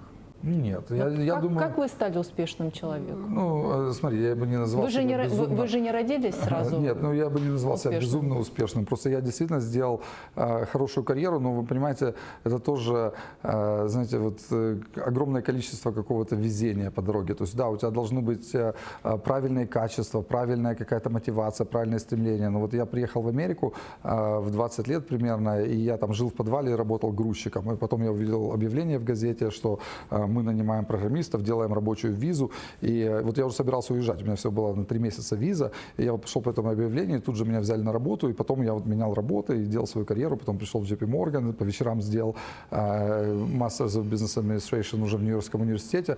Но вы знаете, вот я просто, вот я помню даже, как это все происходило. То есть просто я фокусировался вот на том, что вот передо мной есть какая-то задача, какая-то работа, я полностью этому отдавался. То есть я как бы я даже не думал об этих каких-то внешних вещах. То есть я просто вот занимался тем, что вот сейчас есть какая-то возможность, и я сделаю, знаете, вот как дайте мне поручение, а уже особым я его сделаю сам. То есть это просто вот себя драйв. И это было именно обстановка в Америке. Почему я считаю, что Америка это лучшая страна в мире? Потому что там была такая возможность, то есть неважно, кто ты, как ты, откуда ты приехал, если у тебя есть правильное качество и правильное старание и какое-то везение, ты оказываешься в правильных местах. То есть тебе либо дают деньги, ты делаешь свою компанию, либо ты можешь сделать карьеру. То есть действительно там Америка это страна, которая максимально использует таланты людей. И, к сожалению, у нас и в Советском Союзе, и в Украине этого не было. И отчасти, почему вот я сюда приехал, понимаете, вот я вижу сейчас мою роль и роль таких, как я. Это я бы очень легко мог уехать и свободно там жить себе в Англии, в Америке, то есть ни о чем не думать. Но я хочу, чтобы вот такие же возможности, как были у меня в Америке, то есть они появились у людей в Украине. Понимаете, почему вот человек вот сейчас 20-летний, почему он тоже должен куда-то уезжать? Понимаете, вот мне, например, это обидно. Почему человек не может здесь получить доступ к капиталу, найти какую-то нормальную работу, где он честно, не меняя свои какие-то моральные, не изменяя своим каким-то морально-этическим принципам, может честно и порядочно заработать. Понимаете, вот поэтому я тоже, вот, например, очень недоволен тем, что вот сейчас даже новое правительство не подняло зарплаты депутатам. То есть, как бы, что у них там зарплата какая-то там 30 тысяч гривен в Киеве. Я считаю, что это должно быть поднято в разы. То есть, потому что когда ты создаешь, не платишь людям, ты тем самым создаешь условия для коррупции. Когда человек принимает решения, скажем так, на миллионы долларов, а получает какие-то вообще какие-то мизерные средства. Понимаете? Поэтому я очень сильно верю в то, что мы поднимем нашу экономику тем, что откроем ее для капитала. То есть капитал придет в частный сектор, в частном секторе будет твориться, из него будут приходить именно работы, рабочие места, зарплаты, рост зарплат. И параллельно, то есть нам нужно для того, чтобы вот бороться с коррупцией, повышать зарплаты, то есть в разы в госсекторе, чтобы туда действительно, если человек приходит порядочный, то есть и чтобы он не ломался просто из-за отсутствия средств, чтобы он мог действительно более-менее вести достойную жизнь и противостоять вот всем этим соблазнам большого города. Но все равно, мне кажется, что у нас, у граждан Украины, все-таки пролетарское мышление еще не вытравлено. Да, а забрать у богатых, отдать бедным. Как с этим бороться? Ну, смотрите, это проблема европейская сейчас, знаете, то есть это, конечно, мы за последние 150 лет мы слишком далеко отошли от вот в своей вот этой эволюции, то есть когда, я помню, в Англии там 1800, там где-то 70-е годы, 80-е, Дизраэли был премьер-министром, и они обсуждали, можно ли бедным людям давать голосовать. Они думали, то есть до этого там был такой цензус, что если только у тебя есть 100 тысяч фунтов имущества, фунта, а это там, наверное, несколько миллионов долларов Тебе сейчас, дают право то ты имел проголосовать. голосовать, и они решали понизить это до 10 тысяч фунтов. И вот эти бедняки, у которых всего там 100 тысяч, и уже потом ввели вот это всеобщее голосование. Понимаете? Ну тогда люди, то есть был жесточайший капитализм, у тебя не было всех этих соцвыплат, ничего. То есть первые пенсии придумал Бисмарк в Германии, там где-то там тоже 1870-е годы. И сейчас мы пришли к состоянию, когда огромное количество людей уже как бы живет там на иждивении государства за счет других людей.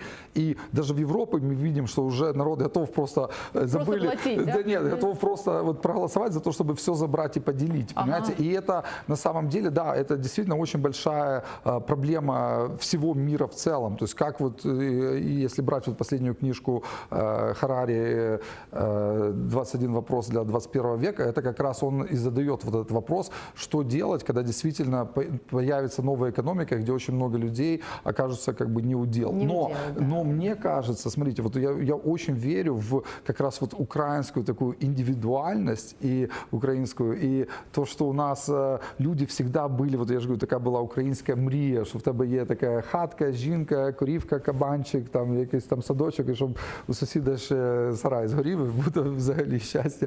И я очень верю вот в эту такую вот, что у нас, если только мы дадим возможность людям получить доступ к капиталу, создадим для всех равные условия игры, что не будет, что кто-то над законом, вот этого рейдерства, это все. То есть я очень верю, что у нас как раз люди сами поднимут эту экономику, потому что задача государства это всегда не там керовать там какой-то экономикой, а просто не мешать ей. И то есть когда мы научимся не мешать экономике, я очень верю, что вот наши люди сами вот здесь создадут вот эту страну, которой мы все сможем гордиться. Потому что это зависит от каждого из нас, понимаете? Вот я верю очень сильно, что, то есть вот, знаете, легко рассуждать о каких-то глобальных материях. Вот мы с моим одним другом очень сильно шутили. Он говорит, что лучшие кандидаты в кабинет министров это всегда таксисты. То есть как бы у тебя вот таксисты, они все знают, он все может рассказать, как управлять страной, как разобраться с Россией, как вернуть Крым. Он все знает. Ну просто проблема, другой говорит, ну проблема, что когда ты сажаешь таксиста в министерство, то он уже как бы перестает быть таксистом, он становится одним из них, одним министром, и быстро все это заканчивается. И потом другой друг такой говорит, ну надо так, чтобы он вот днем работал в министерстве, а вечером таксовал, чтобы он не терял вот эту экспертизу того, как все нужно решить. То есть это, конечно, шутка, но я к тому, что у нас действительно, знаете, вот не бывает таких каких-то простых решений для сложных проблем, поэтому вот у меня есть какая-то область экспертизы, и я очень сильно верю, что если мы приведем сюда капитал и интегрируем Украину вот в эту мировую финансовую систему, у нас действительно начнется взрывной рост. То есть вот это моя какая-то задача, это тоже вот, что я пытаюсь вот, осуществить, находясь здесь. Роман, наша страна богата на все. Да? Богата ли она талантливыми финансистами? Вы знаете таких? Нет, вы можете конечно, назвать их по именам? Не, ну смотрите, у нас пока самый, наверное, один из самых ярких и успешных, это вот, к сожалению, ну не к сожалению, к счастью, чех, вот Томаш Виала, он действительно, я думаю, самый успешный и такой прозрачный бизнес построил в стране. То есть, но даже вот люди, с которыми я работаю в привате, то есть я, к сожалению, вы знаете, я никогда не работал в финансовом секторе Украины, потому что, я же говорю, я всю жизнь работал за рубежом. Но сейчас вот я знакомлюсь, и я вижу очень много правильных людей с правильными принципами, с правильными ценностями. Но, к сожалению, из-за того, что мы были всегда закрыты для капитала и не интегрированы в эту мировую финансовую систему, у нас другое, как бы, знаете, вот у нас очень много, мы до сих пор как бы где-то там обсуждаем, как там с лошади перейти на трактор. То есть это вот у нас очень многие какие-то вещи, которые происходят в нашей финансовой системе. То есть я работал на Западе, на рынке деривативов, вот, который в 2008 году как раз мы взорвали мир, то есть ну, мы не хотели, но вот так получилось. Я был вот одним из этих ребят. То есть вот я всегда делаю сравнение, что вот я летал на каком-то огромном бомбардировщике Б-2 там в стратосфере и бомбил оттуда риском, там миллиардами рисков. Это было вот мои качества, да, но если здесь нет бомбардировщика или даже нет кукурузника, куда ты будешь применять вот эти качества пилотов? Нам надо сначала хотя бы вот аэродром построить, то есть как бы, чтобы сюда когда залетали эти самолеты с капиталом, или хотя бы железную дорогу протянуть, то есть этого даже до конца нет. И поэтому я просто говорю, что что есть очень много людей, которые правильные, которые это все понимают, но из-за того, что у нас еще нет вот этой хорошей финансовой инфраструктуры и нет вот такого же, как на Западе, этим людям зачастую негде себя применить. И поэтому, когда ты растешь в финансовой индустрии, у тебя есть выбор. То есть ты можешь работать на кого-то порядочного, да, обычно это какие-то крупные западные компании, которых здесь нет. То есть практически все эти крупные банки, у них персонал здесь равен нулю практически. То есть, ну, вот именно коммерческие инвестбанки, типа JP Morgan, Deutsche Bank, их здесь практически они отсутствуют. Да, если вот хотя бы Raiffeisen, то есть есть какие-то такие банки, которые работают с физ- и юрлицами, но банки, которые занимаются вот этими высокими там деривативами, опционами, свопами, этого у нас практически нет. И поэтому у людей здесь даже не было возможности получить вот этот такой опыт, к сожалению. То есть это и потом у тебя была тоже опция работать на каких-то олигархов. То есть как бы некоторые, наверное, из этих олигархов порядочные люди выстраивают у себя достаточно порядочные какие-то организации. То есть, но я думаю, что некоторые были менее скрупулезными, и тебе иногда приходилось делать какие-то вещи, которые, может быть, не соответствовали твоим морально-этическим принципам, но ты это делал, потому что это вот то, что от тебя хотят, и ты делал эту работу. Поэтому отчасти, понимаете, вот выстроить систему, в которой есть такие вот финансисты, и есть такого рода профессионалы, и есть вот эти люди, которые могут сделать вот эту Украину будущего, то есть вот эту новую Украину, европейскую Украину, которая есть, это отчасти тоже то, что я пытаюсь здесь сделать. То есть вот распространять вокруг себя вот эту ауру какой-то нормальности. И такие люди, как, то есть вот, как Томаш, я, то есть они есть, их достаточно много. То есть, и вот, но, конечно, пока сама наша финансовая индустрия абсолютно мизерная, даже по сравнению с любой европейской Да, о страной. малом и среднем бизнесе. Сейчас внедряется очень много законодательных новшеств в части регулирования, да, малого и среднего бизнеса. Что из них привлекательно, что из них плохо? Потому что я знаю, что по ФОПам сейчас крик большой.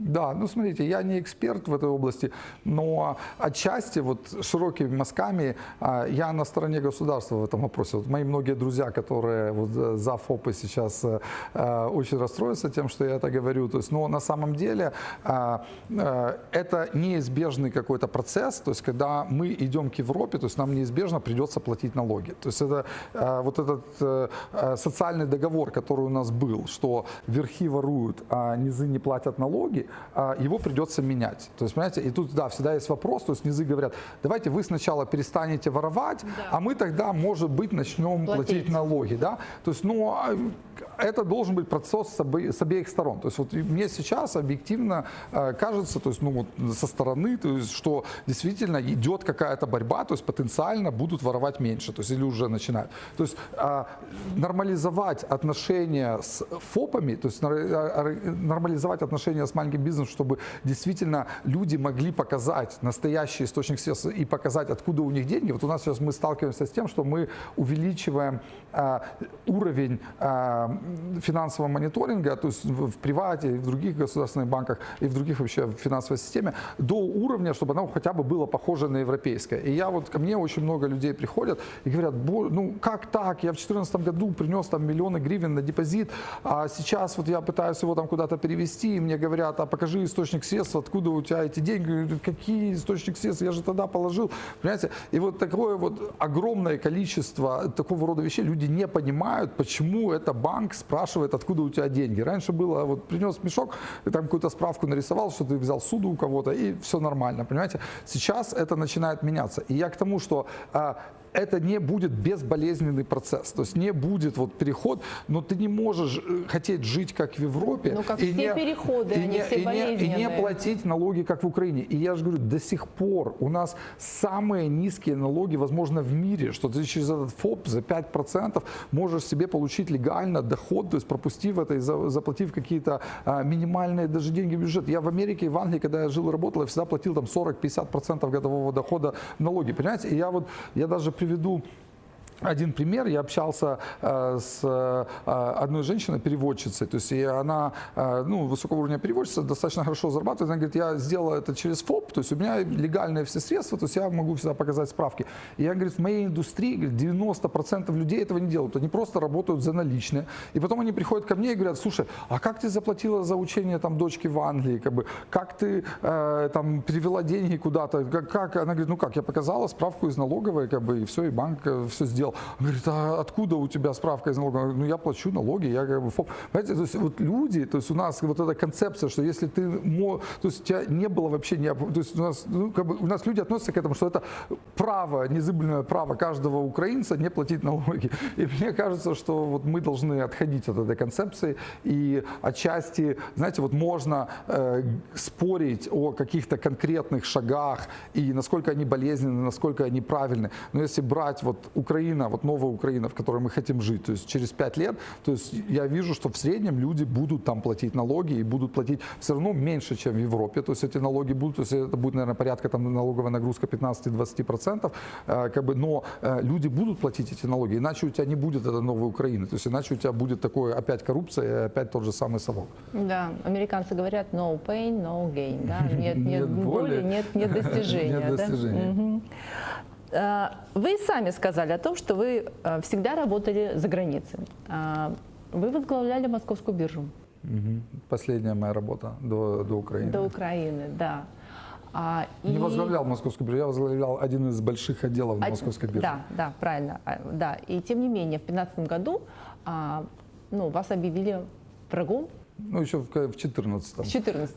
И кто объявил? Сам президент Российской Федерации. А почему? Потому что якобы вы украли деньги, да, будучи гражданином 2 стран. Да нет, да какой бред, да какой украли деньги? Нет, они обвинили Путин, тогда обвалился рубль, то есть действительно рубль был там порядка 40 за доллар, и был вот эта паника 14 декабря, когда он сходил практически до 80 за доллар, то есть в 2 раза практически упал. Это представьте, как у нас бы гривна с 25 до 50, то есть буквально за один день. Да, но у нас это было тоже, то есть, вызвано объективными причинами, оккупацией, нападением России на Украину. То есть это совсем другие вещи. Там это было вызвано как бы внутренними процессами. И да, и действительно Путин вышел по телевизору и сказал, что это враги обвалили рубль, и мы даже знаем, кто они. Это, да, кто это. И потом КГБ, у них было несколько дней найти врага, и им объявили меня, потому что вот украинский патриот работает на Московской бирже.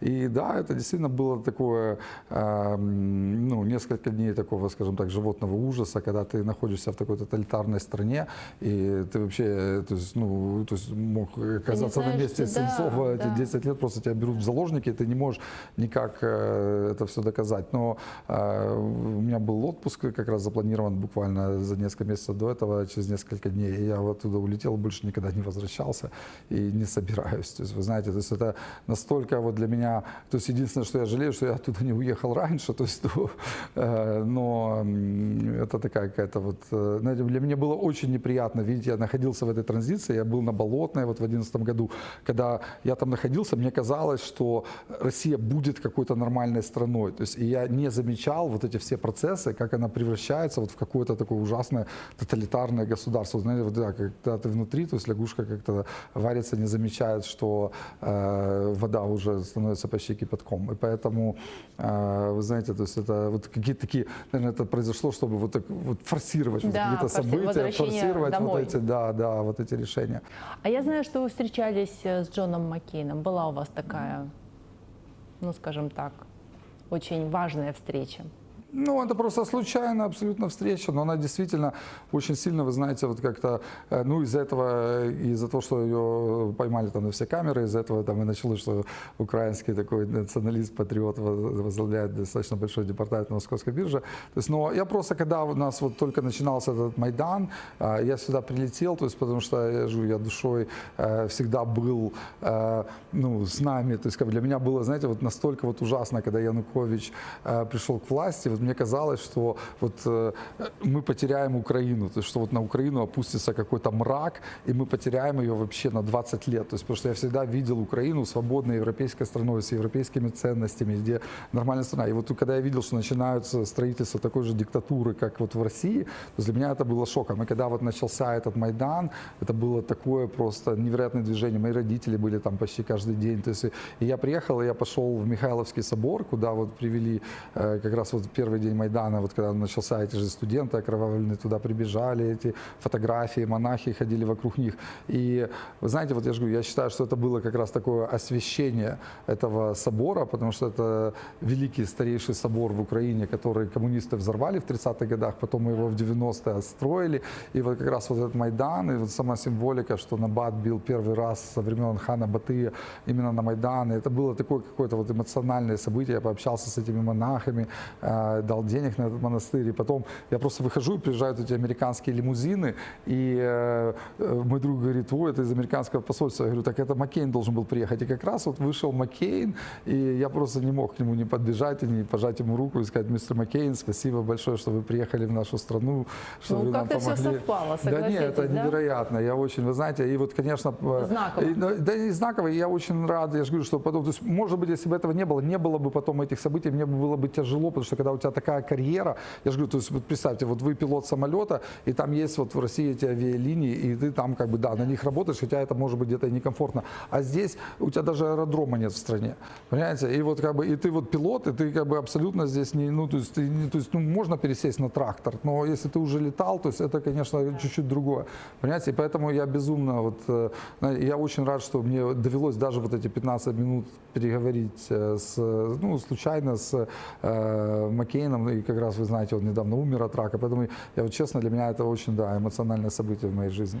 Роман, место на земле, где вам комфортно жить? Мне здесь комфортно. Вот я, на самом деле, я живу в Киеве, то есть мне, знаете, это вот, это какие-то примитивные, вот я сам иногда задумываюсь, знаете, вот с точки зрения философии, почему тебя тянет вот в родное болото, вот если ты где-то там вырос в каком-то болоте, и ты, вот тебя все равно туда как-то тянет, понимаете, я не могу, это какое-то нерациональное чувство, то есть тебе кажется, что ты там человек мира, ты можешь существовать там где угодно, но вот для меня вот эта связь времен, вот какая-то то, что вот я украинец, и вот эти люди, которые ходили 1000 лет назад в тот же Михайловский собор, то есть ему примерно 1000 лет, то есть эти люди, то есть когда они вот здесь жили, переживали, вот, наверное, то же самое, то есть вот у них была какая-то вот эта их земля, они пытались здесь что-то сделать. То есть это вот те же самые, я не знаю, какие-то эмоции, то есть вот я считаю, вот почему я должен уезжать отсюда, понимаете, вот почему, вот как Гребенщиков говорил, и человек, он как дерево, он отсюда и больше нигде.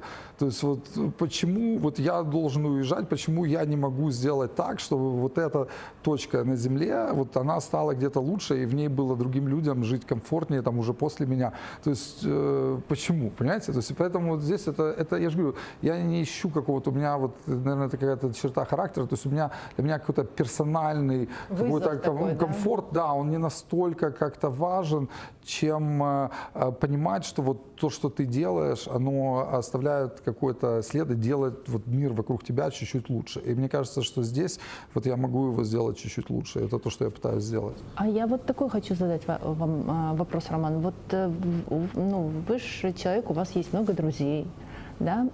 Когда вы становились все богаче и богаче, скажем так, вы теряли друзей вокруг себя? Да нет. То есть, на самом деле, вы знаете, вот я не становился богаче. Я не считаю себя вообще там особо богатым человеком. То есть у меня есть друзья, которые сделали похожие карьеры, которые там в десятки раз богаче меня. То есть как бы я на самом деле, то есть, я сделал хорошую карьеру, но я не могу сказать, что я где-то максимизировал какие-то возможности, которые у меня были, понимаете. То есть, но, конечно, вот самое ценное, то есть я до сих пор общаюсь, потому что у меня хорошая вот физмат-школа, я общаюсь с огромным количеством своих одноклассников. Вот вчера мы сидели как раз одного, смотрели, он продюсер фильма, и вот он сделал новый фильм, вот эти как раз наши котики, и мы сидели, смотрели. Это какая школа? 145-я физмат-школа. Привет. Да, привет, всем привет, 145-я. Ну да, это великая школа, потому что действительно это колмогоровские такие школы, то есть один великий ученый советский Колмогоров решил, что нужно талантливую молодежь садить в специальные школы, вот последние годы школы, 3-4 года, и действительно, чтобы они с друг другом соревновались, и из них что-то получалось. И вот они сделали несколько школ в Москве, в Ленинграде, в Новосибирске, и вот одна в Киеве, вот это 145-я физмат-школа. И как раз вот нас туда набирали последние годы школы, то есть очень жесткие вступительные экзамены. И потом вот я был в А-классе, в олимпиадном классе, у меня было 2-е место в Украине по математике, и все, что мы делали, мы целыми днями соревновались друг с другом, кто там лучше решит задачку, кто еще что-то. И это на самом деле, вы знаете, это была, наверное, самая большая, вот единственный раз в жизни мне повезло, когда я случайно случайно, мы жили в этих трущобах на Радужном, и мой один из друзей, с которым я играл в шахматы, он куда-то идет. Он сейчас профессор в Бельгии.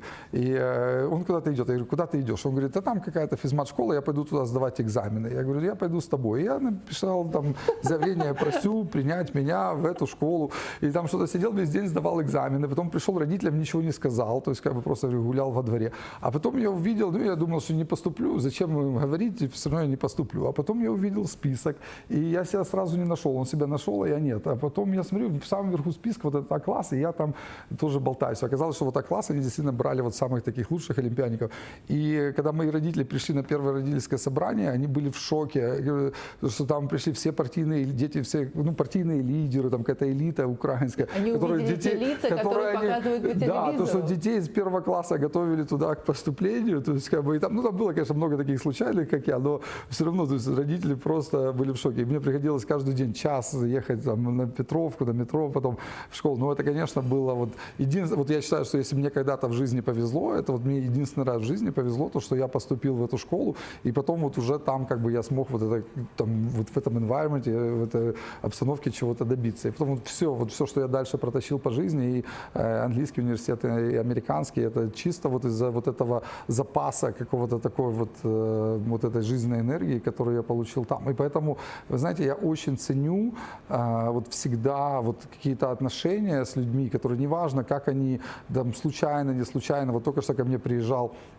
мой друг из Нью-Йорка, с которым я познакомился, наверное, где-то в 96-м году. Я-то работал в 98-м, наверное. Я работал программистом в какой-то конторе, а он тоже из Украины, он просто работал охранником. То есть, как бы, и он до сих пор где-то там работает охранником, у него такая, то есть, не карьерный человек.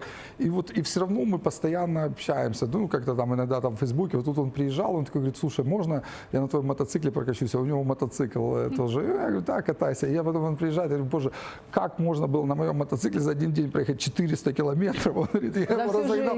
Да, он говорит, нет, у меня все 4000, но все равно. Потом он говорит, я разогнался до 200 километров в час. И как на нем можно разогнаться? То есть я больше 100 не езжу, как вообще? То есть, знаете, то есть, ну, я к тому, что, понимаете, то есть у тебя, конечно, иногда люди отваливаются, но это не потому, что я как бы куда-то там перерастаю. То есть у тебя просто иногда люди сами отваливаются, потому что, знаете, вот у них, ну это их какой-то выбор, понимаете? То есть вот я всегда вот абсолютно открыт для общения. То есть я считаю, что, потому что это самое ценное, вот когда вы знаете, вот как раз это хорошо, что Facebook как раз позволяет вот поддерживать какие-то отношения, которые раньше бы уже потерялись, потому что вот когда мы чуть-чуть где-то кто-то коснулся нашей жизни, то есть это очень ценная вещь, понимаете, и вот просто это, и вот у меня как раз в Украине вот есть вот эта культура, она удивительна, она меня поражает, что люди относятся к людям по-разному, в зависимости от того, есть у них какая-то должность или нет, вот какая-то цивилизация статуса, когда люди просто перестают, то есть, как бы, перестают общаться, когда они получают какую-то должность, а потом они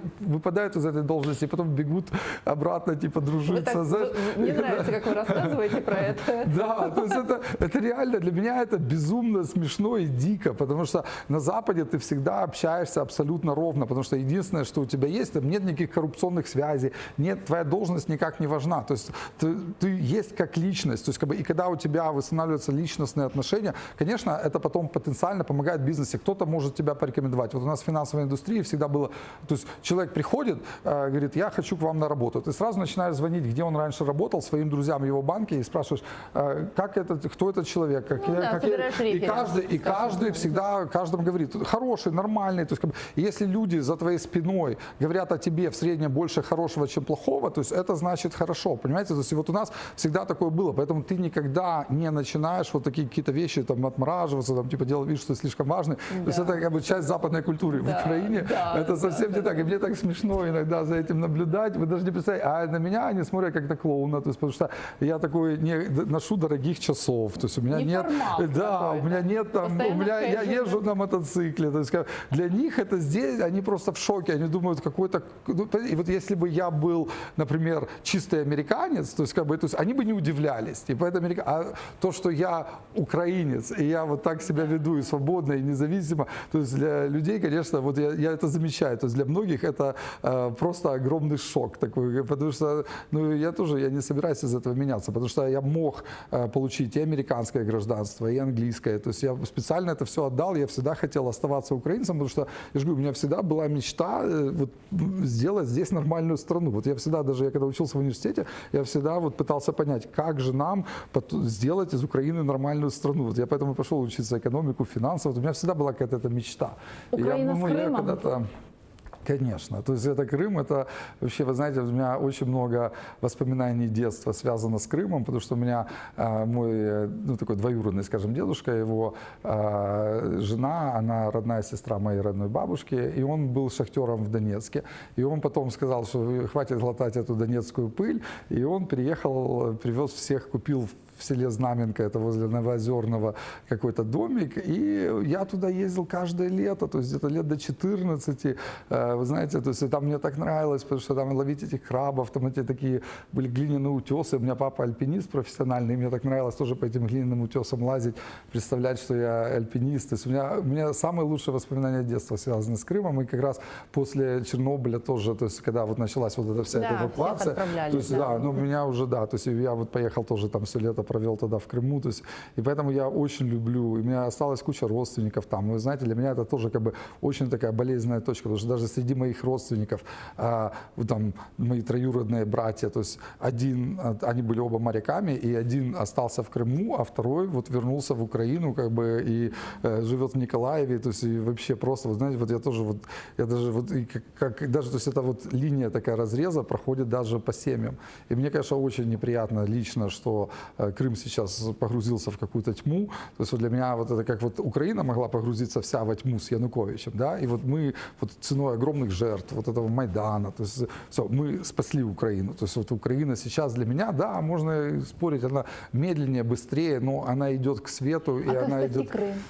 Как спасти Крым, я, к сожалению, не знаю. Понимаете, это очень сложная задача. То есть я считаю, что, знаете, это вот только если мы сделаем здесь вот ту Украину, которую я хочу, то есть вот именно Украину, которой можно гордиться, вот это новая Украина, вы сейчас о которой я рассказываю, где будет свобода, где люди смогут достойно зарабатывать, где они будут вольно дышать, у них будет свобода слова, они будут понимать, что здесь есть правосудие, что никакой там, как этот, из Кинзадза, никакой целок не может дубинкой по голове подойти ударить. Понимаете, что, ну, то есть я думаю, что разница между вот этой Украиной новой и тем тоталитарным государством, которое есть в России, она будет просто абсолютно видна, и я думаю, что это будет, в конце концов, это будет просто воля людей Крыма, они просто сами скажут, зачем нам эта тоталитарная страна, мы хотим жить в нормальной, свободной стране. Роман, но у вас есть уникальная возможность, мы же на крымско-татарском канале, и у нас есть практически прямая связь с Крымом, потому что его смотрят, канал смотрят там. У вас есть возможность напрямую обратиться к этому электорату,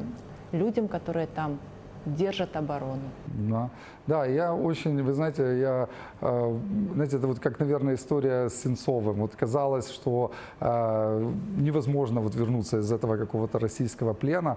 Я думаю, что все будет Украина. То есть мы построим здесь ту страну, которой вы тоже сможете гордиться. То есть, и я думаю, что я доживу еще до того момента, когда Украина, Крым, все ЛНР, ДНР, то есть все эти оккупированные территории, мы все будем вместе. То есть, и поэтому я вам просто говорю, держитесь. Это очень, знаете, иногда очень тяжело. Это для нас важно тоже, чтобы держались люди. Когда ты живешь в тоталитарном государстве, это очень неприятно, и это очень как-то ты ощущаешь это все давление.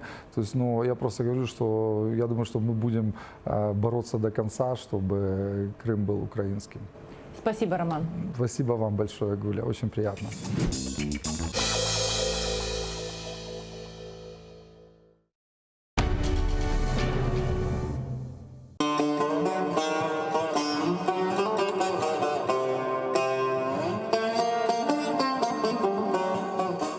Enfes, Kırım Tatar Kahvesi.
Розпочинаємо інформаційний день на АТР. Естафету від моїх колег приймаю я, Катерина Вишневська. Найближчі 3 години будемо говорити наживо про найгарячіші події, розбирати їх разом з найкращими експертами, слідкувати, звичайно, за тим, що відбувається у Верховній Раді. Робіть АТР гучніше.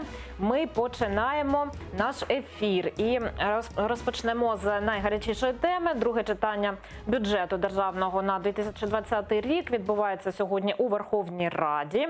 І зараз вже навіть ухвалили народні депутати. Наша кореспондентка Мілена Амеді зараз з нами на прямому зв'язку.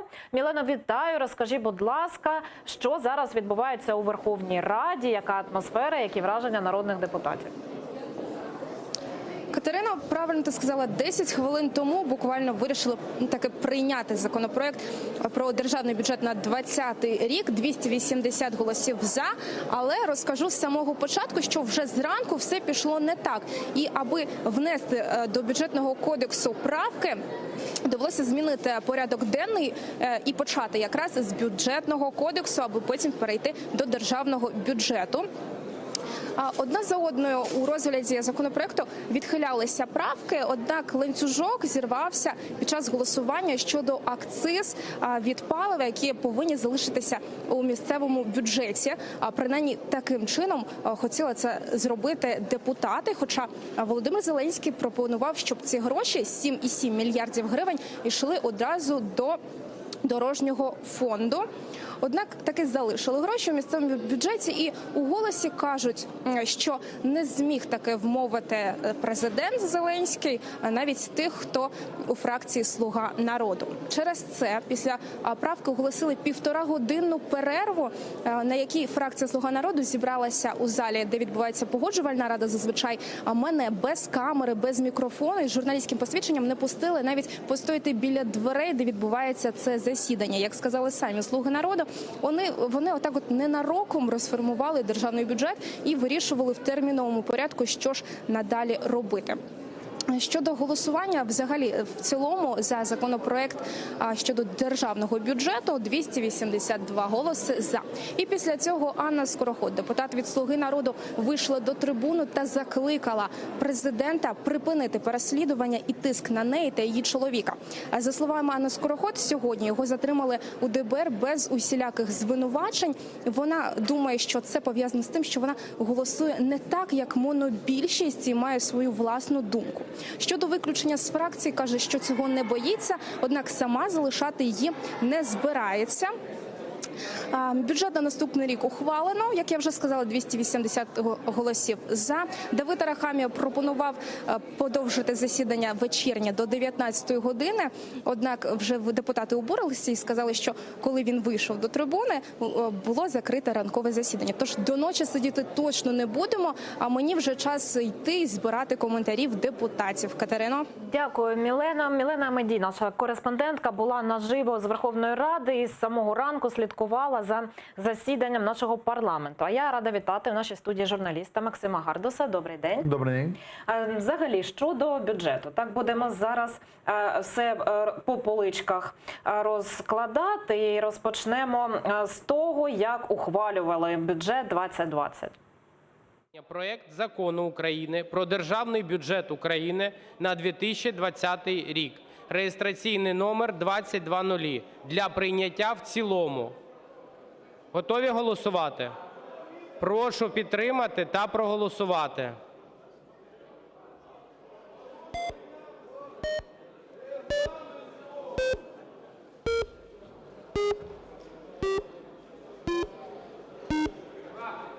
За 280 рішення прийнято. Бюджет прийнятий.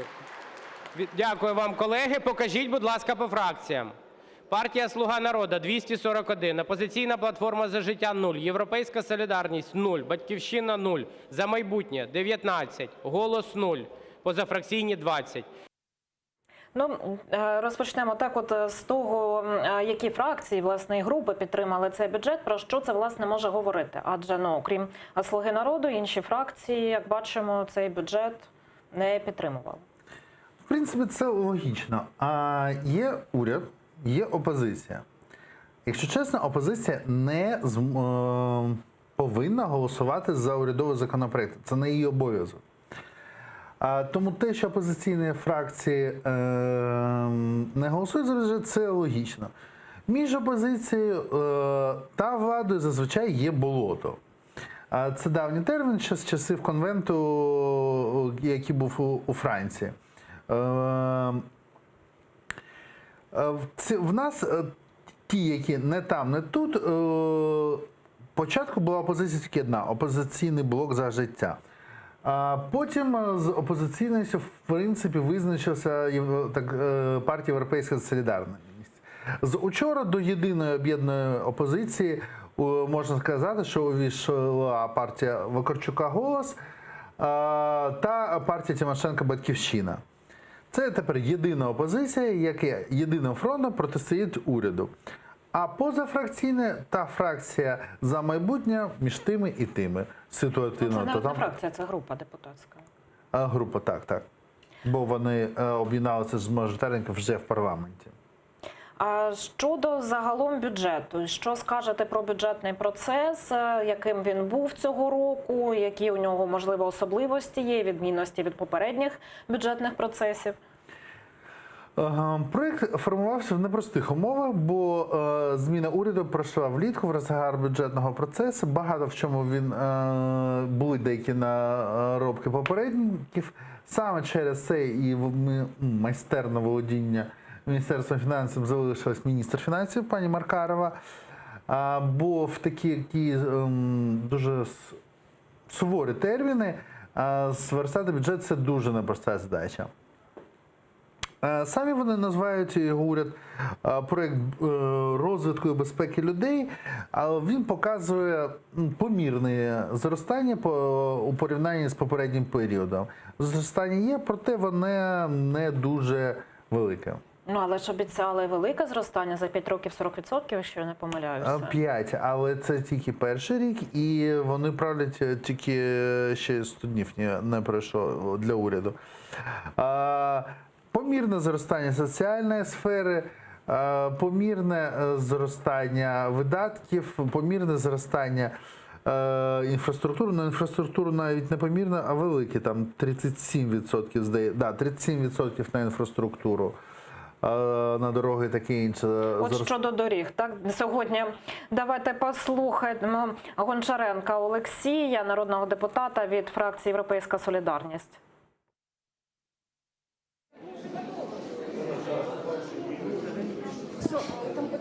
Я вас прости. Так есть или нет? Нет пока. Пока нет? Нет. Давай Геращенко. Втік народний депутат Гончаренко. Отже, так, повернемося до того, з чого я розпочинала. Сьогодні була сварка у Верховній Раді під час ухвалення змін до бюджетного кодексу. Причиною стало що? Прийняття правки про передачу акцизу на пальне у місцеві бюджети. Разумкову Дмитру, голові Верховної Ради, навіть довелося оголосити перерву. Вона тривала досить довго. Давайте подивимося. Це правка про акцизний збір для місцевих податків. Пропонується на 2020 рік залишити за місцевими бюджетами. У 2019 році завершиться етап децентралізації. Акцизний збір для місцевих бюджетів сягає від 10 до 60%.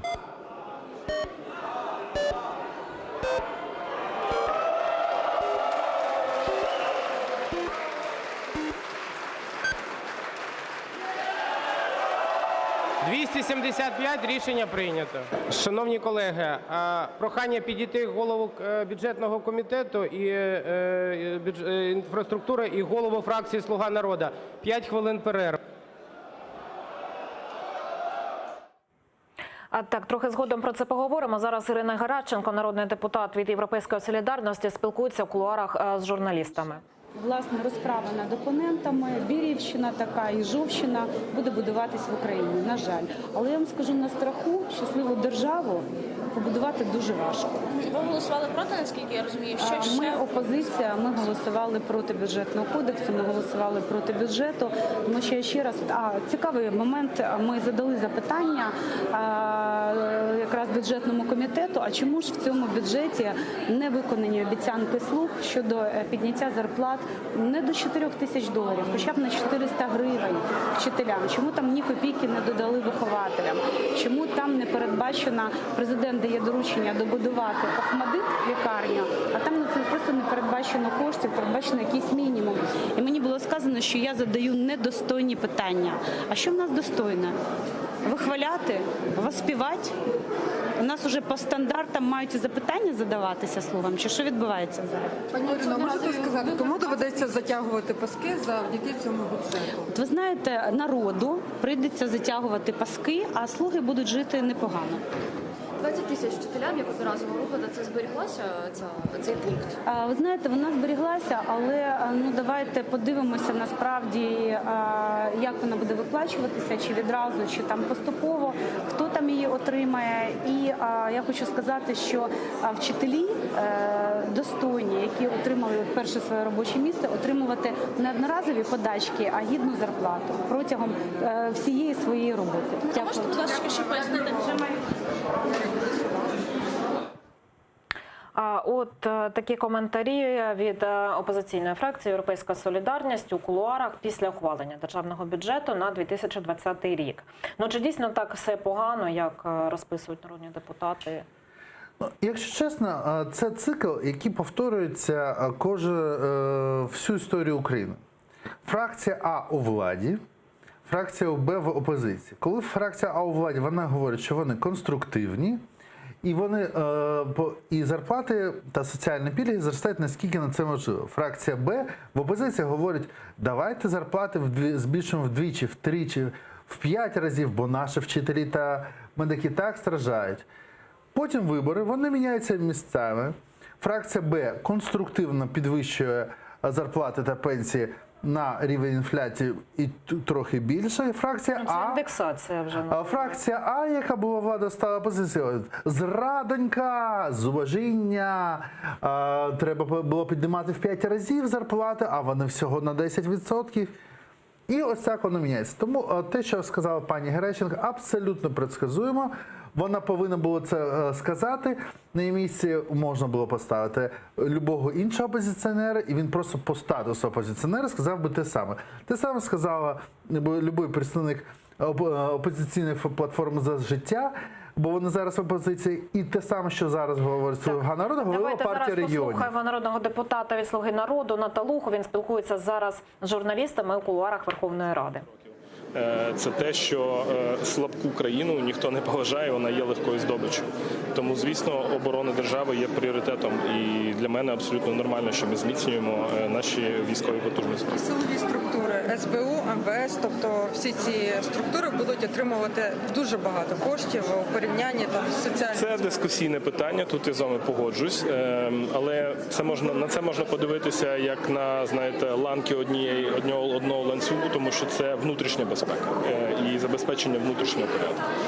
З іншої сторони, я цілком розумію аргументацію людей, які піддають питанню ці бюджетні видатки. Я, наприклад, не зовсім, м'яко кажучи, задоволений тим, що на відміну від правоохоронних органів взагалі не було приділено уваги там самому експорту і підтримці експорту. Тому що мені здається, що окрім безпеки і оборони, варто пам'ятати про те, що нам в першу чергу треба зміцнювати економіку, зміцнювати власного виробника, українських підприємства, і забезпечувати їх рост і стимулювати їх експорт. Тоді ми отримаємо більше грошей, які зможемо розподіляти на більше галузей. От і все. Дуже вам дякую. Гарного дня. Дякую навзаєм. Да, будь ласка. Державний бюджет.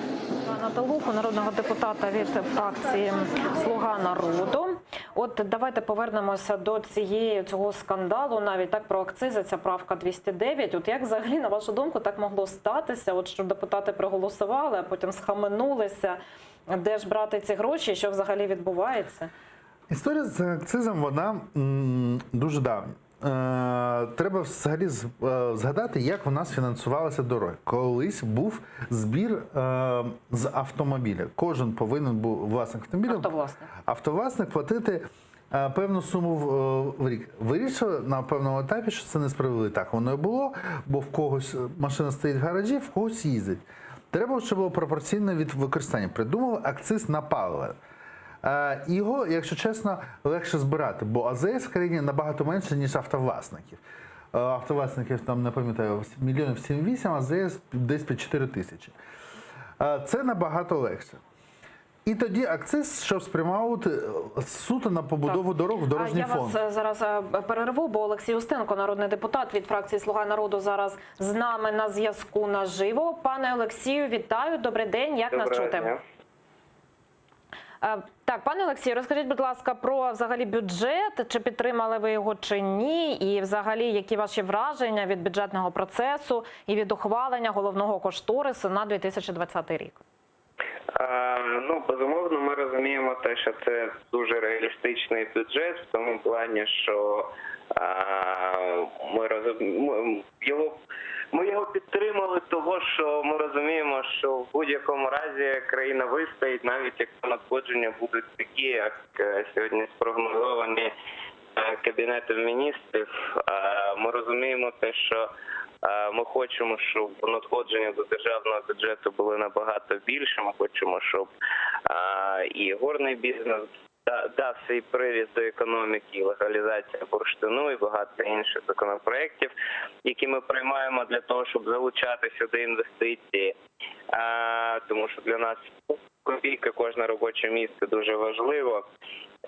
Тому, безумовно, ми проголосували за такий достатньо реалістичний бюджет. Але якщо дійсно ВВП буде рости, ми розуміємо, що ми маємо намагатися робити так для того, щоб ВВП України зростало, тому що для боротьби з бідністю потрібно як мінімум 5% росту щороку. Так, це зрозуміло. Олексію, а от що у вас сьогодні відбулося? Розкажіть, будь ласка, з цією правкою 209. Що це за ситуація? Неймовірно стрімкі ріст, люди відчували покращення життя вже сьогодні. Так, Олексію, а що сталося з цією правкою 209? Ось така була новина зранку і навіть на перерву парламент пішов, кажуть, фракція посварилась навіть через це. Розкажіть, будь ласка, що, власне, сталося і як це відбулося? Ну, дивіться, цього року дійсно забирають акцизу об'єднаних територіальних громад. Особисто я голосував за цю правку. Ми розуміємо те, що ОТГ віддають щороку більше повноважень, але грошей в них не вистачає.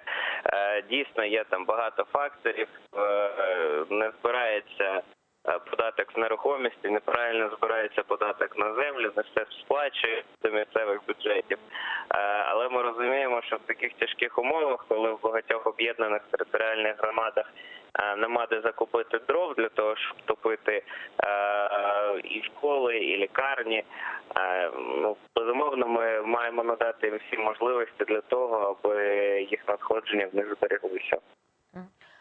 І ще такий сьогодні був скандал у Верховній Раді з депутаткою Анна Скороход. Знову вона плакала. От вже кажуть навіть керівництво фракції, що, можливо, її можуть виключити. Чи говорили з вами про це? І що ви скажете про цю ситуацію, про цю депутатку? Ну, я не говорив з приводу цього ні з ким. Я, чесно кажучи, не знаю ситуацію. Для мене була новина це почути. Я навряд чи думаю, що є якесь політичне переслідування за її голосування, ну, але, безумовно, це кращий час для того, щоб підтримувати її чоловіка. І вона вагітна жінка, і мені дійсно її по-людськи шкода, якщо дійсно так. Ну. Дякую. Олексій Устенко, народний депутат від «Слуги народу», був з нами наживо.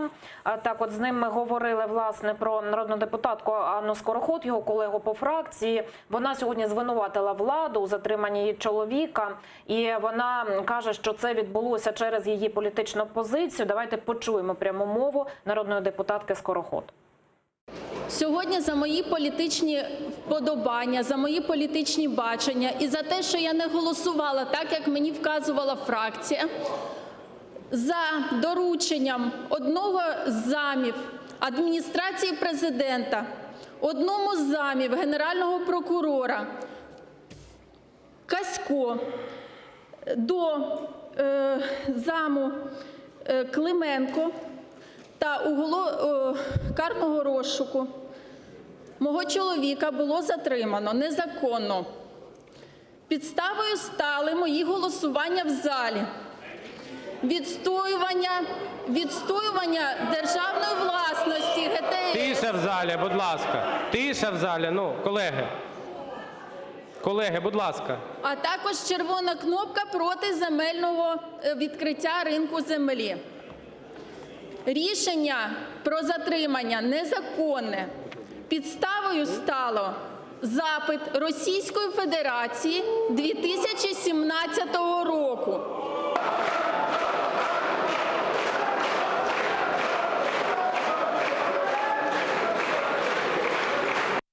Голова фракції «Слуга народу» Давид Арахамія вже прокоментував це і заявив, що фракція до затримання чоловіка Скороход стосунку не має. Якщо ви зараз зайдете в Google і в громадському шлюбі пана Скороход, чоловіка зараз загуглите просто, ви все зрозумієте. Ми, як політична партія, до цього не маємо жодного відношення. Ми самі зараз нема чого сказати, бо ми не знаємо, в чому справа. Але те, що пані Скороход неодноразово зверталась до народних депутатів і пропонувала їм грошову матеріальну допомогу, це є факт. І зараз народний депутат від ЄС Олексій Гончаренко спілкується в кулуарах з журналістами. Почуємо парламентарія. У нас включение. Да.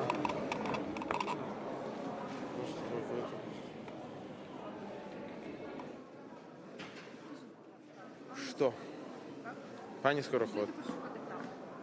Дивіться, ми знаємо що ми почули? Вийшла депутатка від «Слуги народу», каже, що за її політичну позицію заарештували її чоловіка, що її ламають через політичні репресії.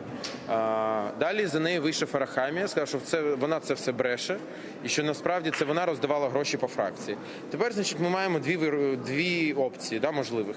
Перше, що казала правду пані Скороход, що просто в них політичний терор, і на замовлення політичне вони ламають депутатів, щоб вони голосували так, як їм подобається, наприклад, за розпродаж української землі.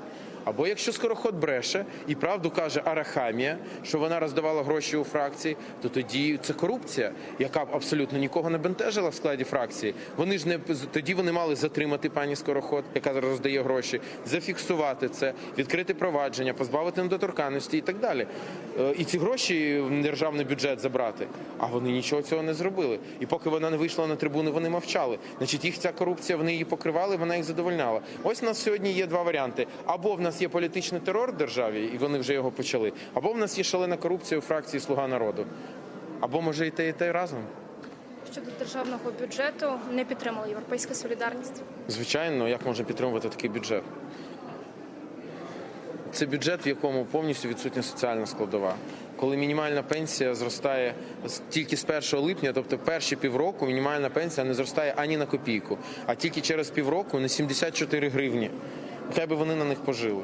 Значить, коли мінімальна зарплата збільшується тільки на 13%, коли зарплата вчителя зростає рівень інфляції плюс 2%, грошове забезпечення військовослужбовця інфляція плюс 3%, коли зменшуються видатки на субсидії, це просто вони обіцяли кінець епохи бідності, а насправді вони насувають епоху жебратства на людей такими бюджетами.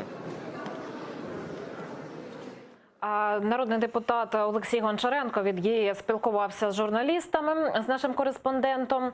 Нагадаю, що ми обговорювали тему з Ганною Скороход, народною депутаткою від «Слуги народу». У фракції «Батьківщина» закликали монобільшість захистити депутатку, її чоловіка. Давайте почуємо голову фракції «Батьківщина» Юлію Томашенко.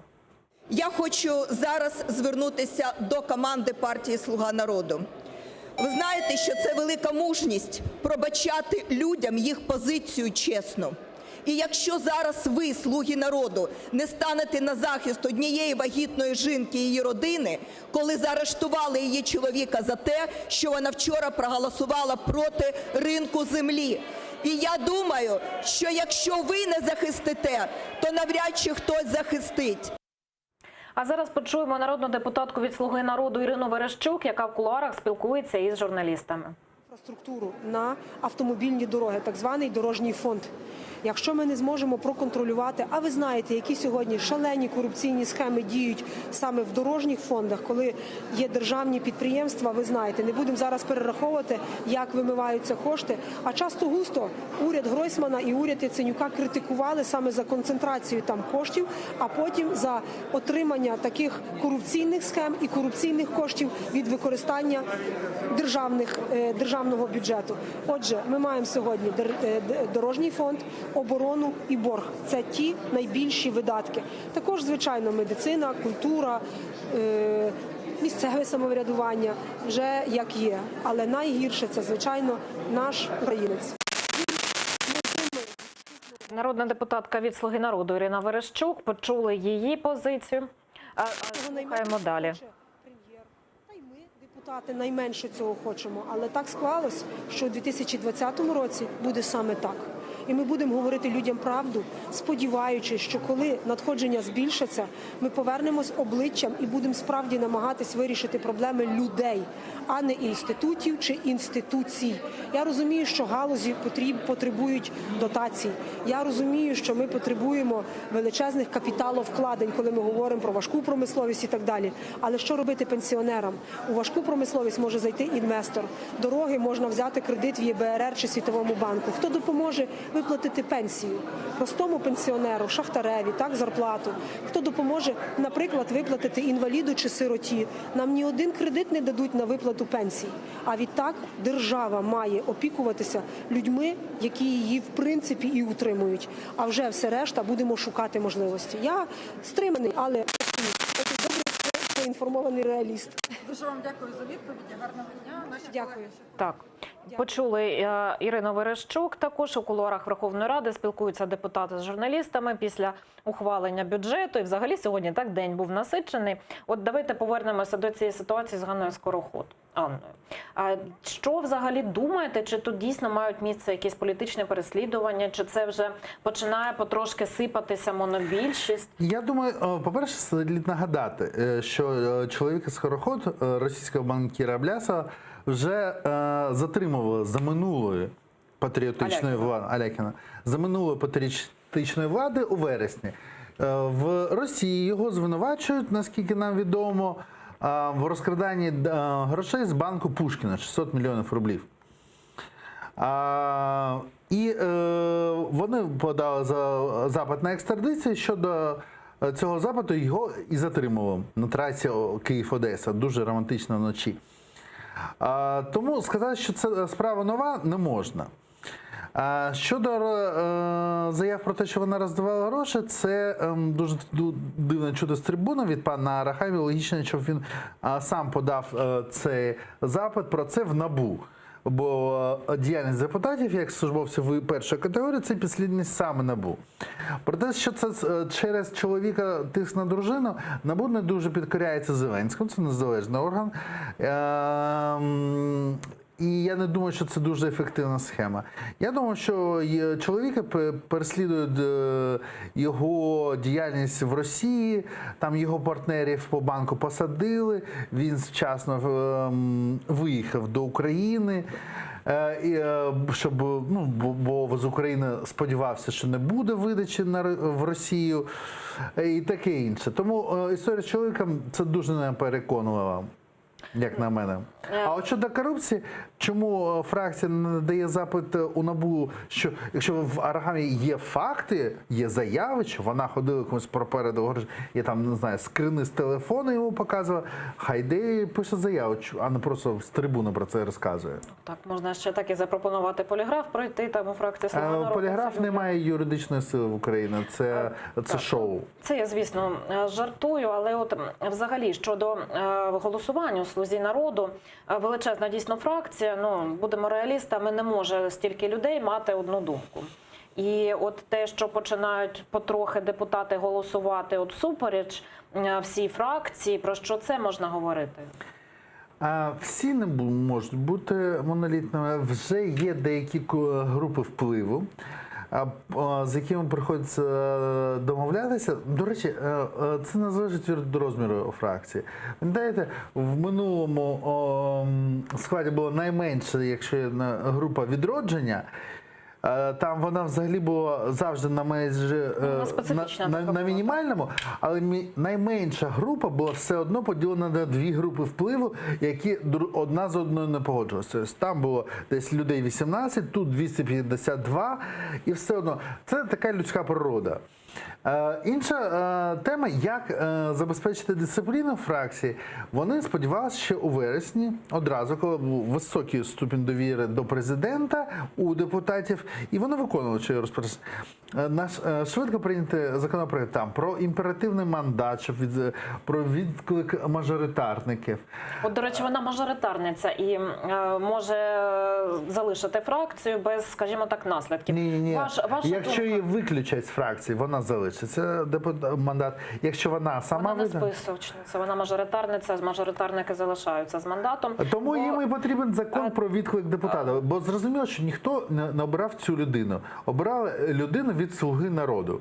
З нею мог бути будь-який інший громадян України і проголосували за неї на округу. Тому, якщо закон... Я не знаю. А проте, якщо закон про відкликання буде, зрозуміло, що якщо партія проведе проти неї кампанію на її округу, всі проголосують проти неї. Ніхто її особисто не обирав. Тому я не знаю, що буде з виключенням.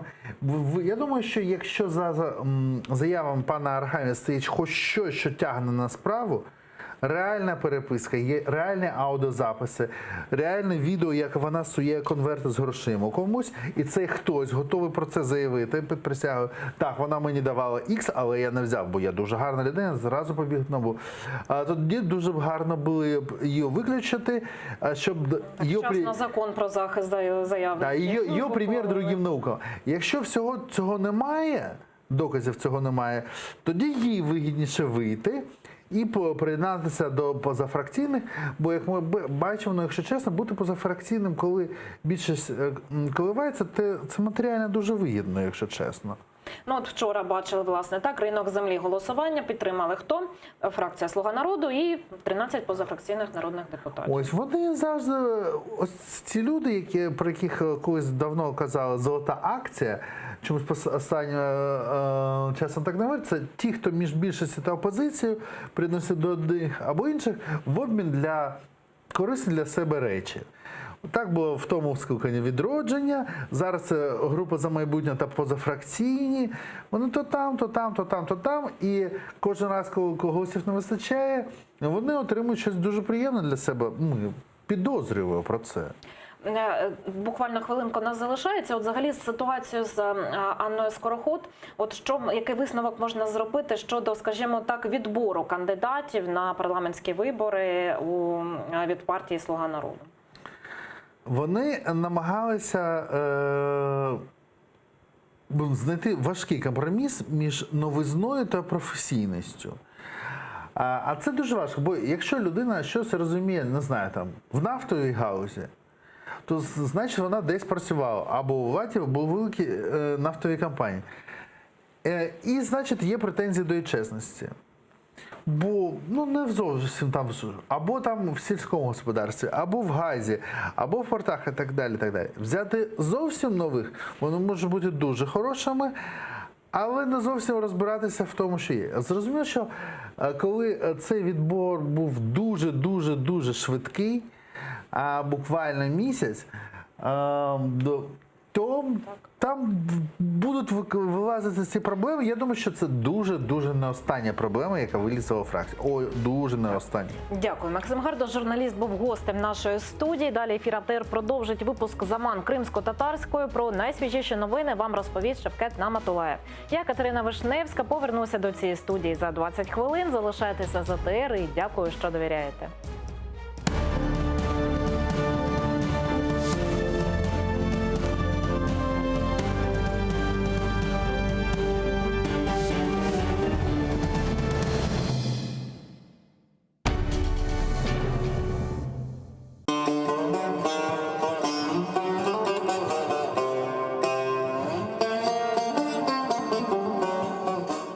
Enfes. Кырым татар кавесы.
Ефір «Етер» триває. У студії Катерина Вишневська. Найближчу годину будемо говорити наживо про найгарячіші події, розбирати їх разом з найкращими експертами, спілкуватися з народними депутатами, слідкуватимемо за тим, що відбувається у Верховній Раді та багато іншого. Тож робіть «Етер» гучніше, ми починаємо.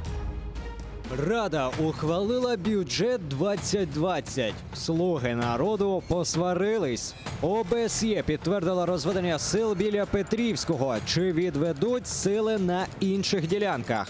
Очільник МЗС не виключає. Україна може вийти з мінських перемовин. Вітаю всіх, хто долучився до прямого ефіру АТР. Катерина Вишневська разом із вами задля обговорення найактуальніших тем. Вітаю у студії нашого гостя Борис Тезенгаузен, експерт з управління репутацією. Добрий день. Добрий день. Розпочнемо з найгарячішої новини. Верховна Рада ухвалила державний бюджет на 2020 рік. Давайте подивимося, як це було і хто і як проголосував.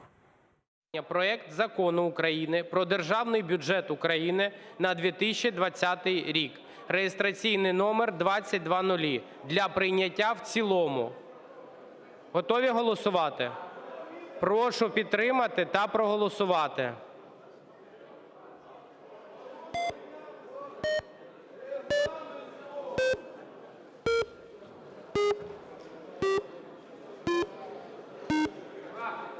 За 280 рішення прийнято. Бюджет прийнятий. Дякую вам, колеги. Покажіть, будь ласка, по фракціям.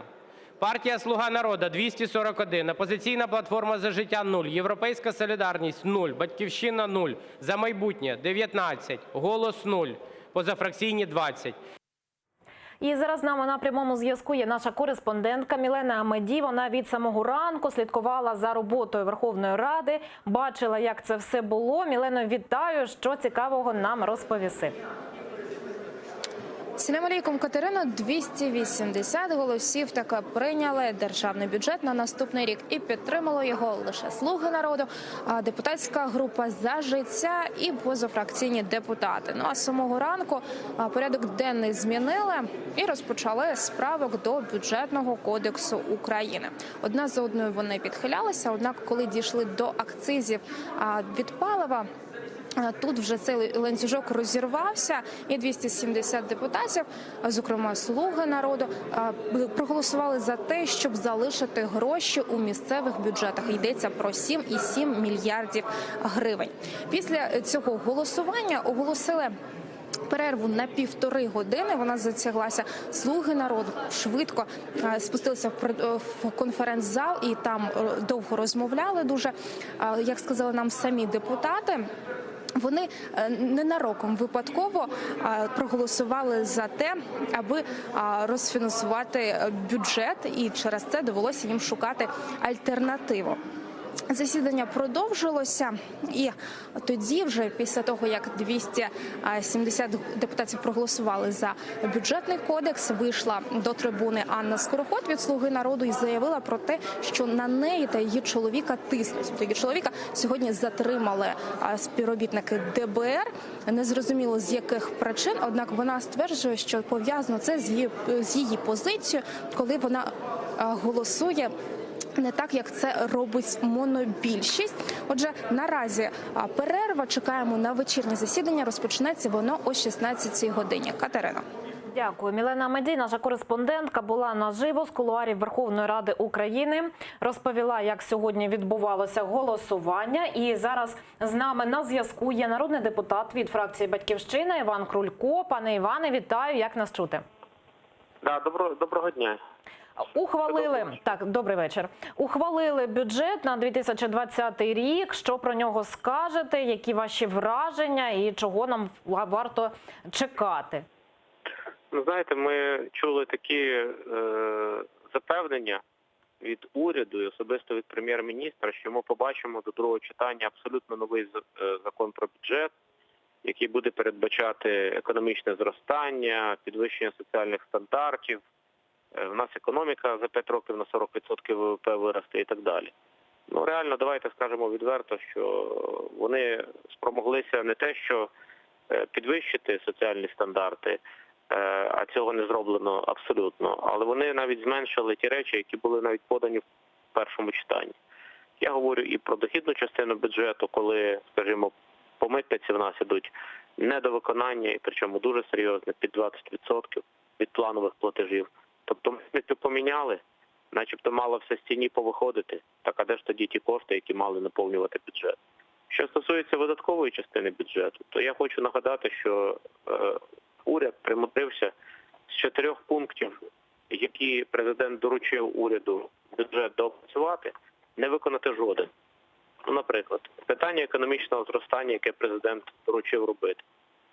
Замість того, щоб програми по економічному зростанню в бюджеті ми побачили, ми навпаки до другого читання побачили скорочення. Наприклад, державні інвестиційні проекти уряд подає на друге читання, їх зменшили. Зрозуміло. А от щодо ситуації з Анною Скороход, був такий скандал сьогодні у Верховній Раді. Голова вашої фракції «Батьківщина» Юлія Тимошенко вийшла за трибуну, заступилася, власне, за неї. От що відбулося? Ну, Анна Скороход сама пояснила ситуацію, це член фракції «Слуга народу», і вона пояснила, що за те, що вона голосувала проти законів, зокрема по землі, по розпродажу української землі, вона була проти цього, голосувала червоною кнопкою, і в результаті її чоловіка, а вона, до речі, ця Анна Скороход вагітна жінка, її чоловіка сьогодні затримали в Києві за поданням з 2017 року Росії, яка вимагає видати чоловіка Анни Скороход в Росію. Так от з 2017 року ніхто його не затримував, тому що Росія, вона ж багато кого вимагає видати, особливо тих, хто в Україні перебуває і хто не мириться з політикою Росії. А от зараз його затримали сьогодні. Як наслідок, очевидно, як вона пояснила, наслідок політичний її рішень по непідтримці земельної реформи. Так, ну от реакція була від керівництва і фракції «Слуга народу». Казали, що підніматимуть питання про її виключення. От ми, власне, бачили, що Юлія Тимошенко виступила з трибуни на її захист, і Анна Скороход з нею спілкувалася у залі. А ви візьмете її до себе у фракцію, якщо все-таки відбудеться виключення її зі «Слуги народу»? Ми цього питання не обговорювали. Так не можна вести питання. Юлія Володимирівна, як людина, яка пройшла якраз політичні нападки на себе і політичні репресії, і вона сама відчуває, що таке, коли родину починають чіпати із політичних мотивів, то вона безумовно, що заступилася за жінку, за молодого політика, яка прийшла в парламент з якимось своїм баченням і ідеалами, що вона зможе себе реалізувати. Дякую. Дякую. Іван Крулько, народний депутат від фракції «Батьківщина», був з нами наживо, розповів, як сьогодні минув у Верховній Раді день. Минув він плідно, дійсно. Пане Борисе, що от взагалі скажете і, власне, про бюджет, і про те, як відбувалося його ухвалення? Ну, никакой интриги, то есть очень быстро ряд правок, ну, много правок были отклонены. Вот раньше как принимали бюджет? Раньше же не было монобольшинства, и депутаты ходили и говорили: я дам свой голос за бюджет, но внесите мою правку. Записали, правка депутата Иванова. И так каждый подходил, все эти правки собирали, потом все понимали, к чему идет. Там кто-то себе выписывает на свои лоббистские правки, кто-то еще какие-то. В итоге все голосовали, но что-то за это получали. У «Слуги» такой опции в принципе нет, там и так монобольшинство. То есть чуть-чуть добавили внефракционных, вот и все, и набрали голоса. Поэтому, естественно, мне не совсем понятна позиция «Голоса» была, который там воздержался практически в полном составе. Это что, демарш, они согласны или не согласны? И, ну, хотелось бы услышать их позицию, устраивает их этот бюджет или нет. Ну, вот «Батьківщина» прогнозируема на фоне событий по земельной реформе, по законам о земле была против, Европейская солидарность тоже против, «Батьківщина» вообще в оппозицию ушла после законов о земле. Поэтому все довольно предсказуемо и никакой интриги не произошло. Что касается госпожи Скороход, это прецедент, потому что сейчас заговорили об исключении ее из фракции. А это уже первый, по-моему, случай, когда такой серьезный разговор об исключении депутата идет. Если так пойдет и дальше, то там может в скором времени ему и большинства уже не быть.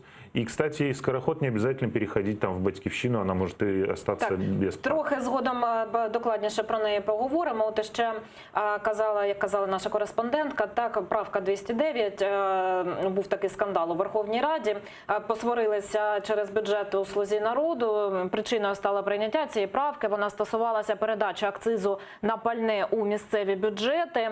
Голові Верховної Ради навіть довелося оголосити перерву. Давайте подивимося, як це було. Це правка про акцизний збір для місцевих податків. Пропонується на 2020 рік залишити за місцевими бюджетами. У 2019 році завершиться етап децентралізації. Акцизний збір для місцевих бюджетів сягає від 10 до 60%.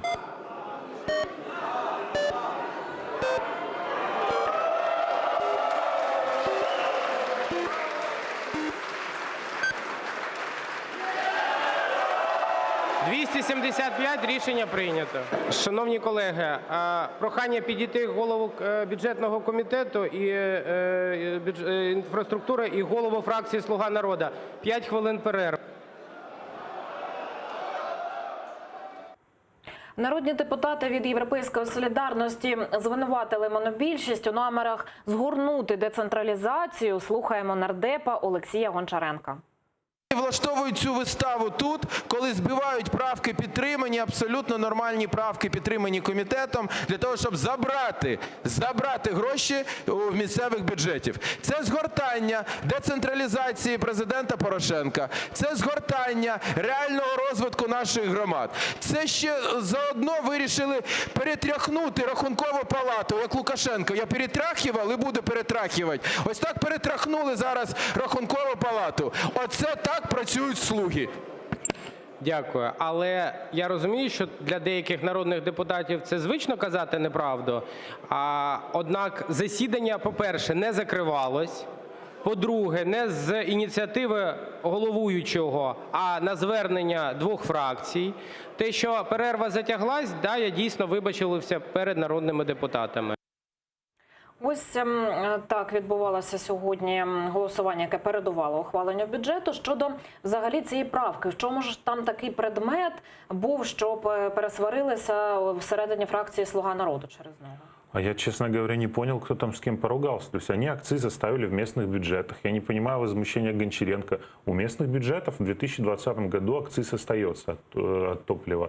То есть это деньги остаются в местных бюджетах. То есть чем он возмущен? И их не забирают оттуда, а наоборот оставляют. Наверное, он обеспокоен тем, что вот представитель «Слуги народа» сказал, что в 2019 году должна завершиться децентрализация. Он трактовал это как все процессы завершаются, и мы сворачиваем это направление. Но тогда они должны были просто разъяснение получить у главы фракции или у того самого депутата, что он имел в виду. Поэтому я тут думаю, что это скандал фактически на ровном месте.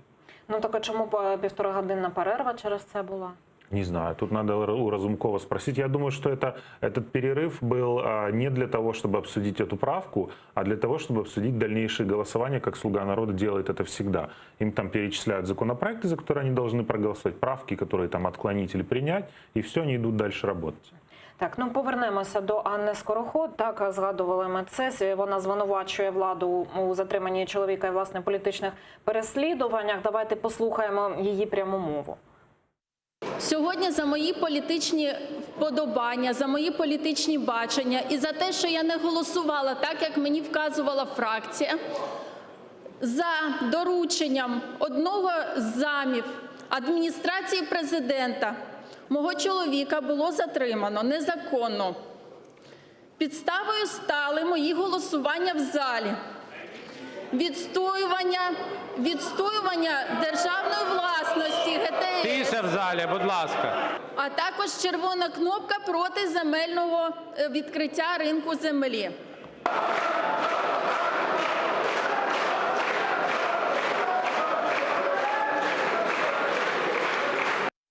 Відреагували на цей виступ у керівництві фракції. Голова «Слуги народу» Давид Арахамія заявив, що фракція до затримання чоловіка Скороход стосунку не має.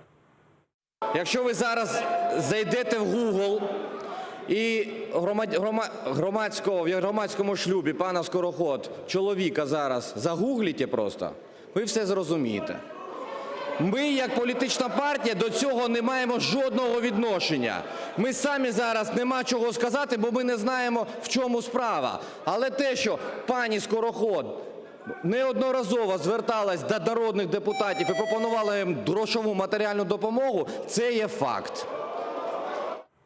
Ну а тепер давайте подивимося, як захищала Анну Скороход голова «Батьківщини» Юлія Тимошенко.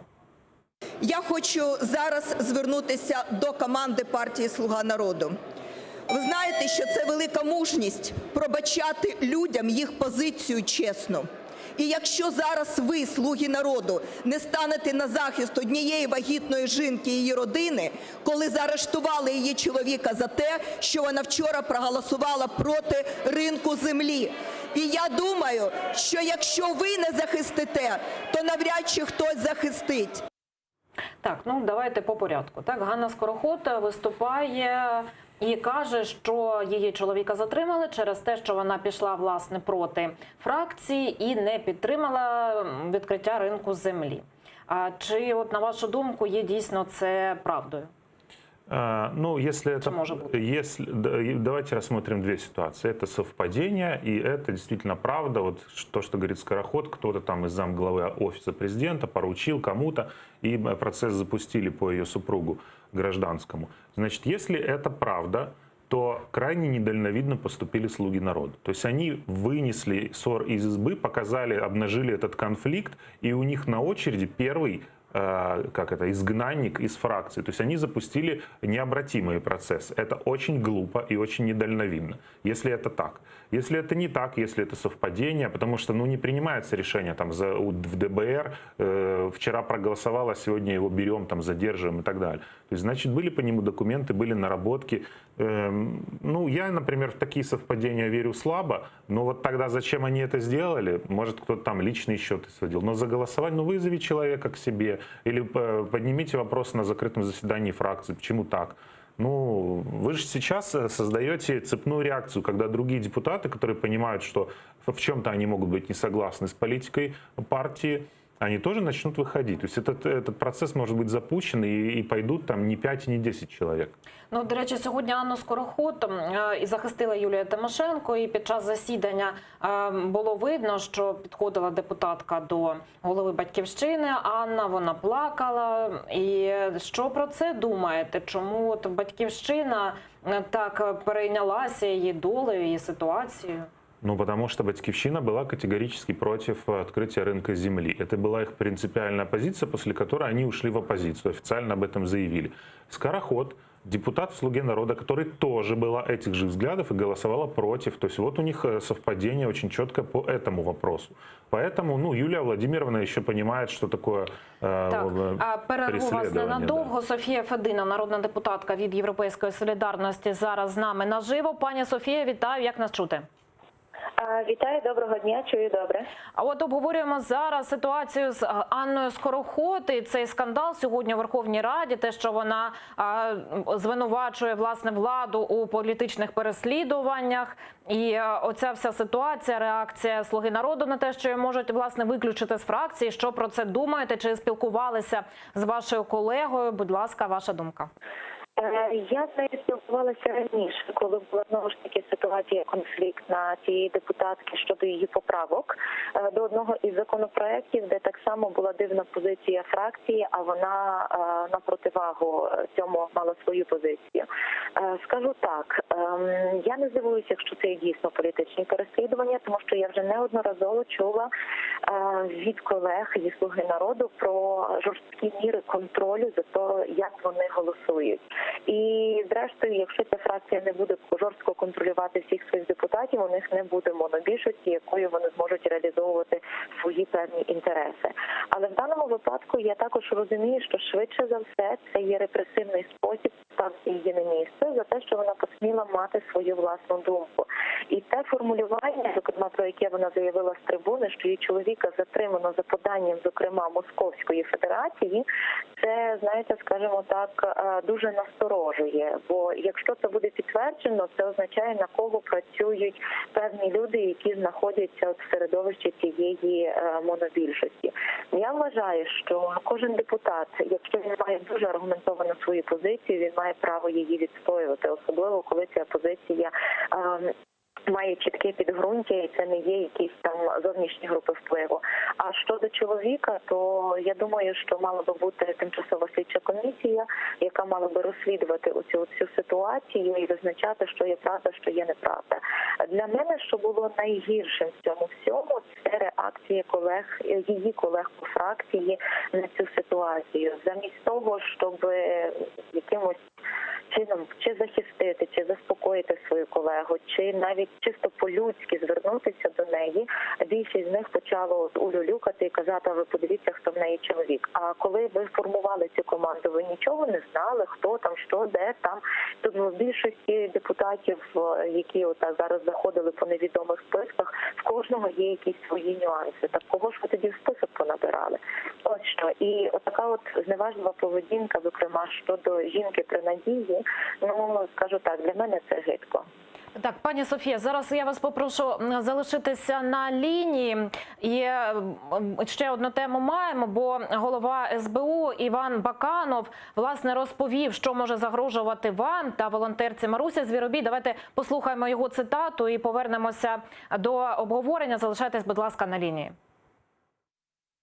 Я вважаю, ця справа матиме продовження найближчим часом. Кримінальний кодекс усе чітко визначає. Якщо лінгвістична експертиза підтвердить, що це була реальна погроза, то йтиметься про ув'язнення. Так, пані Софія, що, власне, думаєте про це? І яка ваша реакція? Чи зв'язувалися з вами правоохоронці вже з цього приводу? Моя реакція так. Пан Баканов бачить 90-го гумконвою, який прийшов з Московської Федерації. Пан Баканов і його середовище не бачать загрози в тому, що нам пропонують продати Україну за $100 мільярдів. Вони всі не бачать жодної загрози в тому, що наших солдатів розстрілюють як гарматне м'ясо, а бойових генералів і дійсно військових, які змінювали армію, сьогодні кидають під варту, під баснословні суми застави. Отут ніхто не бачить ніякої зради, ніякої небезпеки. Ніхто не бачить небезпеки, що всяка нечість виходить з-під варти під чесне слово або під особисті зобов'язання. І тут вони чіпляються до двох волонтерів, двох жінок, які вимагають боронити свою державу і захищати її від Путіна. Так на кого працює цей конкретний прихожанин Московської церкви? Ось моя відповідь. І якщо дійсно в тому всьому у них є державницький інтерес, то сьогодні вони мають шукати нагоду дати Путіну у зуби і разом працювати зі всіма, хто сьогодні боронить українську державу. Пані Софія, а ви вже якось готуєтеся до захисту, якщо все ж таки ця справа буде передана до суду? Однозначно тут і захист буде, і розголос буде, але я скажу інакше, що сьогодні, скажімо так, цькуючи мене і Марусю Звіробій, намагаються заткнути рот правді, а правда її в камеру не запхаєш. І тому правда в тому, що сьогодні є ті, хто працює для України і захищає Україну, а є ті, хто її підставляє. І я думаю, ті звинувачуючій стороні зараз треба добре усвідомити, на кого вони працюють.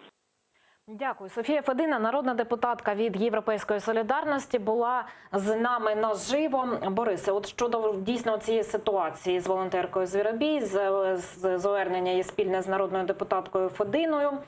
Ну, дійсно, він каже, що матиме продовження найближчим часом ця справа. Що про це думаєте? Адже теж були з боку депутатки, зокрема, припущення, що тут може теж бути якесь переслідування.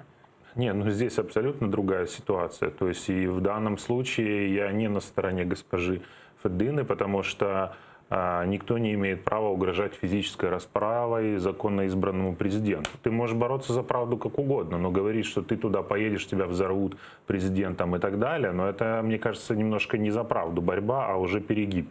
Поэтому в данном случае я не на стороне госпожи Федины, потому что каким бы этот президент ни был, его избрали 73% граждан, которые ходили на выборы этой страны. Уважай хотя бы выбор тех, кто сидит рядом с тобой. Ну или сделай так, чтобы в следующий раз выбрали твоего фаворита там, в президенти. Ну, от, давайте, власне, зараз послухаємо цього самого президента, а зокрема те, що він сказав про законопроект про відкриття ринку землі. Хочу подякувати кожному нашому депутатові «Слуги народу». Сьогодні була дуже важка робота. Ми сьогодні зробили, я думаю, навіть і я, і ви, ми зараз не уявляємо, що ви відмінили дійсно економічне рабство. Таке звернення президента з темряви, пошепки, але подякував. Ну, мы видим, что Зеленский вот этот формат, когда он отдает готовый контент, уже он его очень хорошо освоил. То есть менее комфортно он себя чувствует, когда ему задают реально острые вопросы, а вот так снимать короткие видео, это вот его штука, потому что там уже интерпретация может быть только такая, какую он отдает. Поэтому, я думаю, в ближайшее время мы много таких видео увидим, еще записанных Зеленским из Теслы, еще откуда-то. Ну, он поймал этот формат. Он заходит. А сам факт ухвалення у першому читанні закону про ринок землі? Вы знаете, вот как раз по бюджету я не сомневался, а вот по рынку земли сомневался, потому что ходили разные слухи, и у меня есть несколько знакомых во фракции, которые говорили, что там до сих пор непонятно, будут голоса или нет. Но вот, судя по всему, набрали, как говорится, все собрались, всем донесли партийную линию и проголосовали. Ну что ж, пока вот это монобольшинство в критические моменты себя проявляет довольно собранно. Про зміст законопроекту, про модель, власне, що скажете?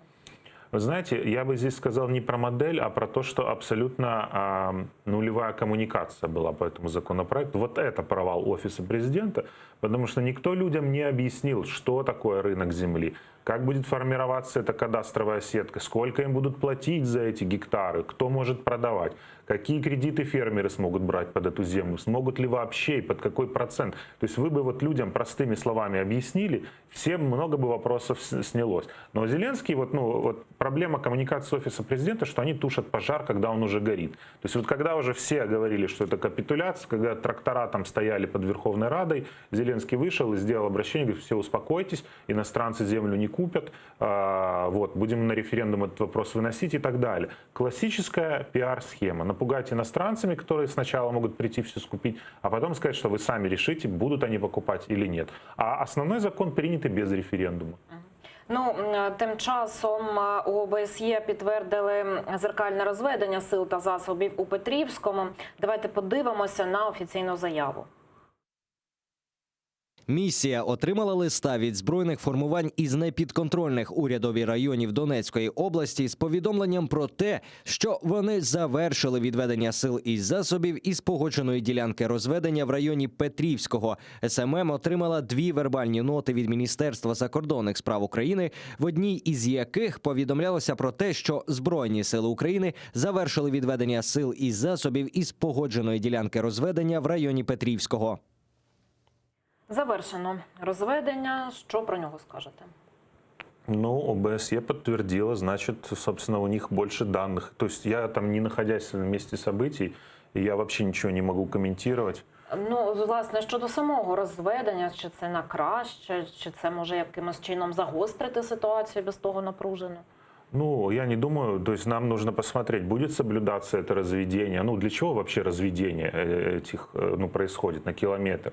Для того, чтобы там из стрелкового оружия ни у кого не возникало желания пострелять там ночью или утром со стороны сепаратистов или, например, там других формирований, которые там находятся.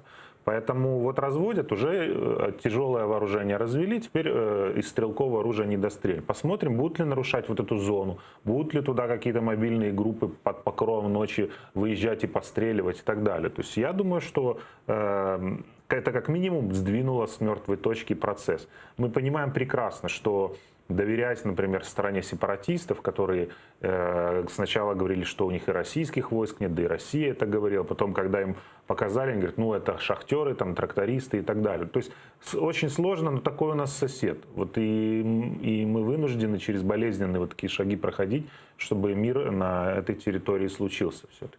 Ну а тим часом міністр закордонних справ Вадим Пристайко не виключає вихід України з Мінського процесу. У інтерв'ю BBC він розповів, за яких умов це може трапитися. Давайте послухаємо цитату.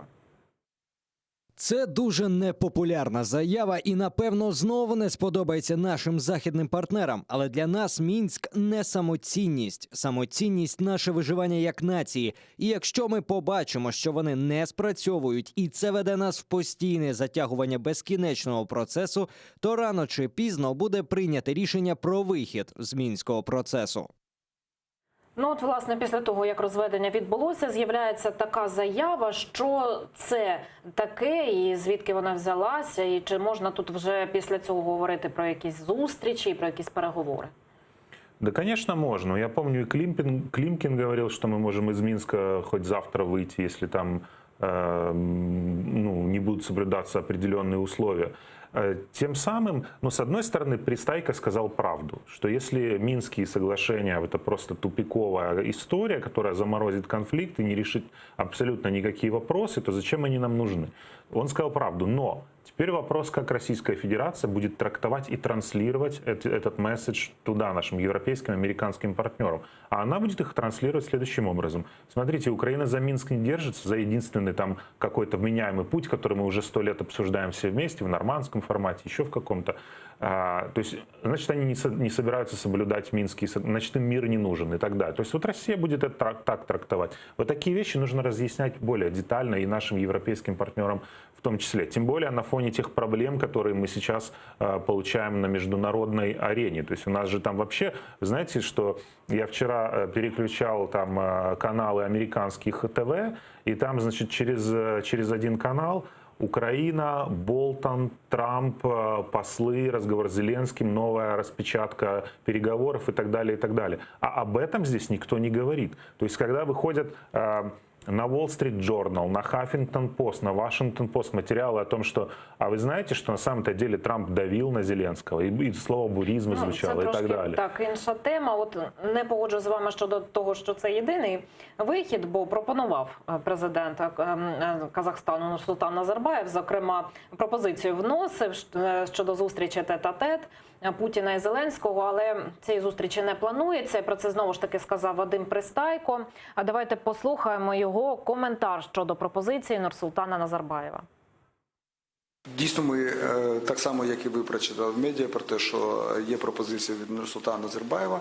І ми в загальних рисах під час зустрічі в Японії говорили про те, що нам не вистачає можливості обговорити це, маючи на увазі, що ми зустрічаємося в Нормандійській четвірці. Ця ініціатива Казахстану, ми не отримали ще офіційно її. І я думаю, що на цьому етапі Україна достатньо має можливості зустрітися в першу чергу в Нормандійській четвірці. Саме заради цієї зустрічі були зроблені певні кроки. Так, були дійсно зроблені кроки, але от після всього того, що ми побачили, чи варто чекати на цю нормандську зустріч, чи вона відбудеться, і чи готова до цього Росія, чи готовий до цього Зеленський? Так тут не в нормандской встрече же. В нормандском формате несколько десятков раз мы уже встречались. Несколько десятков. И не только на уровне глав государств, на уровне министров иностранных дел, на уровне спецпредставителей наших и там, французских, немецких, российских, на уровне там, послов и так далее. Эти встречи уже были десятки раз. Вопрос в том, что вообще, то есть тут же в 99% зависит от Российской Федерации, к сожалению. То есть вот захочет, будет у нее решение вывести свои войска, прекратить подпитку сепаратистских формирований на Донбассе, все, вопрос фактически будет решен. Не захочет, значит не будет, значит будем встречаться еще десятки раз в нормандском, там, в женевском, в каком угодно формате. Що впливає на бажання Російської Федерації у цих питаннях? Россия же решает задачу геополитического влияния над Украиной в целом. Не над каким-то кусочком там, Луганской области, Донецкой области или еще.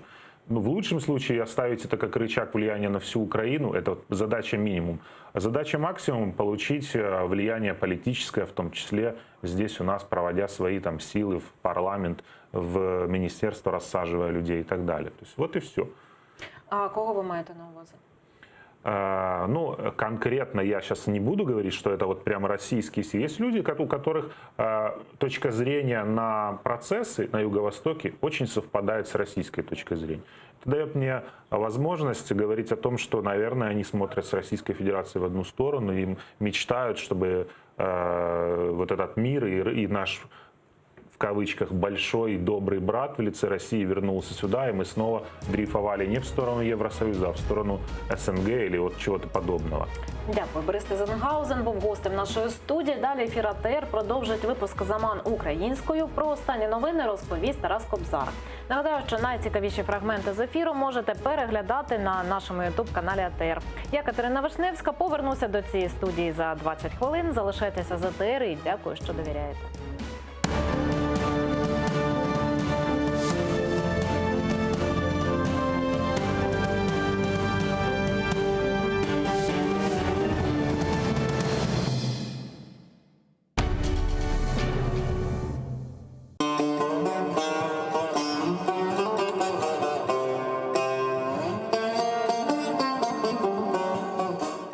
Enfes, Kırım Tatar kahvesi.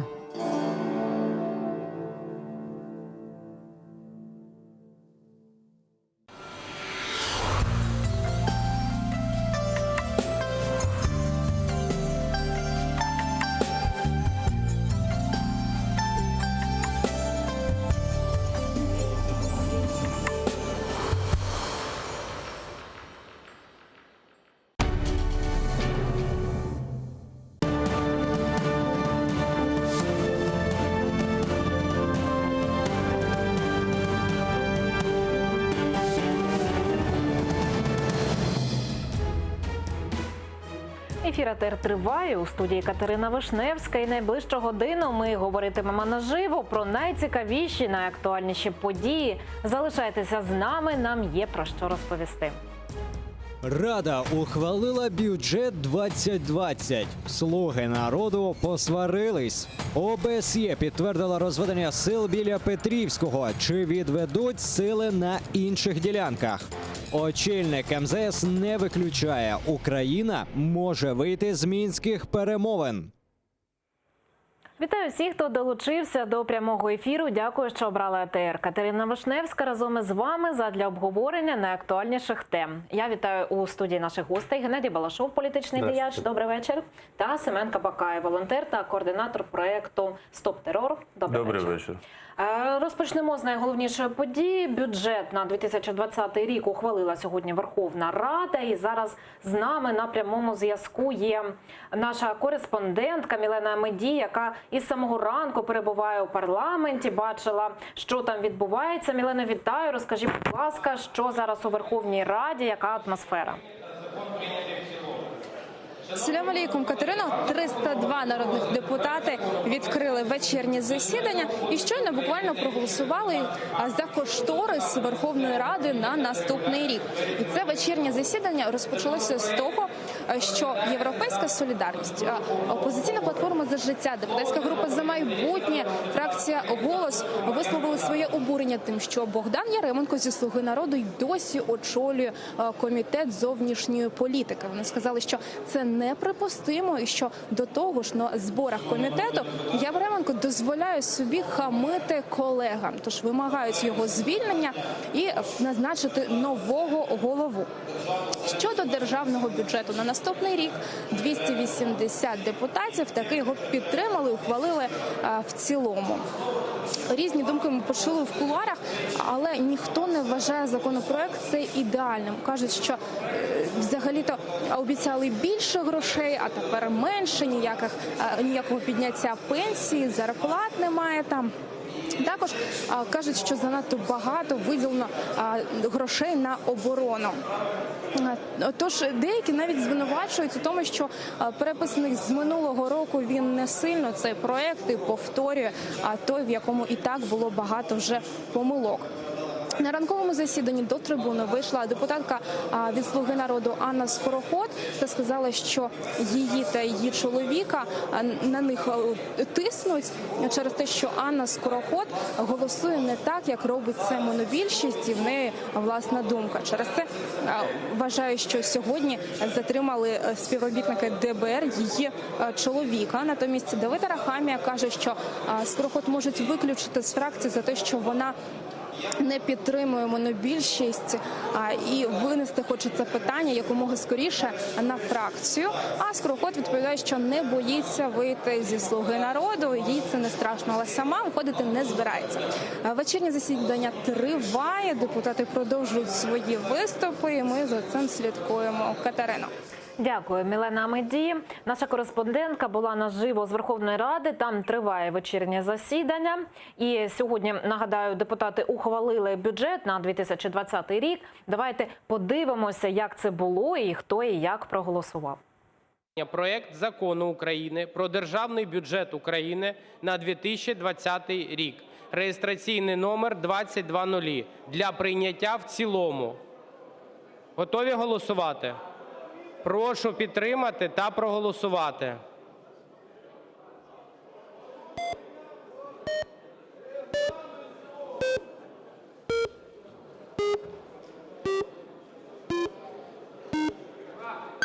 За 280 рішення прийнято. Бюджет прийнятий. Дякую вам, колеги. Покажіть, будь ласка, по фракціям. Партія «Слуга народу» – 241, «Опозиційна платформа «За життя» – 0, «Європейська солідарність» – 0, «Батьківщина» – 0, «За майбутнє» – 19, «Голос» – 0, позафракційні – 20. Ну, ось так розподілилися голоси. Маємо вже державний кошторис на наступний 2020 рік. А, Семене, ваші враження від бюджету? Ну, я не хочу сказати, що я великий фахівець в економіці, але за бюджетом я спостерігав суто з безпекової точки зору, чи збільшились видатки, чи зменшились. Мене дуже занепокоює те, що на 6 мільярдів видатки на оборону і безпеку менше, ніж минулого року в цілому. Ми пам'ятаємо, що в РНБО теж там заклали собі, в свій час, коли ще пан Данилюк там був, якийсь неймовірний бюджет, незрозуміло для чого. Так само мені не зрозуміло, чому не заклали гроші на реформу Служби безпеки, про яку я вже кажу 5 років поспіль, що вона повинна відбутись. Там трохи більше, ніж завжди, але виходячи з логіки того, що більше грошей не стало, значить і реформи не буде. А реформа, як на мене, це дуже важливо, особливо в Службі безпеці, так як це, знаєте, такий скальпель хірургічний під час особливої війни, який повинен боротися з Російською Федерацією, і щось там нічого немає, як завжди. Так само і по Міністерству оборони, наче трохи більше заклали, ніж було минулого року, але враховуючи те, що кожен рік ціни зростають, і я не розумію, за логікою воно залишається на тому рівні, що і було, тобто більше не стало. Ну і я не кажу вже там про медицину, я трохи дивився, тобто я під час передвиборчої кампанії їздив по регіонах, я дивився, в якому стані знаходиться сільська медицина. Вона залишає бажати кращого, ми всі це знаємо, так? І туди взагалі не спрямували фінансування. Тобто, що тепер люди будуть робити в областях, мені навіть складно уявити. Дякую, ваша позиція зрозуміла. Пане Геннадію, а що ви скажете про головний кошторис країни? Главное, что он не реформаторский, потому что я ожидал от бюджета, от новой команды. В таком случае они так заявляли, что они либертарианская партия, раньше, сейчас, правда, уже не заявляют. Уже. И что на самом деле я ожидал, что будет снижение налогов и сокращение расхода на государственные услуги. К сожалению, ни того, ни другого не произошло. Произошло просто копирование прошлого бюджета, который был у Порошенко. Поменяли немножко показатели на инфляцию, в общем-то, дали этот бюджет. Но, слава богу, быстро приняли, потому что с завтрашнего дня, слава богу, мы не будем больше говорить о бюджете, и люди завтра, телевизор его забудет. А если телевизор о нем не будет говорить, возможно, телевизор начнет говорить людям о том, что важно снижать налоги, важно, чтобы вы были богатыми, занимайтесь своими бюджетами своей семьи, пошлите нафиг это государство, потому что оно о вас не заботится. І долучаємо до нашої розмови Володимира Цабаля, народного депутата від фракції «Голос». Пане Володимире, вітаю, як нас чути? Добрий день, добре чути. Пане Володимире, ваша фракція не підтримала державний бюджет на 2020 рік. Розкажіть, будь ласка, чому і взагалі ваші враження від бюджетного процесу, адже вперше за багато років він був ухвалений не вночі, а навіть на ранковому засіданні. Так, дійсно, наша фракція утрималась при голосуванні за бюджет. В першу чергу хочу сказати, що 3 місяці назад, коли був поданий бюджет до першого читання, була така обіцянка уряду, що в них небагато було часу, всього 10 днів, щоб кардинально переглянути цей бюджет. І обіцяли, що протягом 1,5 місяця ми побачимо набагато покращений бюджет, який відповідає обіцянкам президента і програмі дій уряду. Тобто те, що ми побачили, це не відповідає, тобто це не кардинальні зміни. Так, бюджет збалансований. Цифри, йде на велике збільшення як доходів, так і видатків, зменшення дефіциту, це добре, але він не відповідає тим обіцянкам. Тобто це такий еволюційний бюджет, попереднього читання, нічого там революційного немає. Що стосується конкретних програм, є речі позитивні, такі як збільшення фінансування медицини приблизно на 17-18 мільярдів, в тому числі 3,2 мільярди додали на фінансування ліків. Те, що моя фракція закупівель ліків дуже сильно,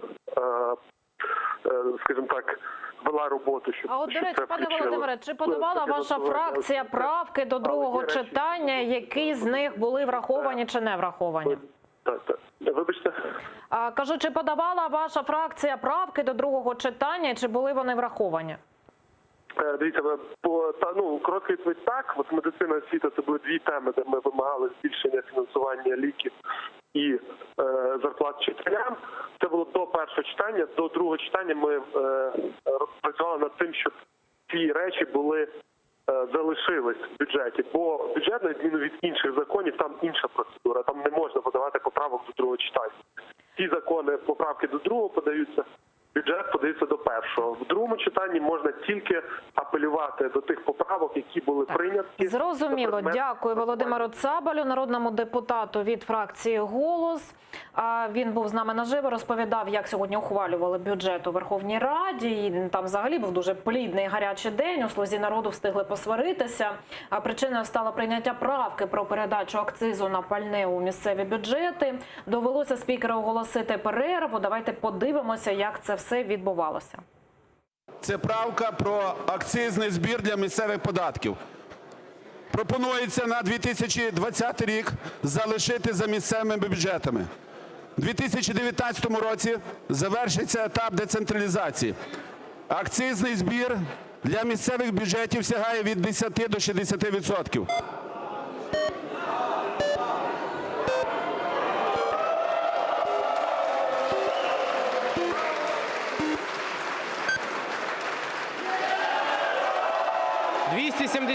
Рішення прийнято. Шановні колеги, прохання підійти голову бюджетного комітету і інфраструктури і голову фракції "Слуга народу". 5 хвилин перерви. От бачимо так, що ухвалили цю правку, і досить багато депутатів віддали за неї свій голос, радо вітали, а потім от щось пішло не так. Семене, що на вашу думку? Ну, це, знаєте, героїчно створити проблему, героїчно її подолати. Це ж в дусі всіх наших політиків, в незалежності від фракції і взагалі року перебування в нашій Верховній Раді. І «Слуга народу» не виключення, тобто нічого новітнього ми там не побачили. І безумовно була, мабуть, чи це умисно було зроблено, але мені здається, що це була спроба все-таки натиснути на питання децентралізації, яка повинна, в принципі, завершитись буде. І, ну, як ми бачимо, вона пройшла не дуже успішно. Чи, знову ж, чи це спеціально було зроблено, щоб показати, що ми такі чесні, ми будемо. Так, пане Геннадію, а ваша думка, що не так з цією правкою? Но эта правка меняет баланс бюджета. Ясно, что она уменьшает поступления в центральные органы и увеличивает поступления на места. И понятно, что сразу переполошились, потому что баланс нарушен, и нужно было принимать какие-то меры, потому что надо откуда-то изыскивать, а чем восстановить остальные статьи бюджета в центральном бюджете. Поэтому они вот выскочили. Я когда был народным депутатом, когда-то прошла правка о едином 10% налоге. И огромный закон, о котором работали, там было много, он был снят с голосования после того, как эту мою правку проголосовали в зале. Такое бывает. Когда одна правка ломает весь закон. А чому таке відбувається? Як ці правки попадають? Но в моем случае было, они использовали эту правку, чтобы завалить закон. В данной ситуации, я думаю, что это просто нестыковка в «Слуге народу». Тобто тут може бути політичний... Ну, приняли бюджет. Если бы они валили бюджет, то при помощи этой правки можно было завалить бюджет. Так, а 1,5 години вони збиралися от на перерву після того, як це було проголосовано. Про що вони могли там говорити, ваша думка? Про что угодно. Они же народные депутаты, они говорят про что угодно. Может быть, все звонили по телефону, как Кириленко, заказывали себе девочек на вечер. Я не знаю, о чем они говорят в перерыве. Решение принято. Решение было принято не сегодня, не вчера, а позавчера. Поэтому они просто статисты и голосуют в турборежиме, как принтер. Его правильно называют, это приложение к администрации президента. Ну, не лише правками і бюджетом. Жила сьогодні Верховна Рада. Народна депутатка від «Слуги народу» Анна Скороход звинуватила владу у затриманні її цивільного чоловіка. Мовляв, це відбулося через її політичну позицію. Давайте послухаємо аргументацію Анни Скороход. Сьогодні за мої політичні вподобання, за мої політичні бачення і за те, що я не голосувала так, як мені вказувала фракція, за дорученням одного з замів адміністрації президента мого чоловіка було затримано незаконно. Підставою стали мої голосування в залі, відстоювання державної власності ГТС. Тиша в залі, будь ласка. А також червона кнопка проти земельного відкриття ринку землі.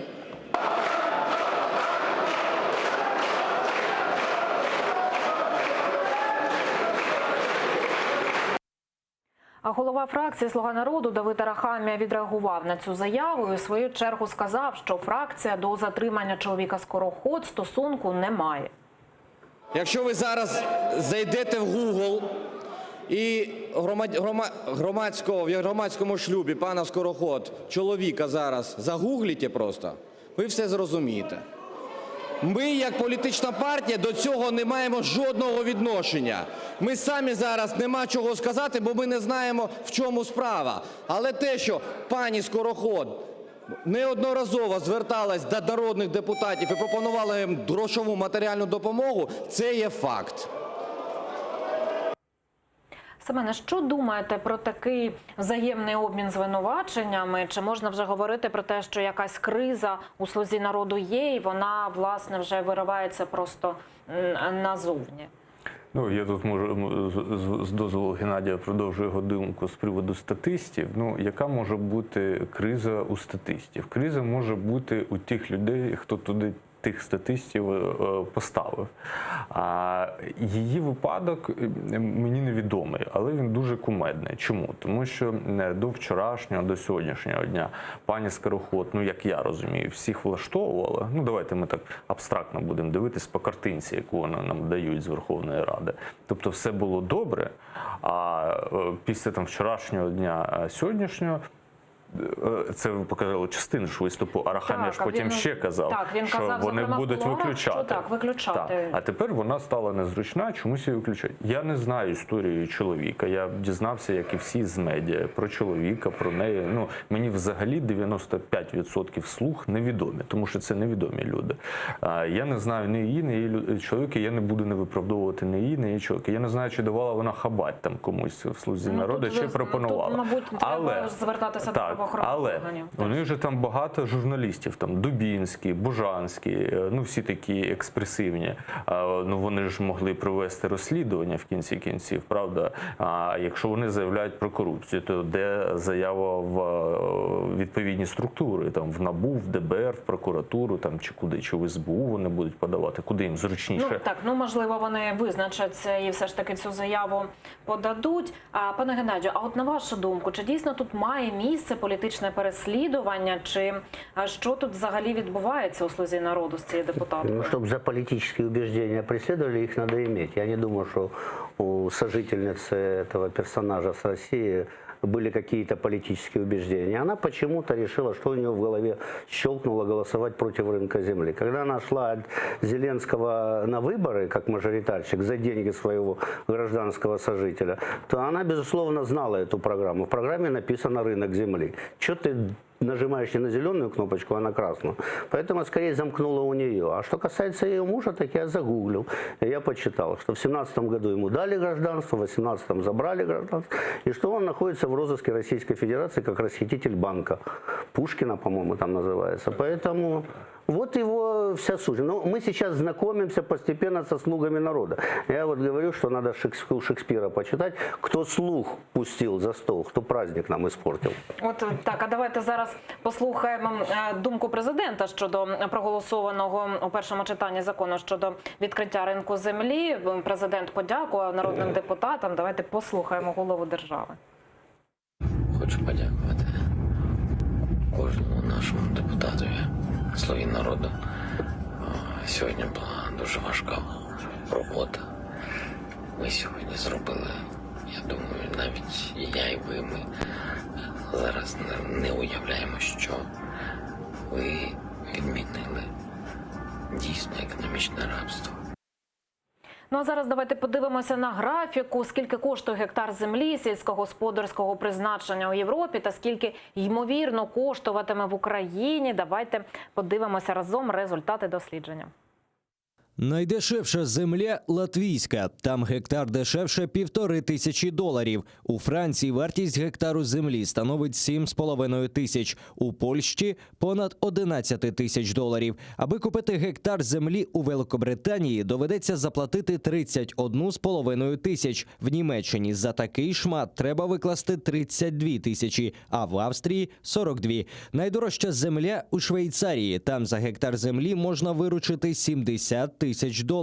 Після відкриття ринку землі, за попередніми оцінками Мінекономіки, вартість гектару в Україні не перевищуватиме $2200. Ось таку маємо статистику. І що тут можна сказати про, по-перше, прогноз Міністерства економіки, цю ціну, звідки вони її взяли і чому така дешева земля, майже так на рівні з країнами Балтії, але ми знаємо, що там нема принаймні таких чорноземів, які є в Україні. Там и низкая цена на землю. Дело в том, что нам показали, здесь очевидно, что в Центральной Европе там товарная земля, и там крупнотоварное производство. производства. Там сеют много Германия, Польша, они много сеют, потому что достаточно высокая цена. А вот во Франции низкая цена, потому что рынок земли там сильно зарегулирован, и в результате она упала в цене. Поэтому если в Украине будет сильно зарегулирован рынок земли, то будет низкая цена. Если он будет свободный, у нас станет крупнотоварное производство, то цена постепенно поднимется до очень высоких рубежей. Потому что действительно чернозем хороший. Единственная проблема у нас — это зона рискованного земледелия, потому что у нас часто бывает вымораживает там посеянную культуру. Надеемся, что у нас земля будет подороже, чем сейчас. Но я все равно пока не ожидаю, даже если будет очень свободный. Короче, если будет рынок свободный только для украинских граждан, продажа, то цена будет где-то 2-3 тысячи стоить всего лишь. А если же сюда запустят иностранцев, цена может дойти и до 10 тысяч за гектар. Семене, а що ви скажете взагалі про цей законопроект і про реакцію президента на нього? Одне звернення, друге звернення. Ну, я не можу коментувати звернення президента, яке він шепотів в машині, їдучи десь в темряві. Чому поінтересуватися, який кокс? Ну... Ви вугілля маєте на увазі? Ні, ну президент явно під какими-то тим самим воздействием. Він дуже задоволений. А стосовно тієї інфографіки, що ви показали, ну радує як мінімум те, що земля, враховуючи нашу економічну ситуацію, так, яка найгірша, в принципі, в Європі, то вже земля дорожче коштує, ніж в Латвії. Це є плюс. А стосовно заходу того, що сказав Геннадій, закордонних наших друзів, які б могли почати працювати на нашій землі, ви розумієте, от я беру приклад Польщі. В Польщі близько 15-20 років, так, от йшов цей перехідний період, коли земля спочатку належала тільки полякам, ну, щоб вони могли розпоряджатися, потім вони почали запускати іностранних інвесторів. Чи потрібно робити так в Україні в умовах того, що скільки нас 30 років нагнітали, що землю розкрадуть, прокляті, зайдуть, вкрадуть, вивезуть вагонами. Навіть вчора в Верховній Раді там кричали, що фашисти вивозили. Там одна з фракцій дуже добре підготувалася. Так, тепер, мабуть, зараз будуть китайці вивозити, там, чи ще хто, я не знаю.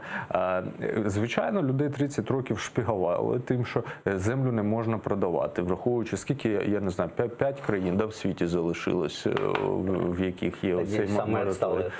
Ну, вибачте мене, ну це вже неможливо терпіти. Питання в тому, чи дійсно цей ринок землі буде регуляторним, як він буде розвиватись. Тому що, якщо ми знову будемо продовжувати виробляти просто сир'ю, щоб продавати його в Єгипет, там, вибачте, або в Африку, там, ну, кудись в інші країни, так, там, Африки, ну вона не набагато виросте, ця ціна землі. Якщо ми створимо ті умови, щоб фермери, там, ну, будь-хто, там, хто схоче працювати і користатися цією землею, для того, щоб вони створювали продукти доданої вартості, так, щоб вони виробляли щось, там, кукурудзу, горох, там, в банках і продавали. Про модель, так? Так, якщо ми зробимо такі умови, то безумовно. Якщо через певний час, безумовно, маю на увазі виросте ціна. Якщо ми ще запустимо через певний час закордонних інвесторів, але я думаю, це можна робити, щоб вони там не володіли не більше 40% акцій. Там, наприклад, поки їх запустять, через певний час вимруть. Ну, можливо, це ж питання, знаєте, не до мене, я ж не в парламенті сиджу. А якщо просто, я кажу, якщо б це було, ну, спочатку почали так, там, через 3-4-5 років запустили б інвесторів, мені здається, це б дало величезний поштовх і приріст до ВВП. Але чи зроблять це депутати, які знаходяться в Верховній Раді, і Кабмін, який є додатком адміністрації президента, я не знаю. Але я дуже хотів би, щоб це відбулося. І цей закон був добрий. Так, побачимо вже, мабуть, незабаром під час другого читання. От, до речі, так, вчора під час обговорення, і взагалі так якось тема окупованих територій з цього відкриття ринку землі теж вона не звучала. Натомість ОБСЄ підтвердила зеркальне розведення сил та засобів у Петрівському. Давайте зараз подивимося на офіційну заяву установи. Місія отримала листа від збройних формувань із непідконтрольних урядові районів Донецької області з повідомленням про те, що вони завершили відведення сил і засобів із погодженої ділянки розведення в районі Петрівського. СММ отримала 2 вербальні ноти від Міністерства закордонних справ України, в одній із яких повідомлялося про те, що Збройні сили України завершили відведення сил і засобів із погодженої ділянки розведення в районі Петрівського. Так, завершується розведення. От щодо нього, яким воно було і що далі, Геннадій? Ну, разводят и хорошо, значит, движемся к миру. Нужно зарабатывать деньги, нужно торговать, нужно открывать рынок земли, потому что вот когда мы говорим о рынке земли, все-таки я вернусь немного, речь идет о 7 миллионах владельцев этих паев. Если мы хотим, чтобы 7 миллионов владельцев паев разбогатели, то есть имели возможность продать землю дороже, сдать в аренду, взять под нее кредит в банке, то тогда мы должны открывать для иностранцев рынок Тим, земли. хто володіє паями на окупованих територіях? То же самое, они тоже обеспокоены, как они будут сеять, как у них будет это Це происходить. питання взагалі не звучало вчора у Ну, Верховній а что звучать? Оно же в юрисдикции Украины будет. Поэтому, если будет рынок земли, и у них будет рынок земли. Я думаю, что если им разъяснить нормально, что и у вас будет рынок земли, все нормально, все движется к тому, что, в принципе, можно будет продавать. Мир движется к тому, что все равно будет крупноземельное производство. То есть крупные холдинги заходят, миллиардные засевы, и они же собирают пшеницу. А в селе не должно жить столько людей. Там должно остаться где-то 2% населения. Все остальные перейдут в города жить, это не остановит никто. Так, давайте до розведення все ж таки повернемося. От що далі може бути, на вашу думку, після цього? Далее, Які кроки? во-первых, люди, откуда ушли военные, просто счастливы. Там перестали стрелять. И дальше будет, там встречаться будет в каком-то формате, наверное, Зеленский с Путиным. Возможно, состоится нормандская четверка. Про формат трошечки пізніше ми поговоримо докладніше. Семене, а що ви очікуєте після того, як завершилося розведення у Петрівському та Золотому? Ну, по-перше, я не певен, що воно завершилося, тому що... Як кажуть, практична фаза, так? Зачекайте, от те, що ви навіть показали, що СММ ОБСЄ отримало листи. Давайте я вам покажу станицю Луганську, будь ласка. Вони там що, відвели війська? Ні, вони умовно, в кавичках, умовно, відійшли показушно, а потім знову повернулись на ті позиції, стоять. Місію ОБСЄ не пускають, щоб вона перевіряла. Не перевіряли, там не поля заміновані вони чи ні. То, що ви говорите, не перевіряємо. Ну, я знаю, я займаюся питаннями безпеки. Наша сторона розміновує території, це точно. Так, зачекайте, От бачимо це зараз наша сторона. по полі вікні. Та сторона не робить, тобто вона не допускає ні спостерігачів, ні місію ОБСЄ, вона збиває постійно безпілотники. От подивіться, за минулий тиждень 2 рази були обстріли безпілотників ОБСЄ. Ну, ви не подивіться, там в новинах це все є, ОБСЄ самі писали, це офіційно на новини сторінці. зеркальні. Ті говорять, що українці стріляють, українці говорять, що ті стріляють. Вони зеркальні. Ну, ОБСЄ, тим не менш, каже, про зеркальні саме розведення. ОБСЄ ми слухаємо, вони сказали, що розвили. От, підтвердження нема. Так само нема підтвердження, що ОБСЄ будуть робити. розвели. Ну, я не вірю ОБСЄ. Ну це вже друге. Дивіться, я 5 років я бував на фронті, неодноразово, я звідти тут. І у мене є певні контакти і на тому боці, і на нашому боці, які там постійно знаходяться. Ну, наші говорять, що вони стріляють, а ті говорять, що я стріляю. Слухайте, стріляють наші, і можливо, давайте я скажу, якщо з того боку російські війська ведуть обстріл, наші відповідають. Ну, це логічно. Наши сейчас отошли, они не могут, вы же сказали, отошли наши. Ну, правильно, але це відбувається в тих населених пунктах, в яких наче відбулось розведення. Але на моє глибоке переконання, це більше схоже на відведення, а не на розведення. Тому що розведення – це коли в 2 боки, як до цього казала ОБСЄ. А зараз я не бачу 2 боків. ОБСЄ підтверджує розведення. Я не вірю ОБСЄ. Мы только что новости слушали. Вы сказали, новости послушайте. ОБСЄ подтверждает розведення. Ну зачем вводить в оману людей? Ні. Ми слухаємо ОБСЄ. Можна почитати сторінку ОБСЄ і Нормандська четверка буде читати отчет каже, що вони там збивають безпілотники. Окей, ну, будь ласка, і це є Ще питання, чи буде це читати Нормандська четвірка? Да, будет читать, а куда надеяться. Для этого ОБСЕ работает. Для этого договорились крупным пактом развести, провести встречу и в конце концов двигаться по пути формулы Штайнмайера, и никуда мы от нее не отойдем. Ну, до речі, Я думаю, дійде. так, пропонувалася, зокрема, зустріч Путіна та Зеленського тет-а-тет, але її не планується. Про це вже сказав міністр закордонних справ Вадим Пристайко, який прокоментував пропозицію Нурсултана Назарбаєва. Давайте послухаємо голову МЗС. Дійсно, ми так само, як і ви прочитали в медіа, про те, що є пропозиція від Нурсултана Назарбаєва. І ми в загальних рисах під час зустрічі в Японії говорили про те, що нам не вистачає можливості обговорити це, маючи на увазі, що ми зустрічаємося в Нормандійській четвірці. Ця ініціатива Казахстану, ми не отримали ще офіційно її.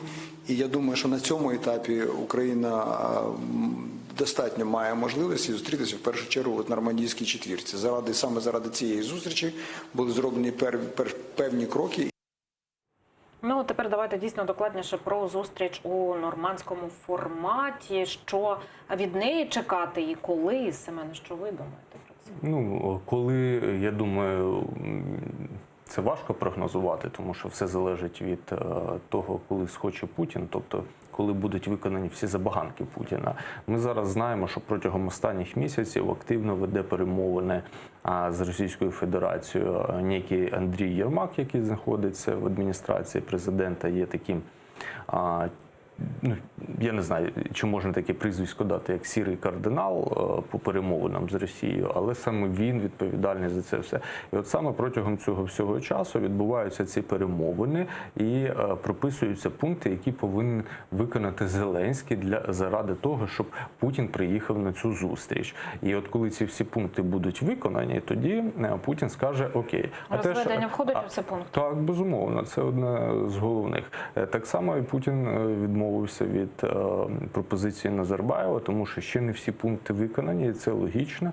І їм треба провести першу публічну зустріч в нормандському саме форматі, щоб забезпечити нашим міжнародним партнерам таку, скажіть, можливість показати, що вони впливають на ці процеси, а потім я прогнозую і майже впевнений, що потім буде зустріч Путіна з Зеленським тет-а-тет, тому що це все до цього йде. Тобто позбавити Україну міжнародної підтримки і вивести їх на перемовини тет-а-тет з Путіним. І цим позиція буде України значно послаблена, тому що нема потужної дипломатії, нема карти, яку можна зверху перебити, розумієте? Пане Геннадію, а як ви вважаєте, чи дійсно всерйоз треба сприймати цю пропозицію Назарбаєва, і чи дійсно можна говорити про зустріч тет-а-тет?